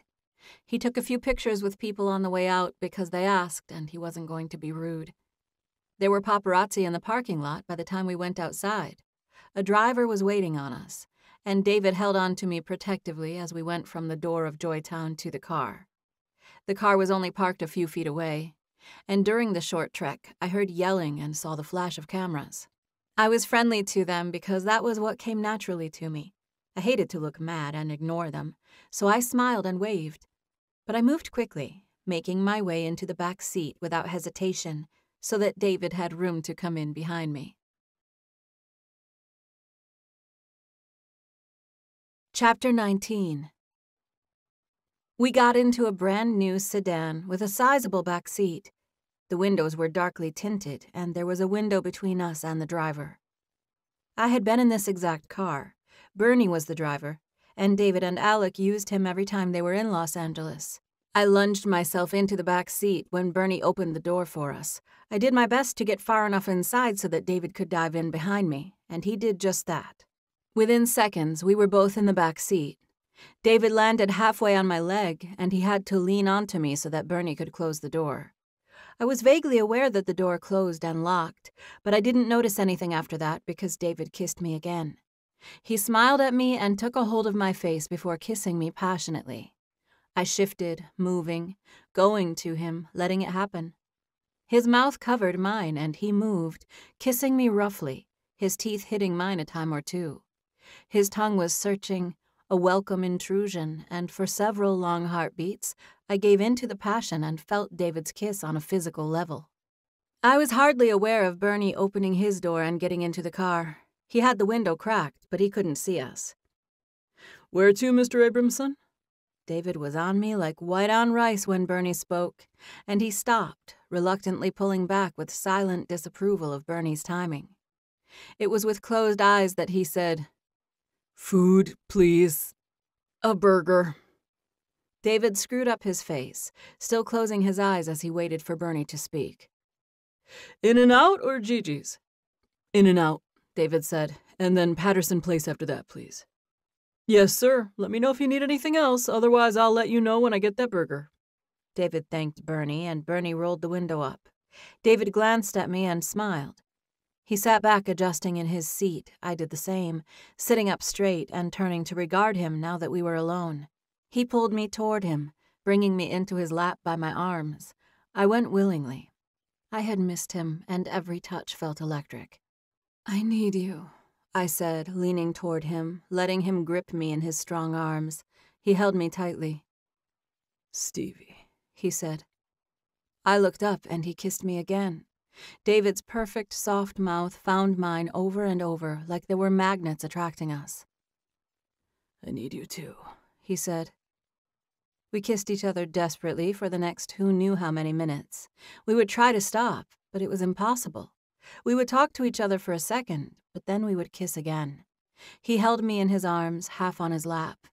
My body felt warm and wonderful in the places where I touched him. The back seat of that car was all ours, and I was entirely comfortable. "We're a minute away from ordering," Bernie said through the speaker a while later. "If you want something special, let me know. Otherwise, I'll just get a couple of meals for you two." David pulled back. "Cheeseburgers, fries, and milkshakes, please." "Does it matter the flavor? Do you want a certain flavor?" David asked me quietly. I shook my head, saying no thanks, but I whispered the word chocolate. "My baby wants a chocolate milkshake," he announced to Bernie. "And you, sir?" Bernie said. "Surprise me," David said. "Will do. I'll hand them back in a minute." David touched my cheek with his fingertips before he kissed me again. "Hang on," he said to me, breaking the kiss. "We're about to be interrupted, and I need to go ahead and make this. If we don't do this now, I'm afraid I'm going to. Hold on for just a second. We've got burgers coming, and I need to do this as soon as possible. I just don't think we should wait another second." David was rambling, speaking to himself as he dug in his pocket. He came up with his phone. "Are you willing to marry me as soon as possible, Stevie?" "Yes," I said easily, even though I had no idea what he was thinking. David looked at me and paused for a second, but he didn't say anything before glancing at his phone again. He pressed buttons before putting it to his ear. I listened to the one-sided conversation. "Hey, Jonah." Pause. "Yeah, I'm in LA. I got here at 5. Pause. "I've got her here. That's what I'm calling you about. We're moving up the wedding. We're getting married here as soon as we can. Stevie's coming back to Galveston with me on Tuesday, and I'd definitely like to be married by then. Really, by tomorrow would be most ideal. I suppose there's nowhere we can do it tonight, is there? Shy of driving to Vegas." David had the phone to his ear, but he turned to look at me with a look of surprise when the idea occurred to him. "Do you want to just go to Vegas right now?" he asked, whispering directly to me. "David, chill for a second, please." Jonah begged loudly enough that I heard him from over the phone. "You're probably being followed right now. Don't go to Vegas. I'm begging you. It would be a mistake." Jonah continued speaking, saying something to David in what must have been a quieter tone because I could no longer hear him. "Yes, I'm completely serious," David said a moment later. He paused again. "Okay, that's fine. I'll wait till tomorrow so we can shake these photographers. But it'll be Sunday. I don't think we'll find anywhere in LA to do it on Sunday." David paused while Jonah spoke again. He held my hand, absent-mindedly playing with my fingers. Okay, if you can hook that up, I'll be fine with that. Thank you, Jonah." Long pause. "Yeah, we were only there for 15 or 20 minutes, but I'm sure people got some pictures. I hadn't seen her in a couple of weeks." David slid my hand around his midsection, tucking it around his ribs. I could feel his rigid torso, and I went with it, hugging him, settling myself into his lap. "Well, hey, Bernie's just now getting food, so I'll let you go, but let me know what you figure out. Something private in Vegas is fine if we have to. We'll stay at the Patterson tonight and let these photographers forget about us." David said a few more things to Jonah, assuring him that we were serious about getting married, and then he hung up his phone just in time for Bernie to talk to us. We were pulling out of the drive-thru when he spoke. "Okay, I have your food. Do you want it right now or at the hotel?" "We'll take it now," David said, moving forward. Bernie expertly handed David all of our food. David passed it to me, and I found cup holders to stash the shakes. I wasn't even that hungry, but I sat in the back seat of that car and shared the best meal I had ever eaten. I felt like an actual princess.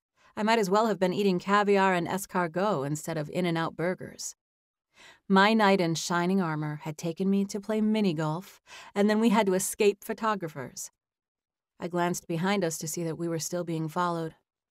David leaned over to kiss me when I did that. His mouth tasted like vanilla milkshake, and it mixed with the salt on my lips. I grinned at him. I had never been kissed when I was eating before. I probably would have said that was gross. But with David, everything was excellent. I said, making a sound of approval and kissing him again. We had already eaten by the time we made it to the hotel. We had a little food left over, and we stashed that into bags. We carried those in with us. We rode up the private elevator to the top floor. We weren't staying in the rooftop suite, but the parking and elevator made life much easier. We got off on the penthouse floor, intending to take the stairs down to our suite. Blue Patterson and another woman came out of their suite before we made it to the stairs. "Hey!" Blue said, sounding happy that she caught us. She studied David with a confused expression. "Is this Alec?" David said with a smile. "Well, I thought so when I saw Stevie, but I wasn't sure with the hair. I was confused. I was trying to remember which twin Stevie was seeing. I thought it was you. Goodness, you look so much like your brother with your hair short. I thought you were Alec." "Split Decision is one of my favorite bands," the other woman said. It was Indy, Blue's sister. Thank you so much, David said, turning to her. "This is my sister, Indy," Blue said. Indy and I had met each other before. I didn't know if she remembered, but we nodded at each other. "She's here to sing with one of our jazz bands tonight. She's going downstairs right now. You're welcome to join us. We'd love to have—" Blue trailed off, making another confused expression as she regarded us. "Bobby Flay is staying here tonight. Is that who you two are here to see? Are you staying here too?" "Yes, but not with Bobby Flay. We're downstairs in a different suite," David said. "Taylor gave me the key so we could park in that gated lot. We took the penthouse elevator up. We were just headed downstairs to chill in the room. You caught us in the 2 seconds that we were on this floor." "It's fate, then," Indy said, standing up straight. "You need to come sit in and do one song with me." David looked at her, and she smiled shyly and shook her head. "Only if you want to," she added. "No pressure at all." "It is someone else's name on the sign," Blue said, pleading her sister's case. "My sister uses a stage name, but this wasn't even her gig tonight. Ron Holland had to cancel at the last minute, and I called Indy to fill in. His band is here without him. It's a big band kind of feel, but it should be a pretty mellow crowd if you want to sit in for one song and then get back to chilling in your room." Neither of us expected to be greeted with this kind of proposition. "I might do that," David said, reaching out to hold my hand. "The problem is, I don't know much jazz. I wish the band knew some classic rock. I'd hate to fail. I wouldn't mind singing, but phones would inevitably be out to catch me not knowing lyrics to something." "I could have the lyrics on my iPad if there's a song you're familiar with," Indy said. I could tell she was excited, which was surreal since her father was Alex Stone. She also had a musical following, and yet she was giddy and hopeful about getting David to sing with her. "Unforgettable?" she said. "No," he answered with a look of regret. "For Once in My Life?" she asked. David shook his head and made a regretful noise of disapproval. "What about Fever?" she asked. He tilted his head, and she began singing and snapping her fingers. "Never know how much I love you. Never know how much I care." Indy sang the first few words in her gorgeous, unique voice, snapping and moving her shoulders and trying to talk him into it. David smiled, and I could tell he was going to do it. "Yeah, I can do that one," he said, smiling and nodding. "My mom used to sing that song. I know it. I know it well." Indy shrieked and reached out to hug him. "Oh, man, David, thank you. I'm pumped. This band has a good bass player, too. This is going to be so good. Wait, you know what? I have 10 minutes before I need to go downstairs. We could go back inside and go over it. Try it out with a karaoke track and decide who sings what part." David shrugged and nodded. "I'm up for that," he said. He looked at me. "Do you mind?" he asked sweetly. "No." I was quick with my reply. "You guys can take a minute in our place," Blue added. "I was on my way over to Bobby's. I'll take Stevie with me over there. I was heading to say hey to him anyway." She looked at me. "Bobby's expecting me. He's a friend. You can meet him and maybe do whatever you need to do with that white plant. Taylor told me about what happened yesterday." She grimaced. "I'm really sorry about that. He said you didn't get to trim your plant." "Oh, I would need a pair of scissors and a few other things, not to mention a ladder." "Would a stepladder do?" she asked. "Because I'm sure I have everything you need at my place." She turned on her heels and waved for us all to follow her back to her suite. "Come on, come get this stuff and then meet Bobby. You'll really like him." I glanced at David when she said that, and he made a playful, jealous scowl that made me smile. I was jealous, too. Indy was gorgeous, and her voice was unbelievable. I had met her before and knew she was married, which made me feel better. I trusted David and knew he loved me, though. I just hated being apart from him, even for a few minutes. Chapter 20. David and Indy went straight to talking and rehearsing in Blue's living room. Blue motioned for me to follow her while we looked for a stepladder. I told her I left my house thinking I was headed to a self-defense store. I made sure she knew that I didn't know I was coming to jazz night. I hated that I was dressed so casually in an old t-shirt. Blue was really sweet about it and told me it didn't matter at all. But she also offered me a different shirt in case it would make me feel better. I eagerly took her up on the offer, and by the time I left her house, I had on a blouse instead of a t-shirt. Blue took a second to adjust my hair, and I trusted her because she knew what she was doing.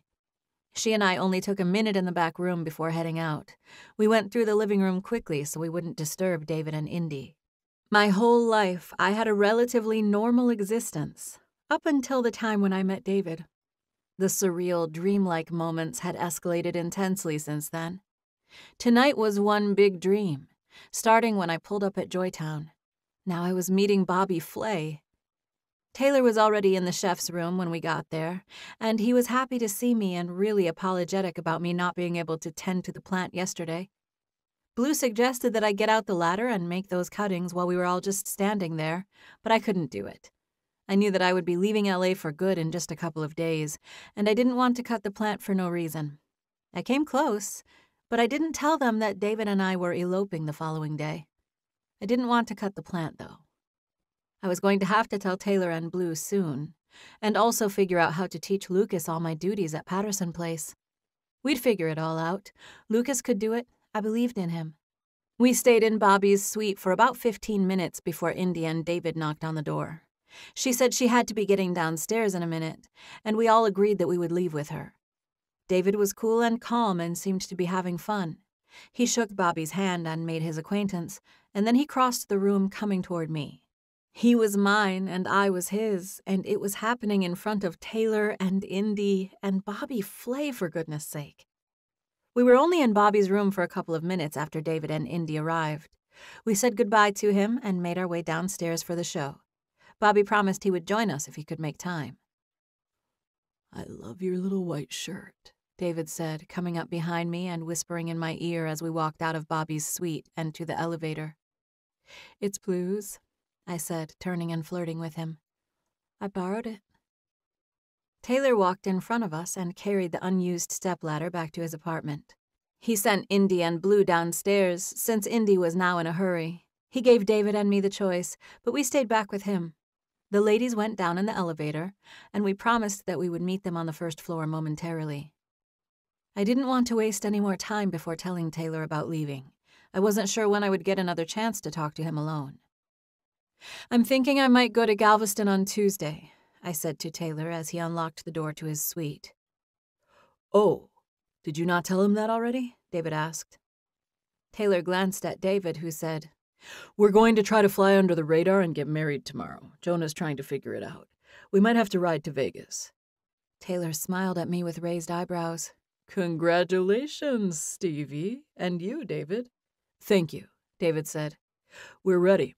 I'm definitely ready. I'm sure I can help you guys out if you're looking to do it in town. We know somebody at the city clerk's office. How soon?"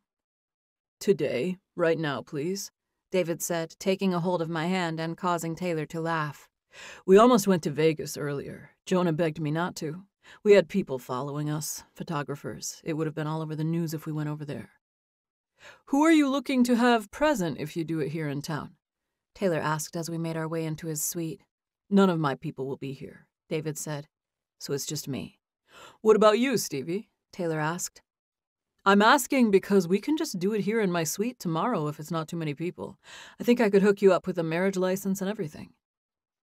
"Jonah was trying to get it done for us, but if you know somebody, I know he'll be happy to be off the hook." "I know somebody," Taylor said, nodding. "And we can do it at our place if you like. Blue and I can witness for you, unless you wanted to do it with your family and everything." He looked at me. I shook my head. The first ones I thought of inviting were Fran and Derek, and I wasn't going to invite them without inviting my own dad.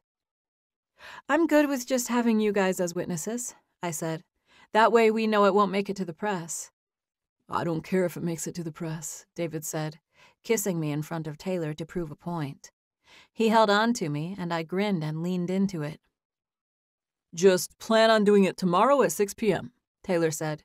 "It'll be an after-hours favor from a couple of friends, but we'll make it happen." David broke away from me so he could lean in and hug Taylor. "Thanks, brother," David said. "I've been there," Taylor said, shaking his head. "I know what it feels like to know when you're ready." Taylor looked at me. "I hope you're not mad at me for calling David," he said. "I figured by his reaction that you hadn't told him about that guy, and I worried if I was doing the right thing. I didn't mean to step on your toes, Stevie. I was just worried about you." "Don't feel bad, Taylor," David said. "Definitely don't feel bad," I added. "I'm sorry he's missing his cousin's game tomorrow, but I'm so happy he's here." "Good, I'm so glad," Taylor said. "What's your living situation going to be once this happens?" "That's what I was starting to tell you at the beginning of all this. I'm going to Galveston on Tuesday." There was a pause while Taylor waited for me to finish, but I left it at that. "Oh, for good?" he asked. I nodded, knowing he probably thought I was crazy, or at least that this was a crazy idea. "This Tuesday?" I nodded. "Yes." "Good," he said, surprising me. He nodded and looked at the two of us as if he wholeheartedly approved. "I like this match a lot, Stevie. And David, you got yourself a good girl here, a smart one and a hard worker." "I know," David said. He kissed my cheek and I bowed shyly. "I know," he repeated. "And thank you, Taylor. Thanks again for hooking that up tomorrow." "You're welcome," Taylor said. "I promised your sister-in-law a song," David said. "Yeah, thank you for that. You guys go ahead and go downstairs. I'll meet you down there. I need to place a call to my friend who's a pastor. Put a bug in his ear about tomorrow. Is a Christian minister okay for you two?" I nodded. "Yes, definitely," David said. "Thank you. I mean it." We stopped in the suite for a few minutes, but made our way downstairs not long afterward. David called Jonah on our way downstairs to let him know Taylor was taking care of arrangements. Indy was already on stage with the band by the time we made it to the lounge. David held my hand, and we maneuvered to the backstage area, where we found a woman who was expecting us. She said she'd let Indy and the band know that David was here and ready to go.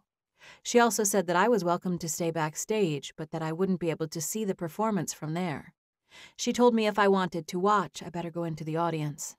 I left David in the backstage area so that he could be ready when Indy brought him out to sing. I told him I would meet him back there after their song. He put a hand on my back and kissed me, and the lady watched us with great interest. People were genuinely curious about David and starstruck by him. I could see that they were nervous, and I blended right in. I was a nervous wreck as I left the backstage area and found a seat in the audience. There were at least 100 people in the lounge, maybe 2. It was much more packed in there than I expected. I didn't even see Blue. There were enough people in the room that I felt anxious for David. I wondered how well he knew the song. I knew it was silly for me to be worried for him, but I couldn't help it. I reminded myself that David had played for much larger audiences. Indy was amazing. She had the whole sultry jazz singer thing down to a science. She wore a long dress, and her hair was in a smooth, elegant, half-up style. I knew that jazz night existed, but I had never been to one of them. Everything was new and wonderful. I had no idea this was even a thing. I felt like I was in a movie. The ambiance was unbeatable at Patterson Place, but Indy's voice and the musicians in the band were so professional that the whole scene felt unexpected to me. I experienced things I had never experienced before. I smelled leather with the faint scent of cigars and citrus and whiskey. The sounds, sights, and smells were already enough to have my senses on overload. And then there was David. He came onto the stage and the crowd went berserk. They didn't get out of their seats, but there was hooting and hollering and a huge reaction when Indy introduced him. I was giddy, and at a few points I actually had to cover my face because I was about to cry or laugh or both at the same time. David was comfortable on the stage, and the two of them performed a slower version of the song while still keeping it playful. She flirted with him on the stage for theatrical reasons, and the crowd ate it up, cheering and reacting in the middle of the song. His voice was like velvet, and it perfectly complemented Indy's. They sang and smiled, and the song was so very entertaining. Several times I almost cried from being so proud of him. They shared the song, going back and forth sometimes and singing together other times. David was focused on Indy, but I saw him glancing into the audience. There was no way he could see me, though, since I was way in the back, near the bar. The music was slow and easy, and their voices filled the air in a way that caused my body to respond. What a lovely way to burn. What a lovely way to burn. They sang it over and over, and I stared at David as he stared at Indy. I felt a little feverish myself. My heart pounded as I gazed at him. His voice went into my ears and somehow lit a flame in my core. I felt a slow, warm, burning sensation as I took him in. David Abramson was everything I could ever dream of wanting in a man, and he was mine. He loved me. The man on stage, singing that song with Alex Stone's daughter, he was mine. I was the reason he was in California in the first place. Tomorrow he would be my husband. That thought sent a gut-clenching wave of anticipation through me. I closed my eyes just for a moment, listening to the sounds of the music and his voice, and the sound of my own heart pounding. I only held my eyes closed for a moment. The song was ending, and David carefully rested the microphone on the stand to the sound of cheers and clapping. I felt a hand on my shoulder during the applause. I turned and found that it was Taylor. "That was so good," he said, clapping. "I know. Oh my goodness, they're both so good." The audience called for another one, but David quickly and easily refused, waving and smiling and thanking the band like the gracious showman he was. "I told David I would meet him," I said, looking toward the stage as David exited it. Taylor moved, making room for me to leave. "Go ahead," he said. "Go get David. I know he'll be looking for you." "Thank you, Taylor. Thank you for everything." "You're welcome. I'll have everything ready for you tomorrow. I'll be in touch sometime in the morning to iron out a few details." I nodded and thanked him again, and then I made my way to the back room where David had gone. I found him in the backstage area, and I went to him instantly. "That was so good, David. You were amazing." I barely had time to whisper the words to him before we were interrupted by someone wanting to speak to him. That happened a few more times. It had been an eventful evening, and we quickly decided to make our way back to our room before he got held up talking to more people. I led the way because I had been in the hotel a lot and knew the best route for us to take. We went through a kitchen and then down a hallway and along the backside of a public lobby before I turned to him. "Public elevator or private?" I asked. "Which one's closer?" he asked. "Public." "Public, then," he said. I grinned at him and we walked that way. A lady was standing at the elevator door, and we hesitated, letting her get on ahead of us. She got on without looking at David or realizing who he was. "Oh my gosh, split decision," she said once the door began closing and she glanced our way. She was in a trance with her finger over the button for the 3rd floor. "Let me see your key real quick," I said to David, knowing it would take me a second to scan it so that we could press the button for the penthouse level. We weren't staying up there, but she was a fan, so I erred in the direction of privacy. David gave me the wallet out of his pocket, and I scanned it near the elevator control panel without even taking it out of his wallet. The lady wasn't paying attention to me anyway. Her finger hovered over the number 3 button while she went on talking about how she saw a split decision in concert in New York. She was so distracted that she would have never pressed the button. I had to slip my finger past hers and do it for her. She was excited and asked for a picture, and David went along with it. We didn't mention that she had just missed him singing in the lounge. He smiled for a picture, and she got off on the 3rd floor with a quick goodbye. She stared into the elevator as the door closed. It was like she hated to part ways with David, for fear that she would never see him again. I could have been jealous or mad at her, but I actually sympathized with her. The door closed, and in a split second, David's hands were on me. He took a hold of me. He was standing in the corner, and he gripped my clothes, pulling me into his arms. We didn't kiss right away, but we came close. We stared at each other, our faces only inches apart, both of us growing more and more breathless by the second. I was hot and bothered, and I absolutely ached to be near him. David held me and stared at me. "I'm hot with it," I said, fanning myself a little. "You know, like Fever from the song, I'm actually warm right now." I spoke slowly and tentatively because I felt like I might burst under his inspection. He gently touched his cheek to mine. Did I tell you you're precious? I think you've said that before, I said, even though I knew he had said it 100 times. He liked to describe me as precious. He did it all the time. I knew he didn't mean it in the way that you would describe a toddler. He meant it like a precious jewel. David kissed me. He kissed my cheek 3 or 4 times before moving to my mouth. He kissed me deeply for a glorious but short second or two until the elevator dinged. David didn't let me go. He held on to me as he reached out to press the button to take us down a floor. He came to me again once we were on our way down. I remembered him singing that song. I loved the way he used the microphone and the way the crowd had reacted to him. I leaned into him, feeling desperate to quench some sort of unknown need. You're sleeping next to me tonight, he said, his deep voice cutting through the low music in the elevator. He pulled me out of the elevator and toward our room. We won't do anything, he said.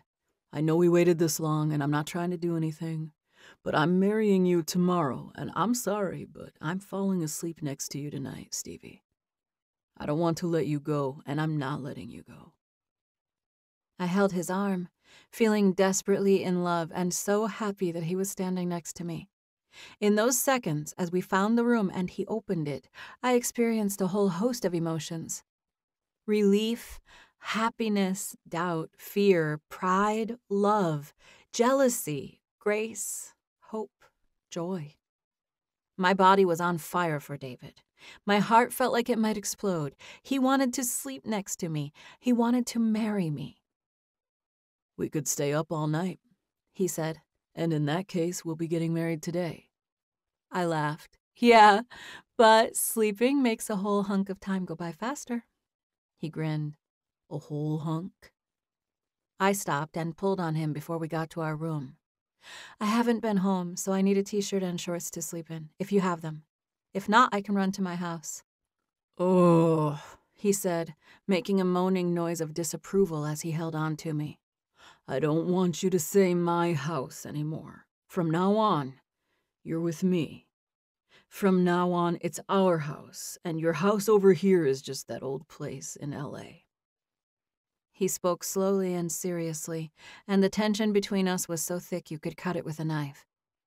The lyrics of the song were spot on. We were both feverish. Love, indeed, could give a person fever. We weren't even kissing, and I was already breathless and shaken.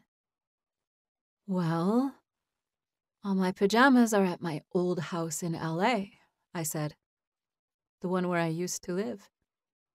I have something you can wear for tonight, he said. He kissed me. Just say you'll stay. He was insatiable, gripping me by my waist. I grinned at him. Of course I'll stay. Epilogue. 4 months later. David and I got married in December, and it had been an extremely busy spring. The new album required support, and the band played concert dates so they could strike while the iron was hot. He and I treated the situation as naturally as possible. I moved to Galveston, into the house with Audrey and Paul, the jiu-jitsu guy. They both treated me like family. All of David's people did. We were in our own little bubble in Galveston. It felt like we had gone back in time on that island. I fell into a natural routine, where I cared for plants and started a small tropical houseplant business with a greenhouse like the one I had in L.A., only nicer and larger. I was in Galveston when David came home. I traveled some with him, too, depending on where he was going. I was a low-maintenance wife and a low-maintenance person in general. I had learned to be that way as a result of having a challenging childhood. There was no doubt that someone like David, in a career where there was extreme pressure, needed someone like me. I never gave him a hard time about the moments we had to spend apart. I built him up and encouraged him, and I did my own thing while he was busy with his work. We connected passionately when he arrived home again. Those moments, those times when we reconnected after spending time apart, those were my favorite and some of the sweetest moments I had ever experienced in my life.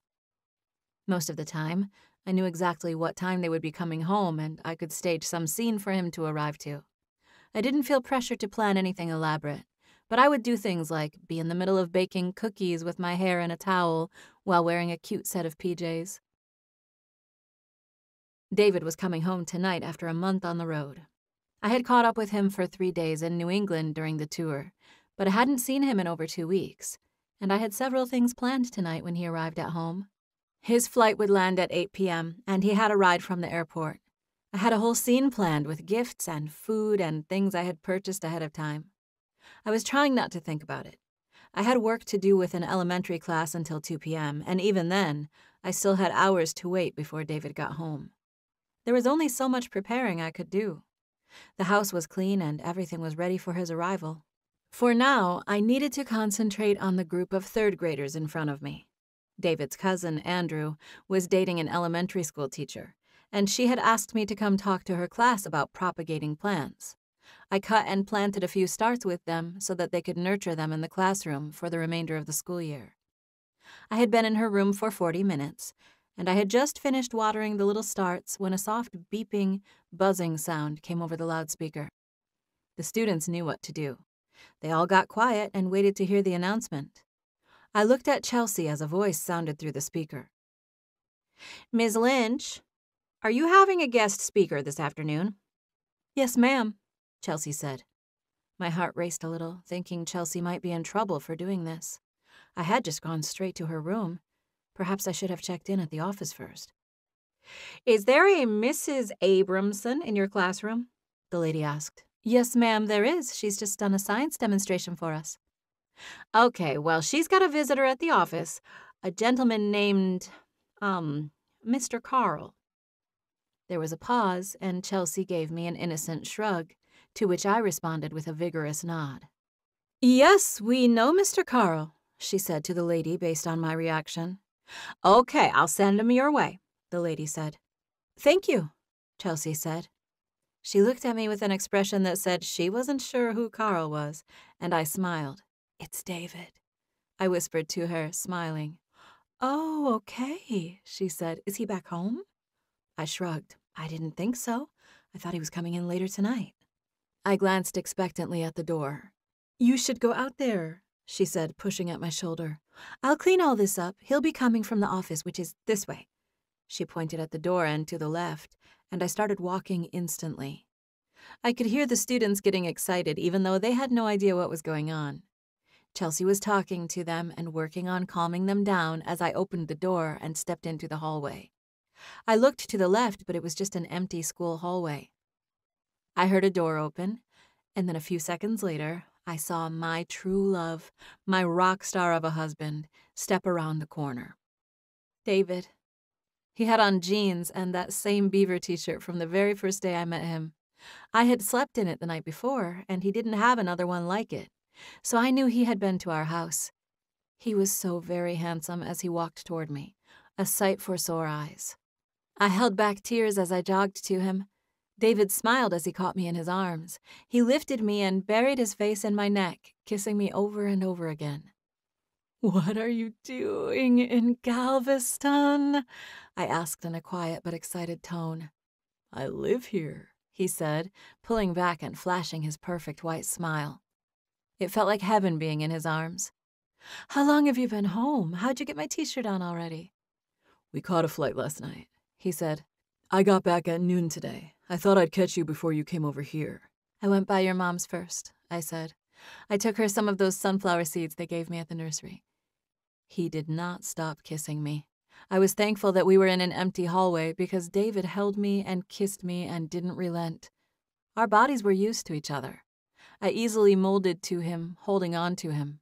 "I wrote you a song," he said. I was genuinely happy to hear that.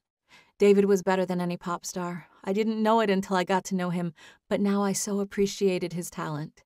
He spoke to me through his music, and my ears were always open to what he was saying.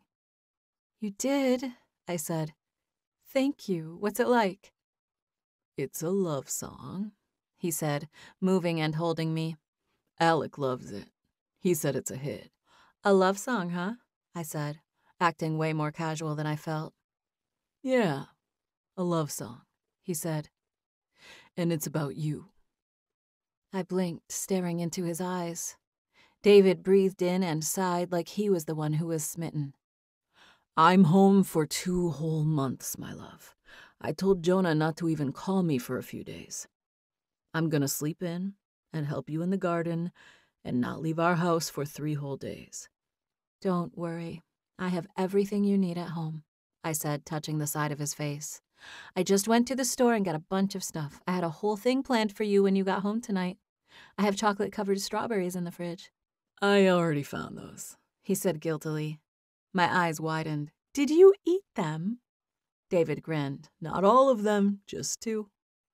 I reached up and kissed his gorgeous cheek, near the side of his mouth. He had stubble there, and it was gloriously rough.